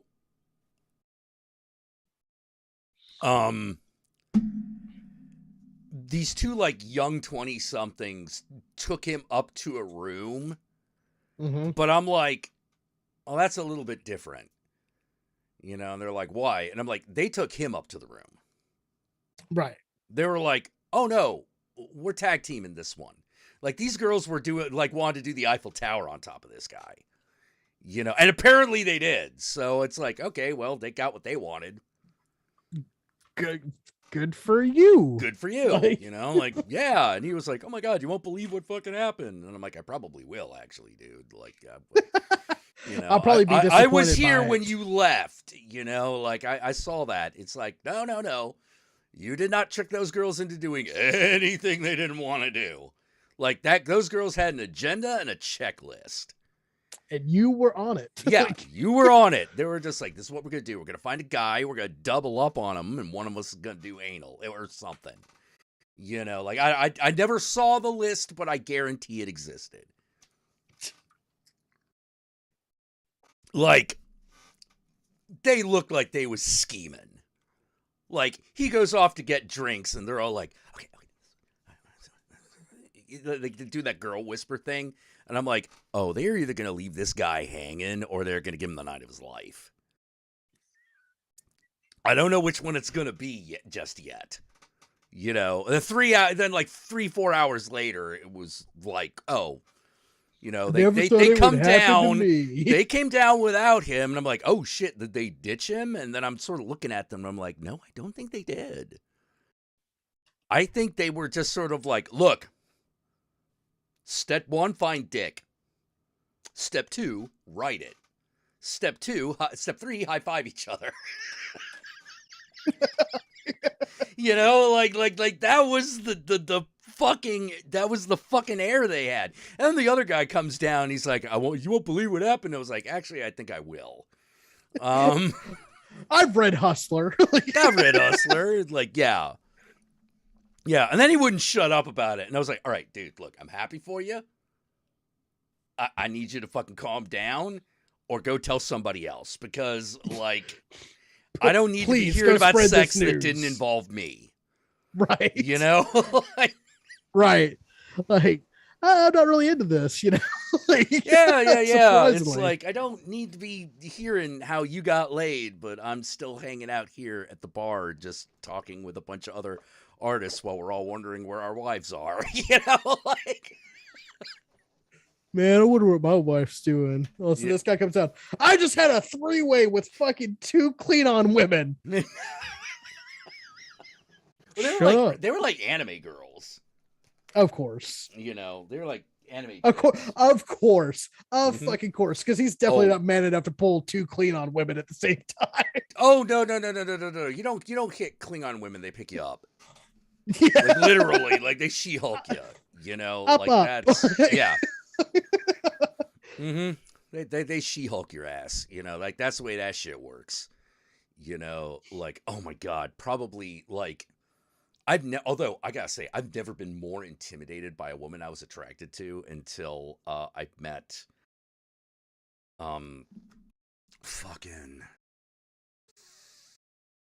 look at the actress who played Vasquez in Aliens. Adrian. No, it's not Adrian. I think it's like, God damn it's like Janet Goldstein or Goldman. it. Janet Goldstein. Yeah. Janet Goldstein. Yeah. Yep. Yeah. Also the mother from T2. T2. Yeah. Stepmom. Also, Diamondback from Near Dark. Yep. You know, so She was a badass woman. oh yeah. Like let me put it this way. This was like late 90s. Like she still had those aliens muscles. Oh. Ooh. Yeah, no, I get your Holy predicament there. Shit. Like that was one of those like I'm scared. I'm turned on but scared, you know? I'm terrified, but like I'm terrified but turned on in a I good don't know what way. to do. You know? We've all been there, Jack, I think. Like, Oh, dude. Like it's I don't know how to, it was really funny because like everyone did the same thing, which was everybody would look at her, see her, like, ooh, then realize she was the actress that played Vasquez and go, oh, I don't think my masculinity's up for this. then comes a dumpy motherfucker like me going, I'll fucking try it. Oh yeah. Then she just fucking clubs you over the head and it's just fucking there you go. I'm happy. Yeah. You know, it's like, whoa, what brings you down? Looking for comes you down all gussied up. It's like looking for a fat nerd with confidence issues. Bam! I'm overconfident. Yeah. Oh my god. Yeah, scarousal. Yeah, no, absolutely. Like it. Because I'm also that person. Let me that's put like, it this way. I am usually. I don't like to hit on. I don't like to hit on actresses, but I do enjoy, you know, flirting with them just a little bit. You know, just the course. like, I loved you in blah blah blah. You know, and then they're either like, get the fuck away from me, or you know, thank you. You talk for like a minute. Yeah. Janet Goldstein, I was actually fucking intimidated by. Hey, you were Vasquez. You Yeah. were Vasquez, you were Diamondback, you know. Cool. Oh God, where do I go from here? You know, because the next thing that comes into your mind is all the times you jerked off. You know, while thinking about that, you know, and you're just like, I can't fucking say that. I mean, I know they know. You know, they're gonna guess right away, but even then, you don't say it. Like that's kind of weird. You know, you can only get away with that if you're at like a fucking like adult con, you know, like if you're at a fucking adult film con. oh yeah, if they're like a porn actress, then they're like, yeah, I know. Yeah, I know. I loved your role in Backdoor Sluts 13. Uh-huh. Yes, I know you did. You know why? Because you're here. Yeah, You know, you're here telling me about it. Therefore, I know. That being said, the vibe at like an adult film con versus like an anime con, I'd go to the adult film con 10 times out of 10. The adult fucking film con is a very different experience. Yeah. You know, Like, because I've been to the anime con. That's a little too much of Uncle Touchy, you know, like yeah. sorry. Yeah, I love you. You get over a certain age as a dude, and an anime con gets really uncomfortable. Well, even beyond that, like for me, the fucking issue is it's like I see other people fucking being really weird with like cosplay girls specifically. Yep. And I'm like, yeah, there is a way people like try to take advantage of cosplay girls that they don't with adult film stars. You know, because one is large boyfriends. I'll chill you out real quick. I mean, hell, I threatened to beat the shit out of Deadpool once at a fucking anime con.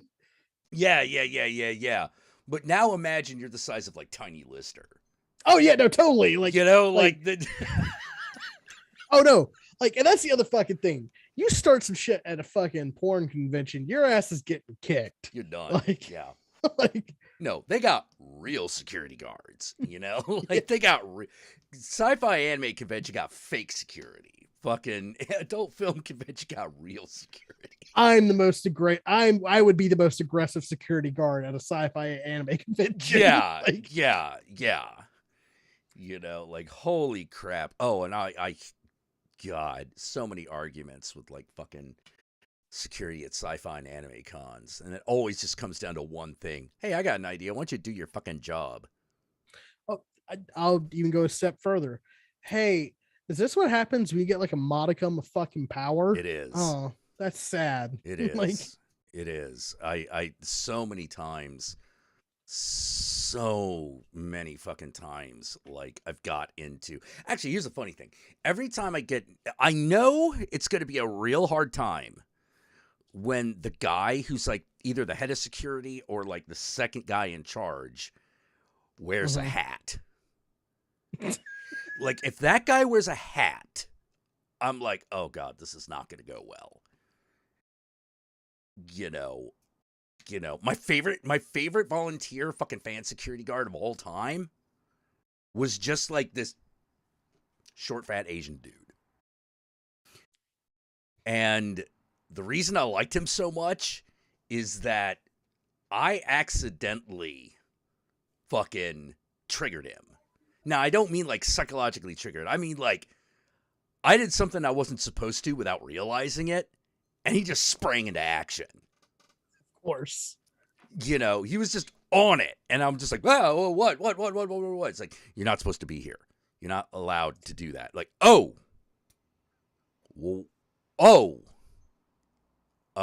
okay. Got it. Sorry I woke you up, dude.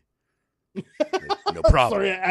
Sorry, I activated your fucking like your attack word. Yeah. Like I was totally like Solid Snake. Wank! You know, there was no cardboard box. You know, so and I was like, oh, okay. Well, at least that guy was like. Turned out he was also the one guy who'd been in the military. You know, of course. So he knew how to guard something. You know, and I was like, oh.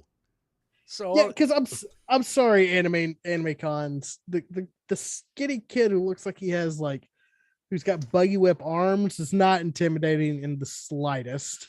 No, you send like Jeremiah or Bartholomew at me and to tell me that like I need to chill the fuck out, and that's the fucking force you're bringing.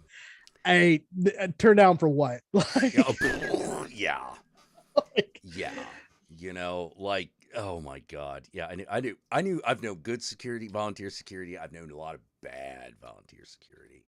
Unfortunately. And the more like if you're wearing like a fedora or a cowboy hat, I'm like, oh, I'm fucked. This is just not going to go well. This is going to be bad. Quick, lock the cash box. Don't leave the cash box behind. You know, because I guarantee they're gonna one of these fucking assholes is gonna steal something. You know. Well, I remember I was gonna say unfortunately I need to hit the sack here soon because I gotta get up early-ish tomorrow, but I could stay on for like another like 20-ish minutes. Because our boy Anthony, when we were at a con once, we ran into a fucking dude like that, and the cash box did get lifted. Of course it did. Of course it did. It was not. I have never, like, that's one of those things where it's like, I knew the man had it in him. Right. But I have never fucking seen him, like, look like he was he was ready to kill somebody. Right. You know, and I'm just sitting back there. I'm just like, holy shit. Do I want to step in here? But I kind of want to see how this shakes out. There was $350 in that cash box. Do you have $350 you're willing to fucking give me right now? Yeah, it was actually closer to like $1,300. Okay, I had over $1,000 in that fucking cash box. Are you willing to give me that money back, or do I need to talk to the people that are running this con? Yeah. Like, Yeah, he did eventually, like, they did give him the money that was missing, good. you know? But, like, I'm sitting there and I'm going, like, that fucking security guy better be fucking gone. Like, He's gonna get his just ass kicked. Like, gone. Because, like, I remember all the problems we had with him, too. right. You know, the guy just, like, here's one of the things about conventions, particularly if you're a smaller convention. Mhm. The guys in the dealer's room, them's your customers. Right. Those are the ones who are paying for the convention. It ain't the people at the door. That's extra money. Right. The people who are fucking exhibiting, that's where your fucking operational cash comes from. Yeah. You know, that's how you cover the spread. So if you get a reputation for being a convention that doesn't care about the exhibitors and their shit constantly gets stolen, guess what happens? The exhibitors You don't don't have a come con. back and then the fans disappear. Yeah. Yeah, it's that fucking simple. Because like even I, who kind of hates the whole buying and selling of goods, understands that like at a convention that shit's okay because it's artist to artist and shit like that. Like you're buying something from somebody who put a lot of work into something. You're Well, not yeah, just buying, because like, just because I'm not a big fan of capitalism doesn't mean I don't don't think understand the people deserve utility of like monetary money. exchange. Right. You know. But when you steal or like lose money from people that brought their art and that's usually all they have to give, like this is the weekend that they make like their nut for the year or some shit like that. Yeah, yeah. Yeah, you fucked up bad. Also, like, it was also funny because I was like, man, they better give this guy his fucking money or this show is never going to happen again. And because I know him, he will tell everybody. He will tell everybody because that is how the man does business all the time. You know, it's who do I call whenever there's like hey, I heard this guy who attends conventions is a problem. What's the lowdown on this guy? I call him. You know why? Because he's been there. Right. You know, he's been there. He knows who these people are. You know? I bet he has very strong opinions about a certain voice actor. He does. Good. He does. Actually, I remember when I told him about the whole like you know, Vic Mignola thing. You know, the weekend it was going down, he was like, oh, he touched somebody? Great, good. And I was like, what do you mean good? He's like, well, not good, but now, like, I can get rid of that guy. And I was like, how so? And he's like, you ever fucking dealt with him? The guy's a fucking prick, and I hate him, and he's weird, and you can tell he touches girls. It's like he does it in front of everybody. Yeah. You know, so now that we've got someone actually making a stink in the middle of Me Too, but this is the opportunity everyone's been waiting for. It's time to sell. Oh, yeah, it's time to sell. Fucking fuck that guy. Oh, no. And I'm like, here's the funny thing. The only conventions that guy goes to anymore are in the state that my boy won't go to. Fair which enough. I thought was fucking hilarious. That's Texas. You know, it's like, I ain't going to no fucking show in Texas. I need to live. You know, like, I need to live. I'm not white enough to make sure to know that I'm going to make it out of Texas. You know? Oh, yeah, no. He doesn't just have Uncle Touchy vibes. Like, he just straight up, like, fucking touches people in public. Yeah. Like, he just straight up does it. It's one of those things where when people are like, oh my God, you have no evidence. That's like saying, I wonder if fucking Donald Trump is guilty of nepotism. Huh. You're like, it's right in front of you. It's happening right now. Look, he's fucking fingering a girl, a 14-year-old right now. You know, like, it's that level. It's that level, but people were afraid of him. They were afraid of what would happen if they fucking like did something about it. So having an actual accusation and a big stink was exactly what they were waiting for. Oh, and yes, everyone's pointing out that he does Christian streams now. Yeah, of course he does. That's why he's allowed to touch little girls. I don't know if you've noticed this. I don't know if you've noticed this, but when you're in the fucking Christian world, in the good Christian world, they let you touch children. It's weird. You know? But I don't just mean like lay on hands. I mean like touch them. Yeah. To quote Jim Cornette, I'm Vic found God. That's usually when people find God, it's because nobody on the living world wants to fucking associate with them. Yeah. Yeah, it certainly doesn't help. Like there was a little ring of enablers around him. Of course, yeah, because that's how that shit works. Yeah, because of course there was. You know, like you don't get away with it without other people running interference. Like, no, like. Whenever God, how many times do you think the conversation went like this? Yeah, you could say something, but who are they going to believe? Oh, multiple fucking times. Oh yeah, like pretty much every time except for the last time. Or because it turns out if you threaten enough people and they remember that, they'll take an opportunity when they see it. And it's like, oh, hey, we could just do this now. Well, that's one of those, here's one of those things. Canceling is kind of not a real thing, but if there is, Vic did actually get canceled. Good. You know, like he did actually kind of get canceled because there are a lot of places he's not allowed to go anymore. Homeboy ain't got a career anymore. That's good enough. No, his career's done. He's done. Yeah, he's done. He's done the one thing. He's done like one of the few things you can't do in show business. What? Diddle a kid and get caught? Yes. Because it's definitely not just diddle a kid. Oh yeah, it's definitely not just diddling a little kid. It's like you can't get caught and you can't do that and make enemies of everybody. Right. You know, like that's a bad combination, you know?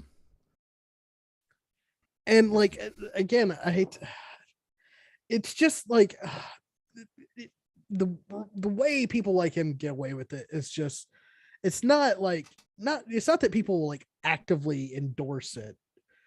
Oh, they silently do. No. Yeah. It's always silently. It's the silent complicity, you know? Yeah. It's always a matter of, can you make the accusation stick? Well, not even just that, just like, can you make people give a fuck? Because I know you and me both have had this issue where we know someone's being a little sexual assault person. Yes. Someone is sexually assaulting people. Oh, yes. And we went to people going like, why aren't you doing anything? Why the fuck do you let him get away with it? Yeah. You need to do something about this. You know, well, I'm telling you, you know. Well, he's family, or he's important to the community, or yeah, that's the one that always fucking gets me. Oh, I hate that. That's the one that gets me the most because, like, as much as I hate to say it, family, it's still not cool. But like, I get the why you're worried, why you're starting to go into denial. He's good for the community. No, motherfucker, he just makes you money. Yeah, good. That's what you mean. That's what you mean. You know, you're just so fucked up in your capitalist mind that you don't know that there's a fucking difference. You're willing to have might touch some children as a cost to doing business. Might touch some children was also the voice of like a very famous character or a famous actor. Yeah, exactly. No, this has a little bit more weight to it, my friend. Yeah, fucking. Well, here's the other thing about Vic Mignogna. He's not even like the guy's not even a real voice actor. He's a dub over dude. I thought he did the voice of Brawley or some shit like that. Yeah, but he's not like the original voice of Brawley. He's not? No. Wait, hold on 1 second. Some Japanese guy is. Well, yeah, but like he did the dub. That's yeah. enough. That's no. dub is not as good as being. That's not the same. That's you can be a legitimate voice actor and do animate dubs. In fact, many do. Yeah. But he's just an animate dub guy. Well, thankfully his ass has been redubbed by another person. So yeah, he's done good. now. But like, just looked who he was. It kind of hurts. Welcome to the burden of being knowledgeable. yeah. I accidentally got involved in all this just because I was like friends with Mars Girl. You know, just because I'm friendly with Mars Girl. Like we always got along. We never had a problem with each other. Like I liked her. I still like her. I feel so bad for her sometimes. Just watching she her still deals Twitter with that shit timeline on a daily basis. I'm like, y'all, this was 6 years ago. Find a new Messiah. Jesus Christ. Yeah, no. They got to get their Judas, man. You know, she's fucking Judas. She fucking accepted the 30 pieces of silver that doesn't exist. And then they always bring up the whole like Jew Wario thing.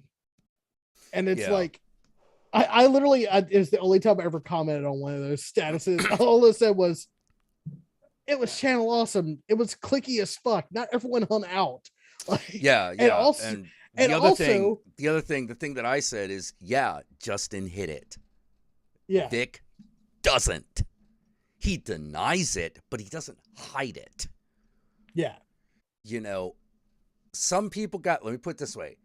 Some people got a story about Justin, but they are probably not people that you know about. Right.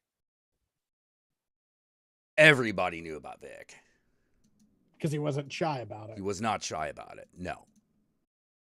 When you look at the way he interacted with his fans, no, it was Uncle Touchy's Naked Puzzle Basement was like constantly in people's minds because they're just like, like that's a little weird.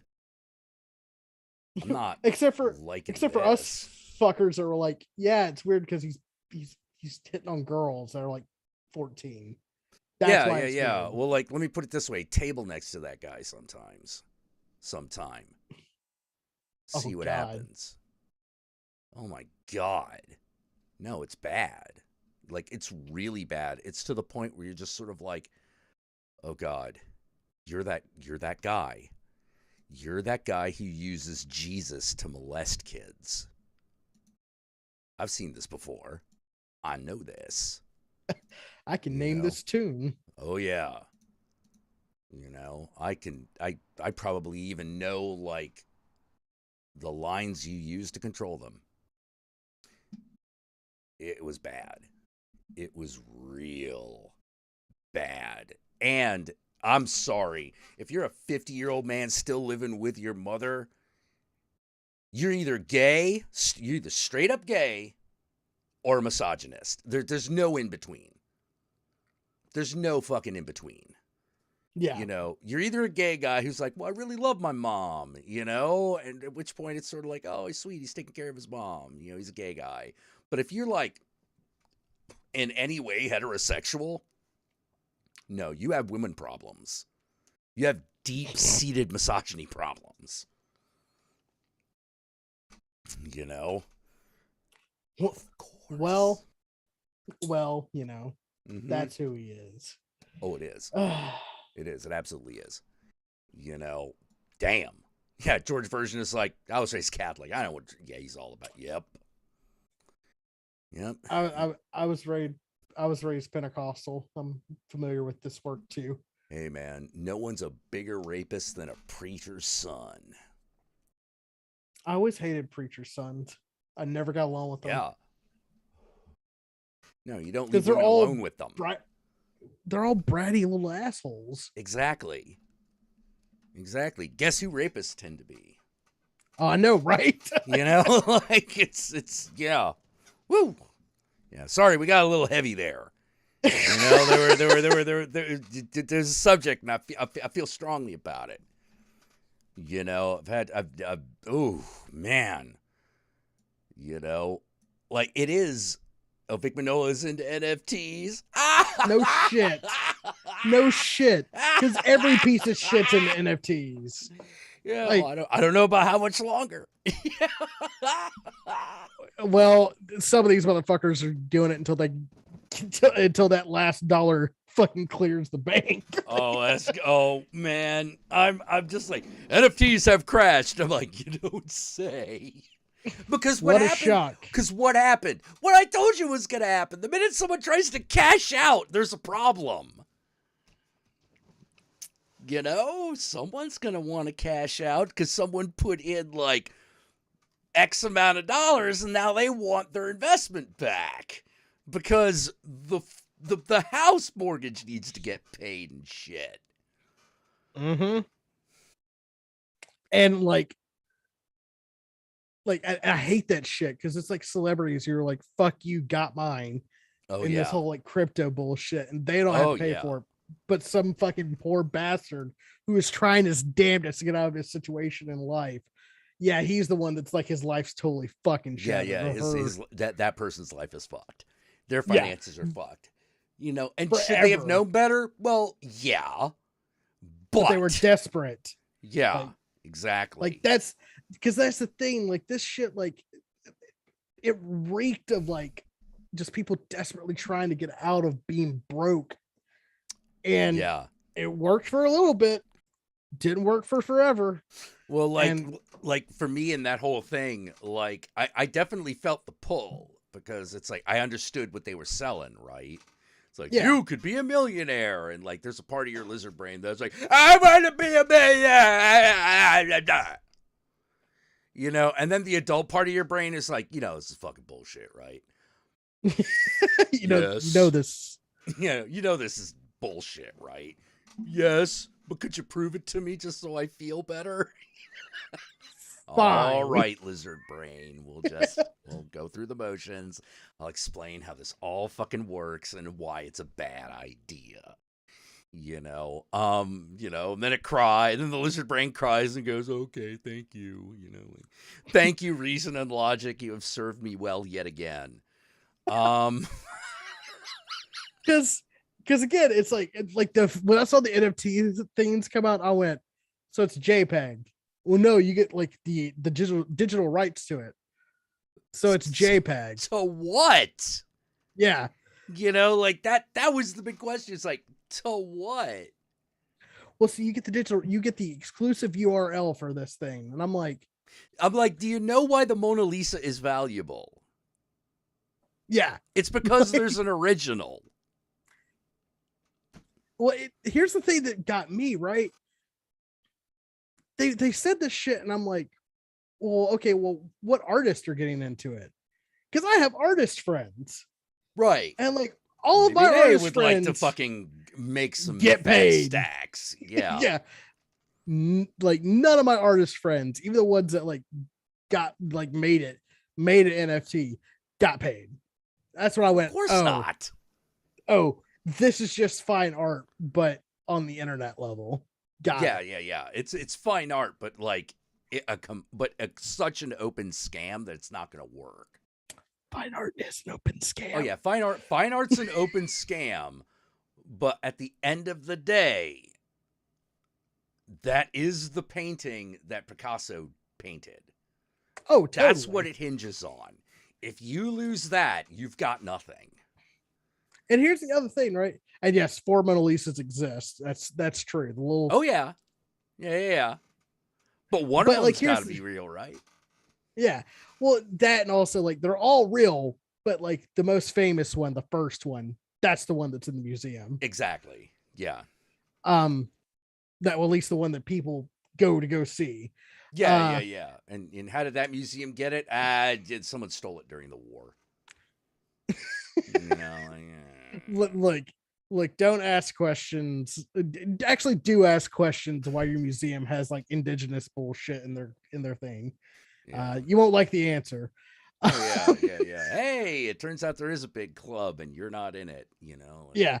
But like again, that's the thing that I hated with fine art and NFTs and crypto and all of it Mhm. all of it wrapped together. It was, this is literally just a plan for really extremely wealthy people to get stupid poor people to sign up for a program that's going to make them infinitely more wealthy before the poor people figure out it's a scam and then they sell out. Yeah, exactly. That's Yeah, what exactly. all That's of how this it is. was. That's how it was. That's how it worked. Same thing with crypto. Yeah. Yeah. Well, like fucking all the crypto coins and shit like that. I feel so bad for fucking. There's some NFL players that had their contract in crypto that lost so much fucking Such a bad. value. I'm like, I heard that and I was like, are you stupid? Yeah. And the answer is yes, but still, like, I felt bad because you're like, are you kidding me? Could you couldn't fucking. This is why capitalism won't die. You know, because there's a sucker born every minute, you know? Ain't that the fucking truth of Yeah. it? That's the biggest fucking. That's the real downer of tonight is the fact that the only reason why capitalism won't go away is because you still got too many idiots to buy into it. Yeah. There's a sucker born every minute. Each time that minute hand reaches to the top. Out like daisies, up they pop. P.T. Barnum was right. He's a piece of shit, but he was right. He was totally right. Like, and the thing that's interesting is that falling for a trick is not what makes you a sucker. Yeah. Continuously falling for the same trick, that's what makes you a sucker. And because, like, you're a walking wallet waiting to be fleeced, to be fucking picked. Yes. You know why? Because you're an idiot. That's why when you look at, like, MAGA people, you're like, oh my God, are they stupid? Well, I don't know if they're stupid in the sense that you mean, but they are definitely suckers. Oh, yeah.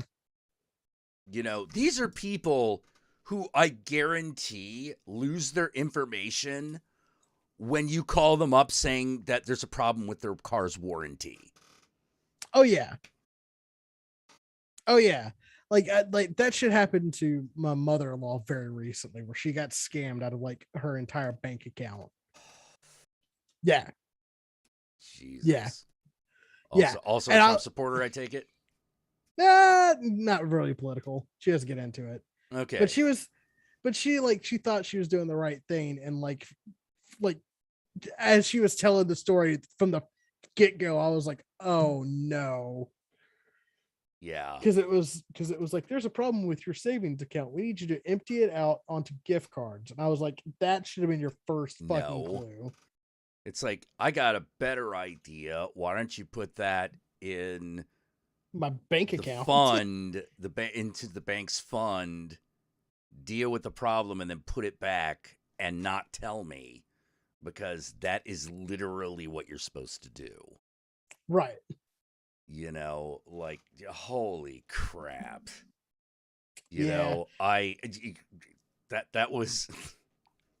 And that was the point where I had someone try to do that, and I was like, I wonder how long I can string this guy along.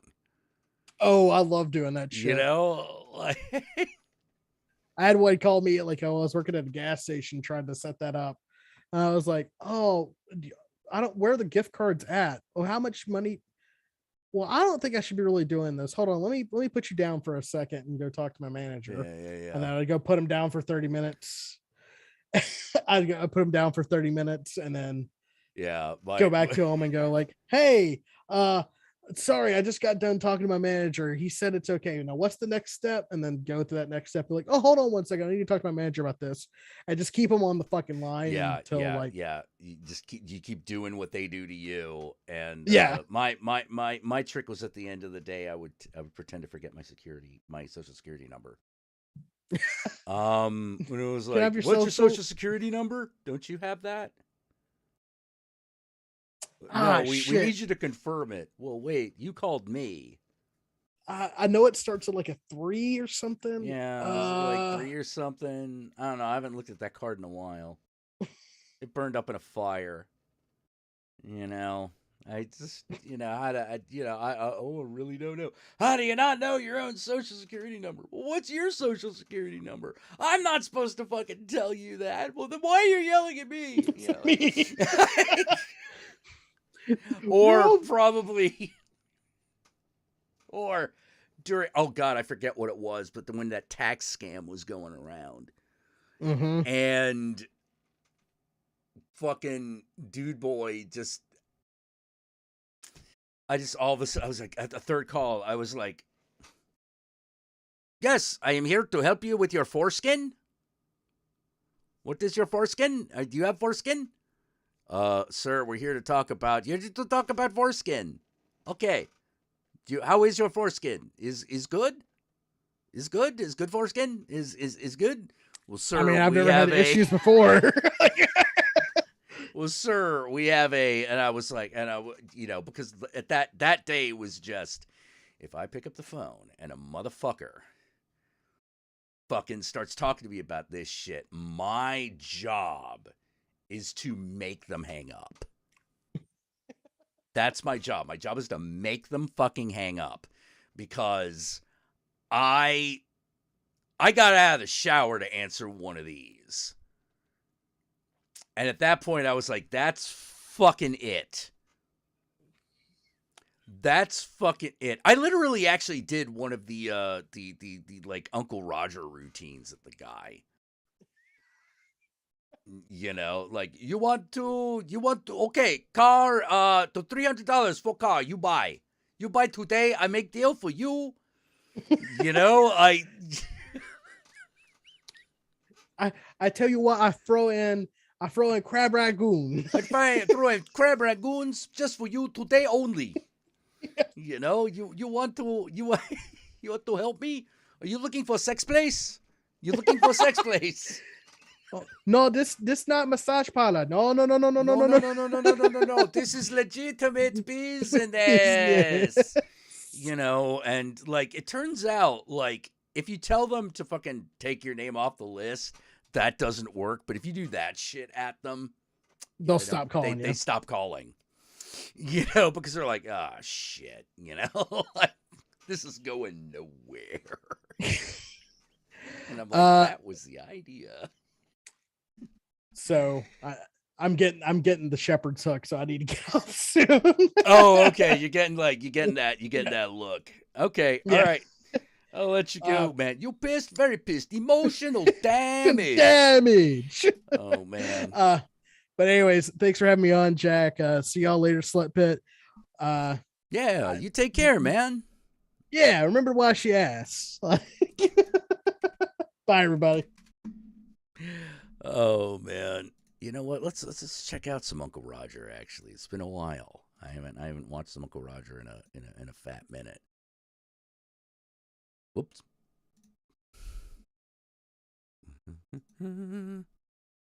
Da da da da.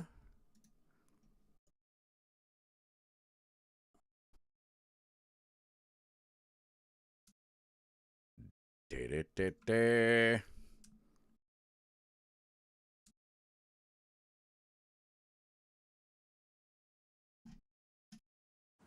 Drain it.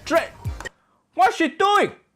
What's she doing? Drain the... Oh my God! You're killing me, woman! Hiya, drain the...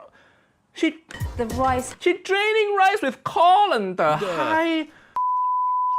Hello, my name is Uncle Roger. Today I will react to a video sent to me by a fan. It's the BBC Good Food How to Make Egg Fried Rice video. What is BBC? Let me see. Is it like something dirty, like Big Black? Oh, it's the British Broadcasting Corporation. Okay. That BBC is okay. Uncle Roger not into the other BBC. Let's play the video. Egg fried rice. Don't be afraid. This is British really person. simple. That's it's not cheap. Chef Ramp. It's Actually, delicious, Chef really Ramp's satisfying. Scottish. Rice. Don't be afraid. No. Don't be afraid. Who afraid of egg fried rice? It's the most common dish. Everybody eat egg fried rice. Who afraid? Why are you afraid of egg fried rice? Where your courage? Uncle Roger scare ghost, but you scare egg fried rice? Failure. Yeah. This is really simple. It's cheap. It's delicious, really satisfying, and it's like a takeaway, but you haven't paid £8 for it. Who pay £8 for takeaway egg fried rice? My God, they think money go on tree paying £8 for egg fried rice. Hiya. So a lot of people get afraid of cooking with rice, but you can follow a really simple rule, which is for every 1 part rice you have, you need 2 parts water. It's as simple as that. Why you measure water with cup? Just use finger. You put rice, put water until finger. First joint the finger. That's how you measure the water, not with British teacup. Hiya. First step all wrong already. I am not confident this video is gonna be good. Enough rice for around 2 people. So now the rice is on. Wait, so you don't wash the rice? How you don't wash the rice? Just cook the rice. Now the rice stinky like you. Where you learn how to make rice? Some white people cooking school or something. So now the rice is on, it's time to crack on with the eggs. Oh, haha, crack on. I see what you're doing. So punny, so humorous. I dying laughing. I dead now. I've got a frying pan here. Get that onto a medium heat, and then just add a little bit of oil. So let that heat up. So 1. Cooking school or something. Okay. Egg in egg fried I'm rice. gonna try and do this one-handed. Oh, okay. That's pretty impressive. Pretty impressive. I give you that. It halfway. Once it's on a simmer, you want to cook it for around 10 minutes. You know what I don't like? Uncle Roger don't like induction stove. You know, those stove with no fire. Uncle Roger need the fire. Who use induction stove? It's so lame, so not satisfying. You go camping, you set up campfire. You don't set up camp induction stove. Oh, come everybody, come sit around this camp induction stove. Let's tell story. Let's make marshmallow. 10 minutes. Wang your eggs in. Wang your... What she say? 10 minutes? What she say? Wang your eggs in. Wang your eggs in. Don't put wang anywhere near your egg fried rice. Don't wang anything in kitchen, okay? That's how I got fired from Chinese restaurant. Onto a plate, leave it to one side. Okay. Okay, rice. We are looking good. The rice not looking good, you lying to people. So wet. Drain it. What's she doing? What's she doing? Drain the... Oh my God! You killing me, woman! Hiya, drain the... The rice. She draining rice with colander. Hi. How can you drain rice with colander? This is not pasta. I never seen anyone drain rice. If your rice too wet, you fucked up. Don't bring colander into your rice cooking. Hiya. Get a nice rice cooker. Don't mess with saucepan like this lady here. Don't mess with colander. If your rice too wet, you recook the rice. No way to save wet rice. Has quite a lot of starch in it, which will make What the hell? What the hell? Uncle Roger is so upset. I put my leg down from chair. Why are you running water through You're ruining the rice. First you use colander to dry the rice and then you put water. Then why bother drying the rice? Who cook rice like this? How did this woman get on BBC Food? They never asked Uncle Roger. Uncle Roger teach masterclass on making rice, but this woman, colander on the rice, then water through the rice. This is, oh. It is pretty painful. Uncle Roger sad now.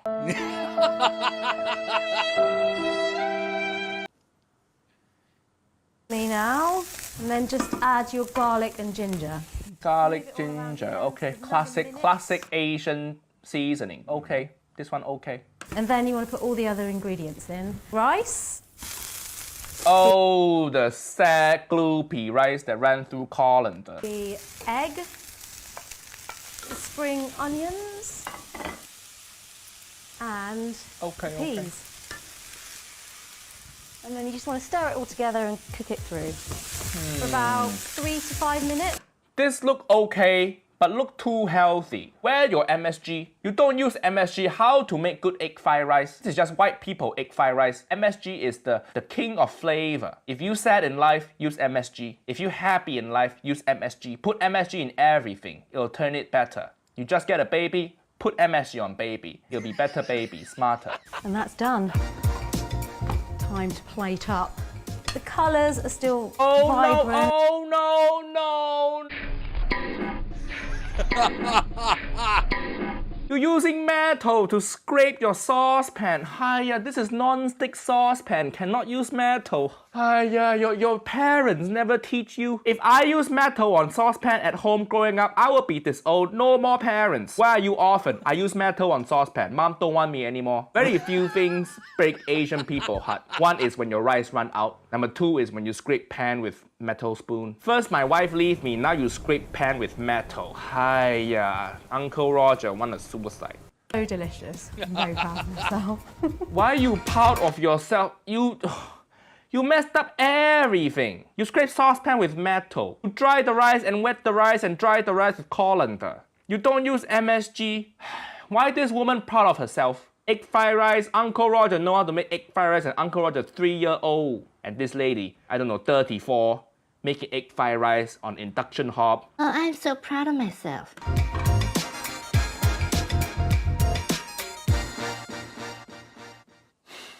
BBC Good Food, this is not good video. People use this video, make egg fried rice, and they think egg fried rice disgusting. Not good for Chinese culture. BBC Good Food, next time you want to make egg fried rice video, ask Uncle Roger.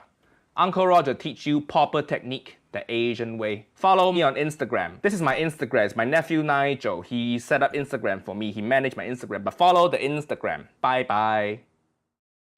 All right, here's the JV Oliver. Oh, no. Putting jam in rice.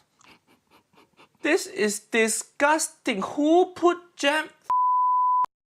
Hello, niece and nephew, it's Uncle Roger. Today, Uncle Roger gonna react to this video requested by so many niece and nephew out there. It's Jamie Oliver making egg fried rice. Jamie Oliver is professional chef, very established, everybody know him. So Uncle Roger think this one is gonna be good. I've been to many of his restaurants. Before we start video, niece and nephew, please smack the like button now like you slap a bag of rice. Don't make Uncle Roger sad. Smack like button. Now let's start the video. Egg fried rice, it's an absolute classic, and I've got a 2 seconds into video and I already see saucepan. Hiya, where your wok? Jamie, where your wok? Egg fried rice need to use wok because you need the wok, hey. Many people asking Uncle Roger, what is wok, hey? It is the breath of wok. When you cook with wok, the wok gives the food flavor. Get the wok, hey. No such thing as saucepan, hey. Jamie, you have 25 cookbook, but you can't afford one wok. Uncle Roger send you one wok for free, Jamie. No problem. I absolutely love making this recipe. Yes, you could do this as a side dish, no trouble at all, but actually, it's heading towards being a really beautiful dinner. So, wait. Yes, you could do this as a side dish. Jamie say egg fried rice is side dish? When Uncle Roger growing up, when my mom make me egg fried rice, that is the main dish. I never tell my mom, oh mom, this egg fried rice is only side dish. Where the main dish? Where the main dish? I would have been beaten to death. So finally slice this up, and as this pan gets nice and hot, I'm gonna go in with 1 tablespoon of olive oil and... What? 1 tablespoon of what? I'm gonna go in with 1 tablespoon of olive oil. Olive oil for egg fried rice? Who use olive oil for egg fried rice? Why are you making salad? Olive oil is like white people oil, not suitable for Asian dishes like egg fried rice. And I'm gonna go straight in with the onions, and we'll get them sizzling straight away. And No. Spring onion is garnish. It's garnish. You put spring onion as the last thing in your meal, not the first thing in the frying pan. Hiya. Actually, what you do is you put the white bits into the frying pan and you save the green bits for the last part. We'll get them sizzling straight away. No, you don't sizzle spring onion. Nobody sizzles spring onion. If you cook spring onion now, it will wilt. It wilt. This should be garlic. First step should be garlic. This first 3 steps all wrong already. I thought you professional chef. You have website and everything. Uncle Roger don't even have website and Uncle Roger know you fucked up. And then I've got some packet pre-cooked rice. Yes, you can cook your own. What? Packet? This guy owns so many restaurants. What?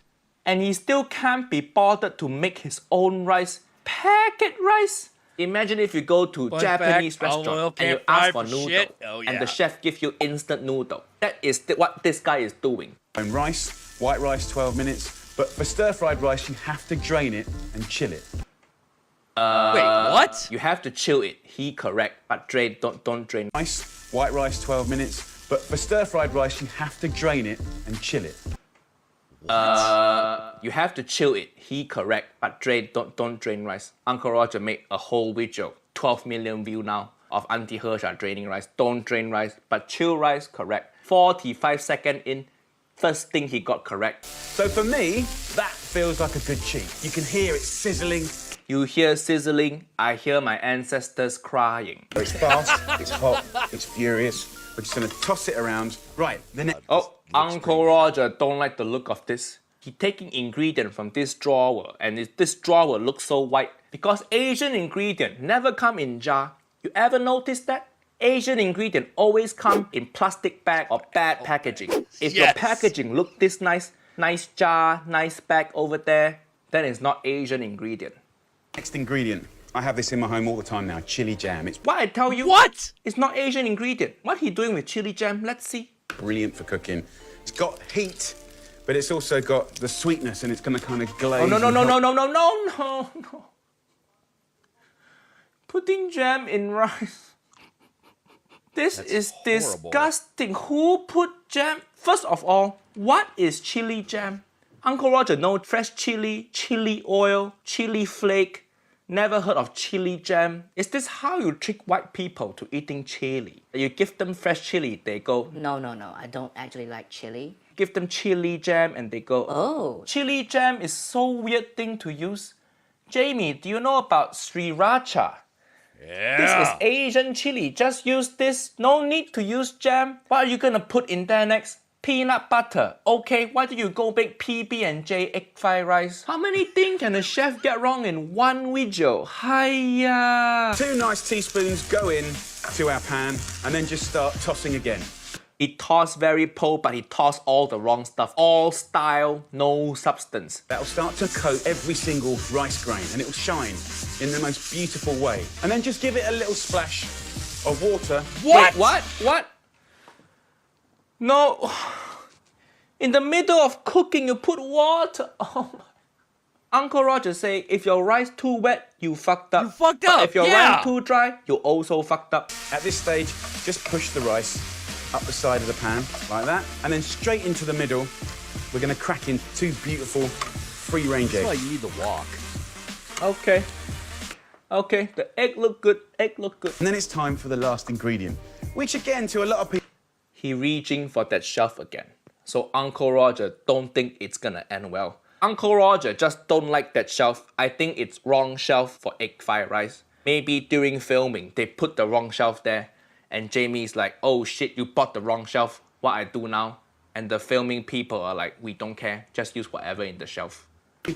is a bit of a new ingredient. Tofu. Firm, What? silken tofu. Tofu? It's Why your tofu in juice box?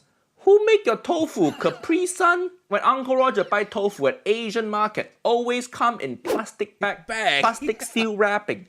No tofu look like juice box. What, are you gonna poke straw and drink your tofu? 50 grams. And what you can do is just break this up. No, and as no. that cooks, No!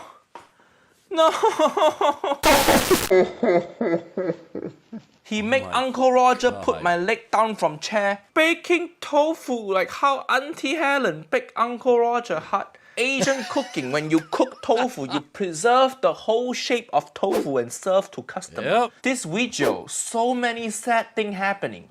He wasted the spring onion. He wet the rice. And now he tear apart the tofu like paper. I don't know if Uncle Roger can go on. This depression is too much. I want chunks of egg and I want little bits. So the nice thing about this stir-fried rice is it's kind of random.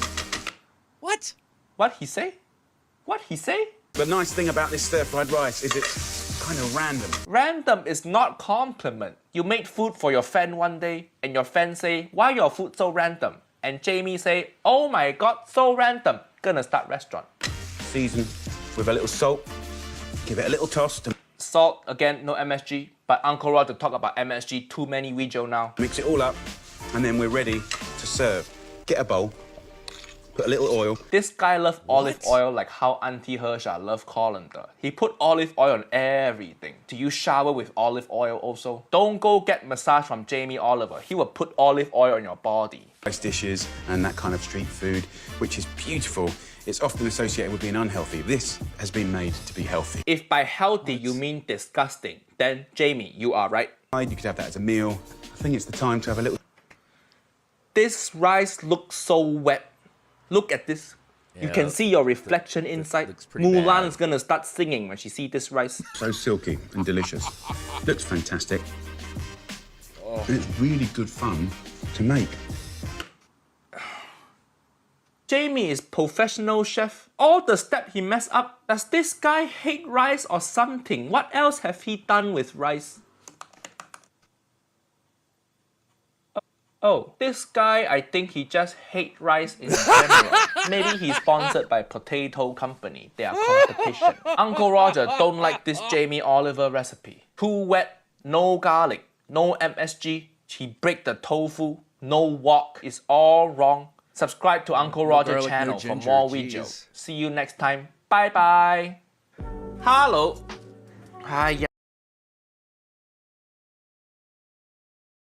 Okay, this is apparently where Jamie Oliver makes butter chicken, which is one of my favorite Indian dishes. Not sure I'll be able to... I'm not sure I'll be able to critique that as well as fried rice, but let's check this one out. Or not. Hello.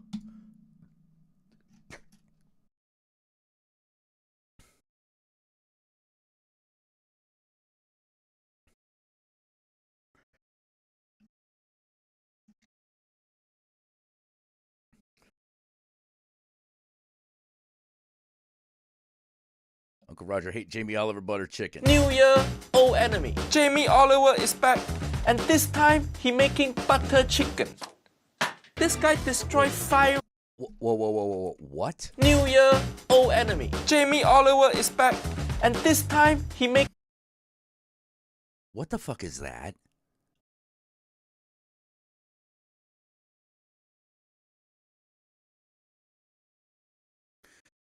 Dude. You're British, this is Indian food. What's your excuse on this one? Making butter chicken. The fuck is that?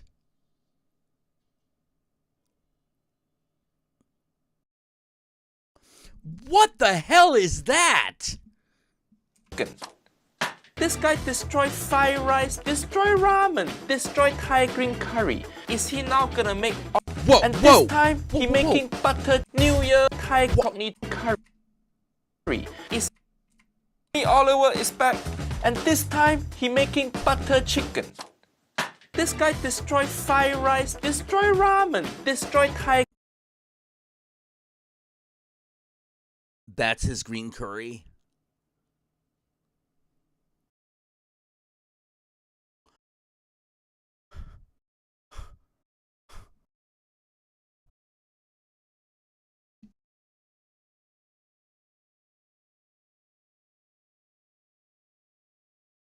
Ah, shit.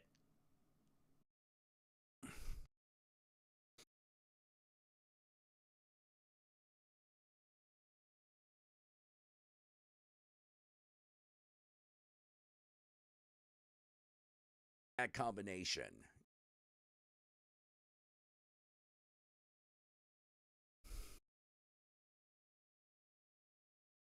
And we're back. Yeah. He did red and green curry. Jesus Christ. Sorry. I was watching that shit and was horrified. Horrified. So horrified I didn't even know that, like, I didn't realize we'd gotten a policy violation. Yep. Fucking bug. That was horrible.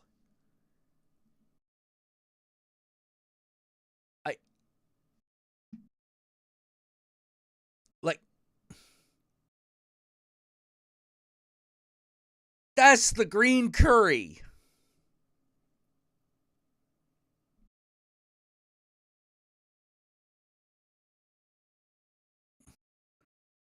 That is Jamie Oliver's green curry.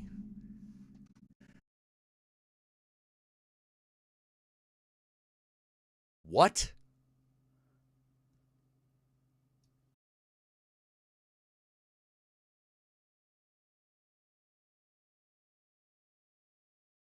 What? That is not Kangere Guy. At all. I mean, I'm not an aficionado on how to cook Thai food, but like, are you shitting me? Like, I've never made green curry, but I've eaten it.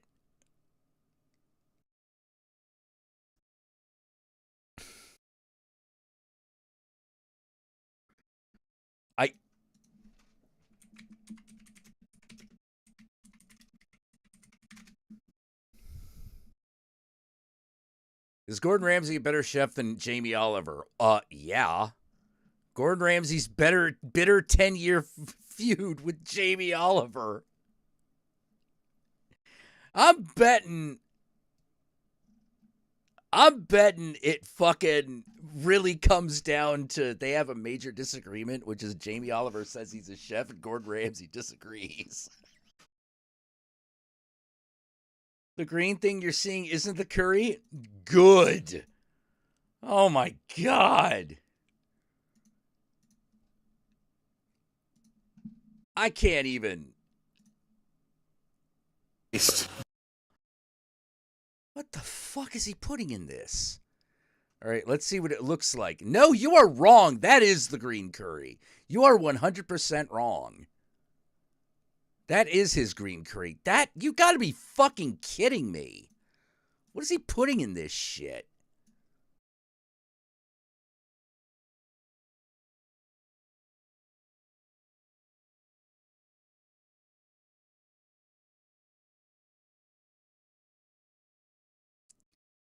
Oh my God.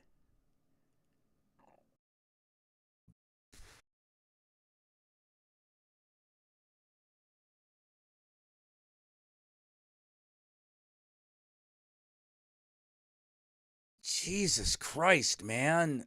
Like, yeah, see, here's the finished bowl.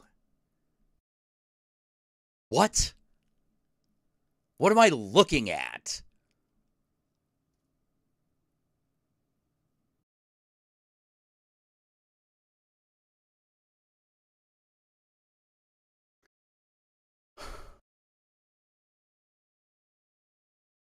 Oh, looks. The green things are the peas and the curry. That is disgusting. That looks disgusting. Oh.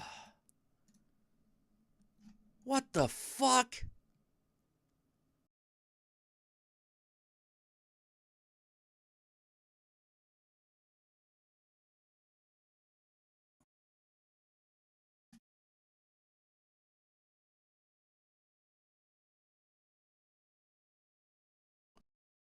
Wow.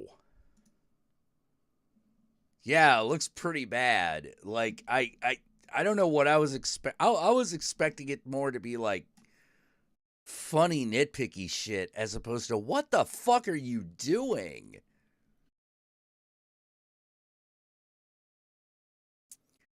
Yeah, my brain, my dudes, my brain.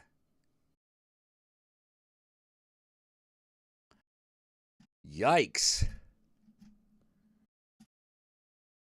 Yeah, this is what we get after 300 years of fucking British colonialization. You know, this was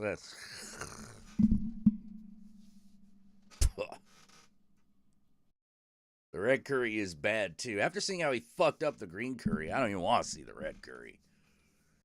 Like I'm scared.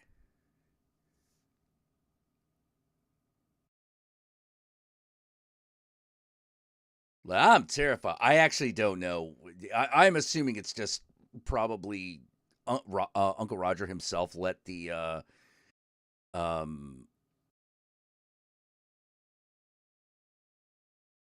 Jamie Oliver part go on too long, and they probably just dinged us for that. I was thinking because it was an available video, it'd be okay, but like apparently not.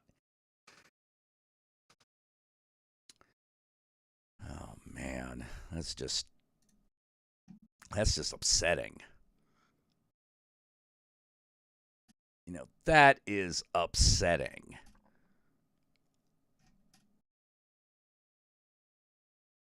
I mean,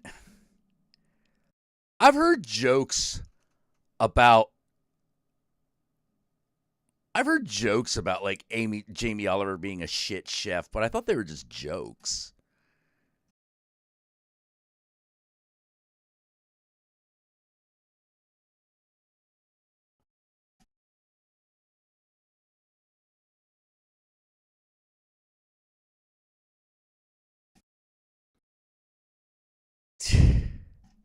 Oh, I'm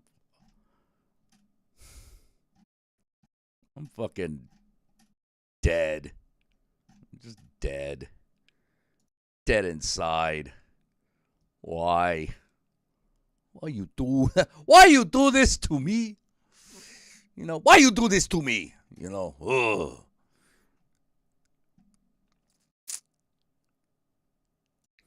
All right. So what's he putting this butter chicken? Like, what is he putting in this shit? All right, he's cooking outside, which already I'm like, shut the fuck up. All right, we got the garam masala. We got the something.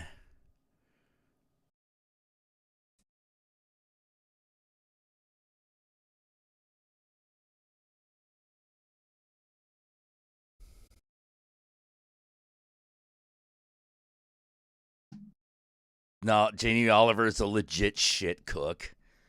Yeah, I'm starting to realize that.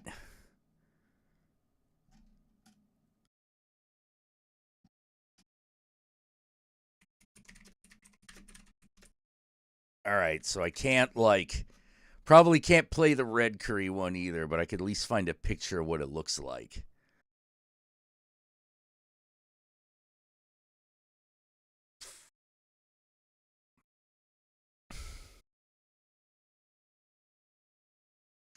I don't know what you're doing to that wheatgrass, fucking Jamie, that lemongrass Jamie Oliver, but I'm scared.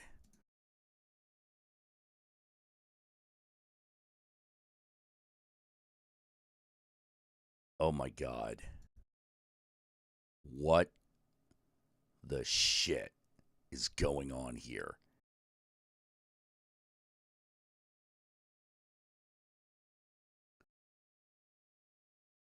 What the shit is that? What part of making red curry is this? Oh. Oh, okay, this goes on for a while. All right. So that's him putting sesame oil in the damn thing. Wait. What? No, that's got to be a joke. There's no way. There is. What? Oh my God.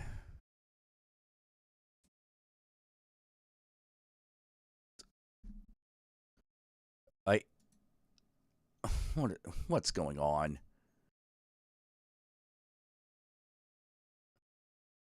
Hiya.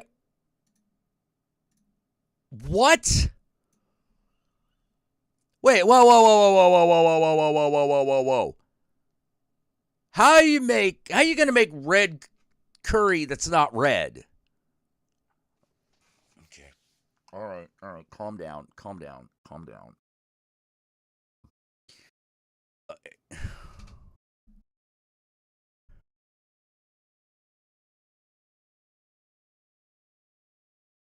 Oh. Yeah, that's it. That's the red curry. You gotta be kidding me. How do you make red curry that's not red? Oh, that's I'm sad. I'm sad. You know.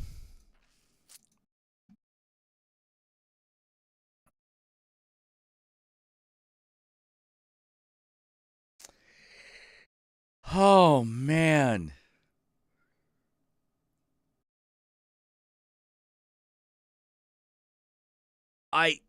I got nothing, kids. I got nothing, Slut Pit. I got nothing, Fright Nights and Monster Girls. I got nothing. You know, like I'm just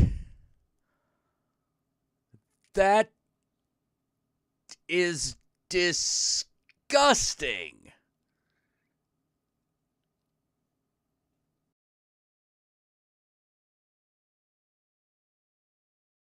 Oh. Oh my god. All right, I think maybe I ought to pack it in for the night.